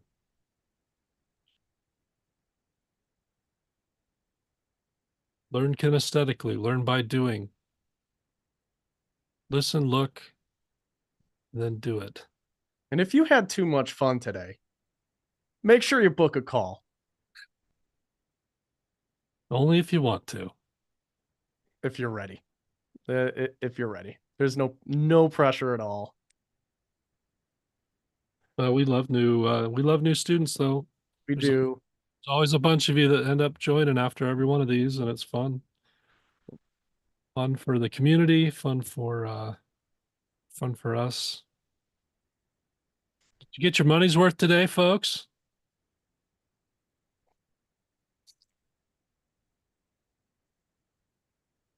Hard to beat free. Well, we yeah, I want a refund. It's been fun, y'all. Jake and I are both fried. We're gonna sign it off. We're gonna start getting weird going. Ah, I'm always weird. We're always weird. Come on. Always. Keep hanging out. We'll see some of you in the community. We'll see some of you next time. Stay in touch, have fun, do music, keep making, be happy, do some good in the world, all that stuff. And until next time,